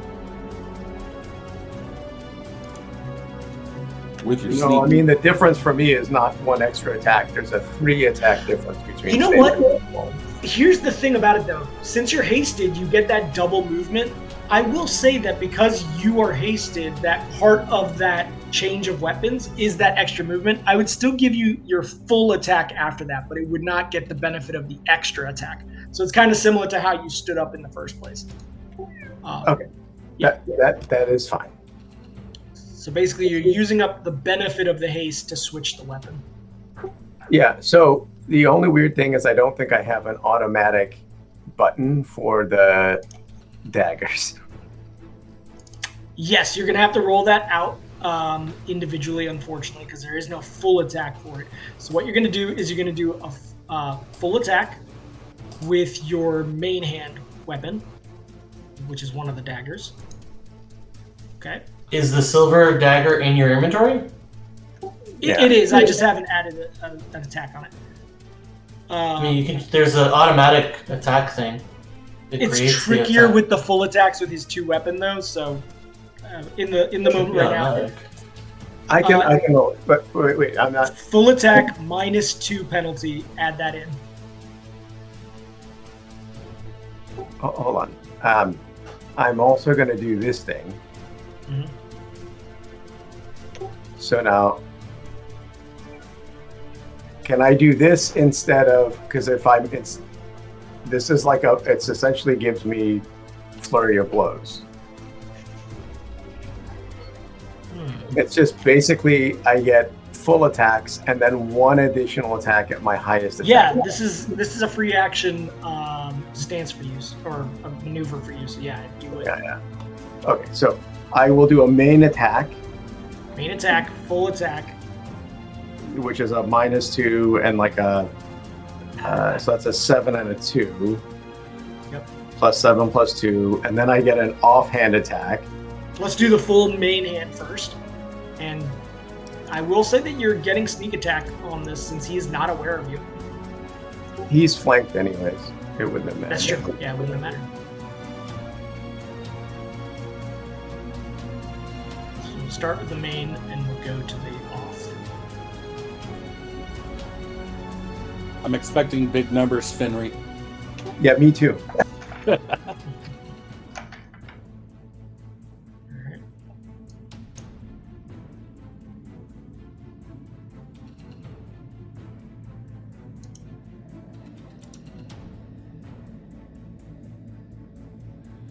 That's a lot of dice rolling across the screen. That is a lot of dice. Okay, your crit didn't confirm. You actually went wildly from a 20 to a 1, but the 20 still strikes because it's a 29. And these are with silver, so he's going to take the full brunt of that first 31 points. Okay, then after that, his AC, that second attack is going to be also a strike for 18 points of damage. The final attack does not strike with that hand. I wouldn't have gotten it. That's only there because it's automatically. It's factoring in my haste, and I don't think that works. So Great point. Okay, now you're offhand. Well, let me do the flashing sun main hand again, real quick. And Sure. Yep. I forgot about that. So that's another -2. I mean, we could have just counted the 10 as that, but that's fine. Gotta hit all these buttons. Yep.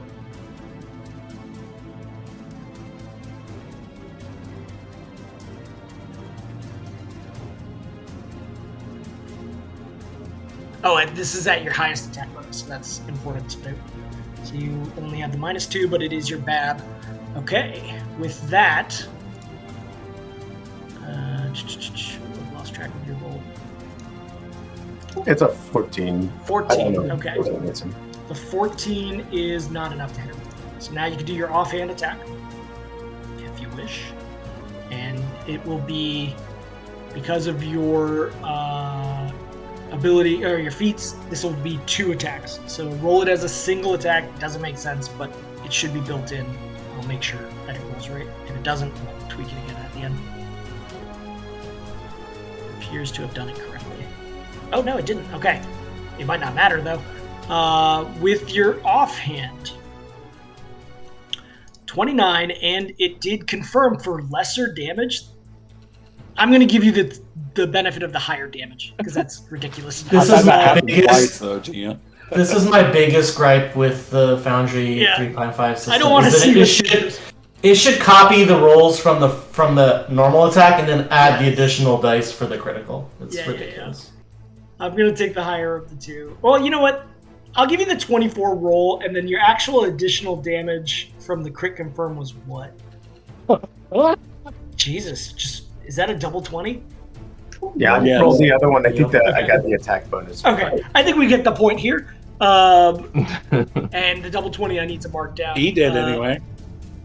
As you just furiously stab at the being that is trying to turn Modolfir into one of his own, you are able with that damage to take him immediately to death. He is dead. So you pull out your silver daggers.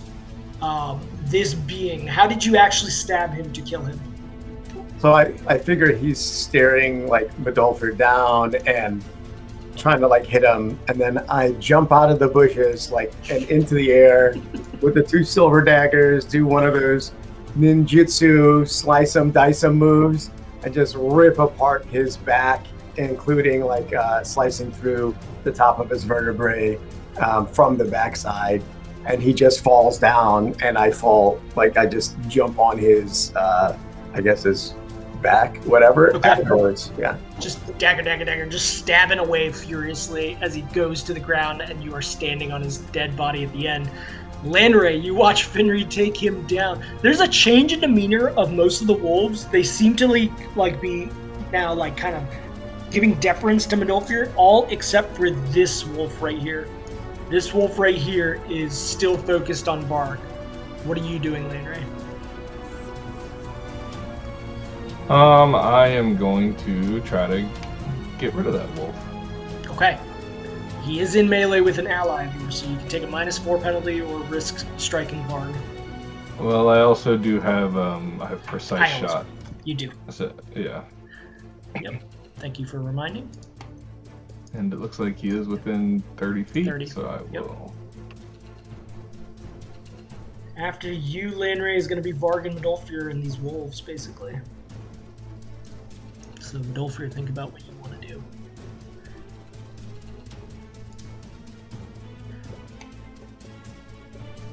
Okay. A lot of bouncing around on the dice rolls. Ugh, that -1 snaps as it strikes. The arrow just erupts into a tree nearby. The 28, the 37, and the 18 all do strike. 9, 17, 22 points of damage as you take this alpha wolf down to a disabled condition. Do you wish to take a 5-foot step? Yeah. Okay. Alright, one of those arrows is definitely not retrievable. This wolf completely pauses, stops its fighting with you, Modolfir. The wolf up here that is unconscious remains completely unconscious, dying. So, okay, and then Varg, you are up. Varg was fighting the alpha, who is now in a disabled state but still conscious. What is Varg doing? He's gonna coup de grace by biting the throat. Okay, give me that attack.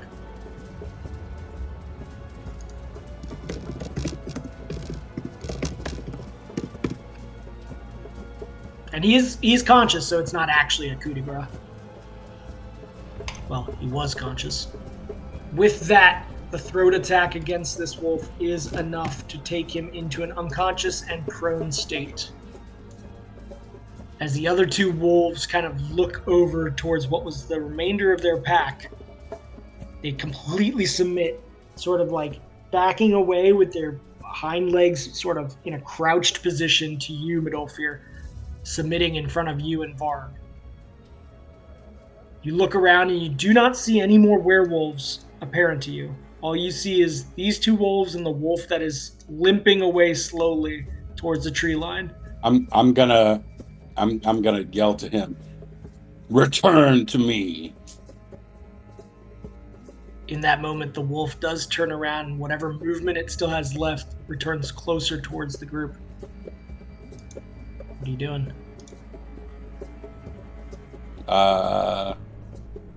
With Varg still holding on the throat, I'm gonna address the wolves. Okay, yeah, your speak with animals is still going. Yeah. You can choose to live and stay with me, fight by my side in my pack, or you can leave and you will die. Okay. The wolves look towards each other, look towards what was their former master. And for when they look over at him, I'm gonna reach my foot out and just kick into the dead body. Okay. One of them looks towards you. Now, mechanically, you are only able to have one additional animal companion at this point. No, I know. Yeah. Not trying to like take them on as companions, but Yeah. Friendly in stature. Yeah. The wolf directly in front of you looks you in your eyes, and you have almost like a stare down as it then goes, "Then where shall we go? Lead us." Yeah. You seem to have submitted them to your will. Give me a handle animal check just to confirm one thing. And then the rest of the group, as you guys gather around what's happening around you, that's a good roll, 20. Is there anything that you're doing in this moment, search-wise, looking around, protecting yourselves? I'm going to be wary of the folks, but I would search all of the bodies and actually, make sure I grab a crease. Okay, yep, you do so. Adolfir, you still have Bengrafil on the ground. Yeah, of course, collect Bingy. Okay. Yeah, you find a good amount of wealth on the carryalls with they had like almost like a hobo basket that one of them was carrying, one of the werewolves was carrying and left behind. But as you search the tree line, you do find it, and there's quite a lot in there that I'll resolve after the fact.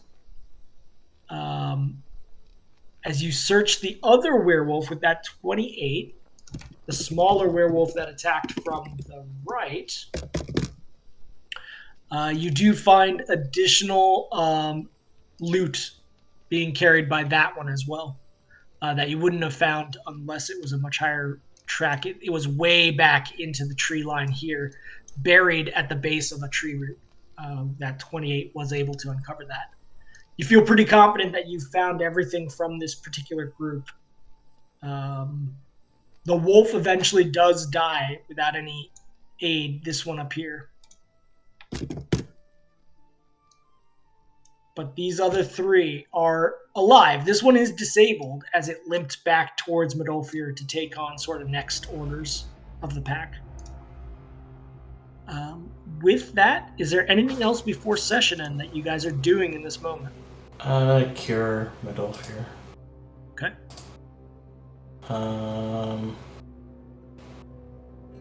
Midolfir. How many do you need, Midolfir?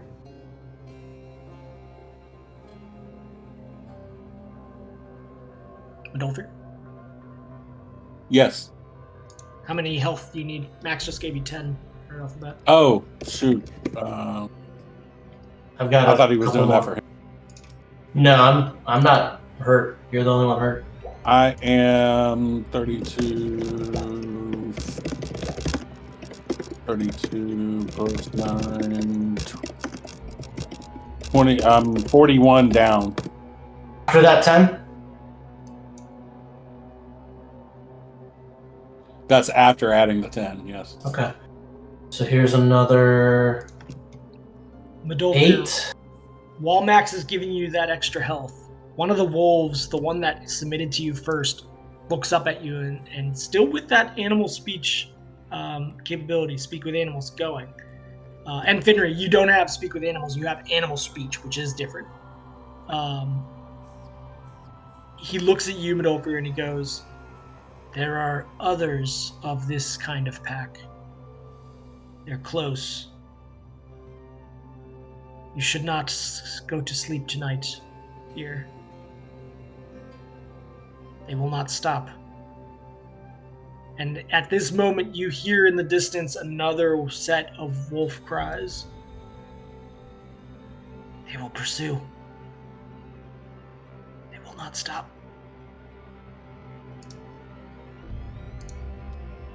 Ask him if he knows a place where they don't like to go or where they have trouble tracking. That's nearby. The water. Downhill, the water avoids them finding us. He kind of points in the direction to the southeast. and then I'm going to ask him, will he lead us to there? Yes, I can try. You can follow. I'm gonna turn and tell everybody what I've been talking in dog speak with this guy about. Okay. And sorry, Finry, you're right. The Pearl of Language was the one that spoke common. Your animal speech ring is speak with animals. You're correct. Okay. So does that mean the pearl that I picked up off of Finray is actually common? Yes, we discussed that 2 sessions ago and corrected that. It was, for whatever reason, it had that in the notes, but it wasn't accurate. So when your mom gets mad at you for like mumbling or something, she'll make you put that in your mouth before you talk.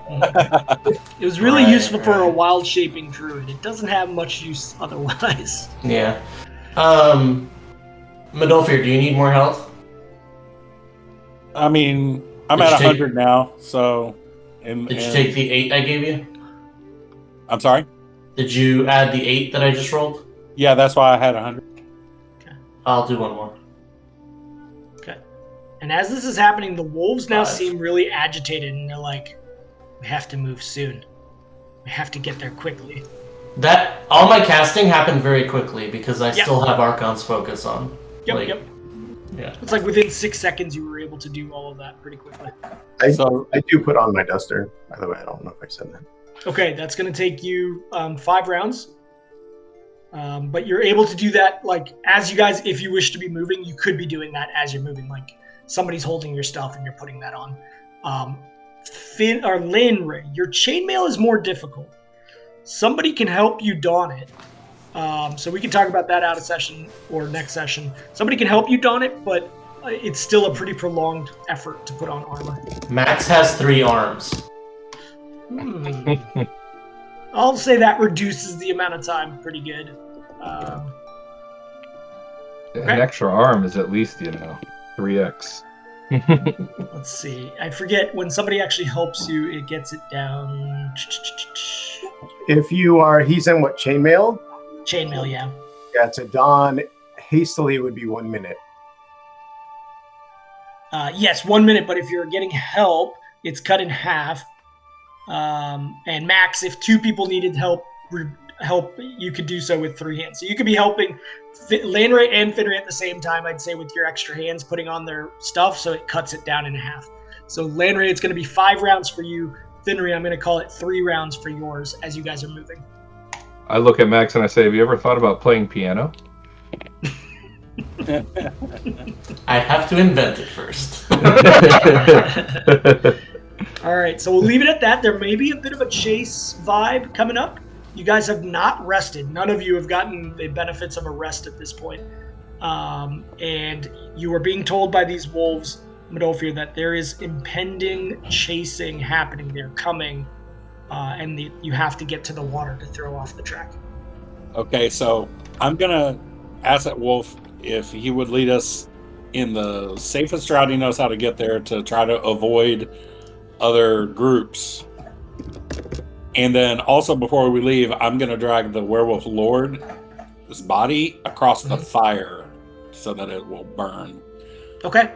For 2 things. 1, a message, and then other, maybe the greasy smoke will kind of help subdue our scent around this area.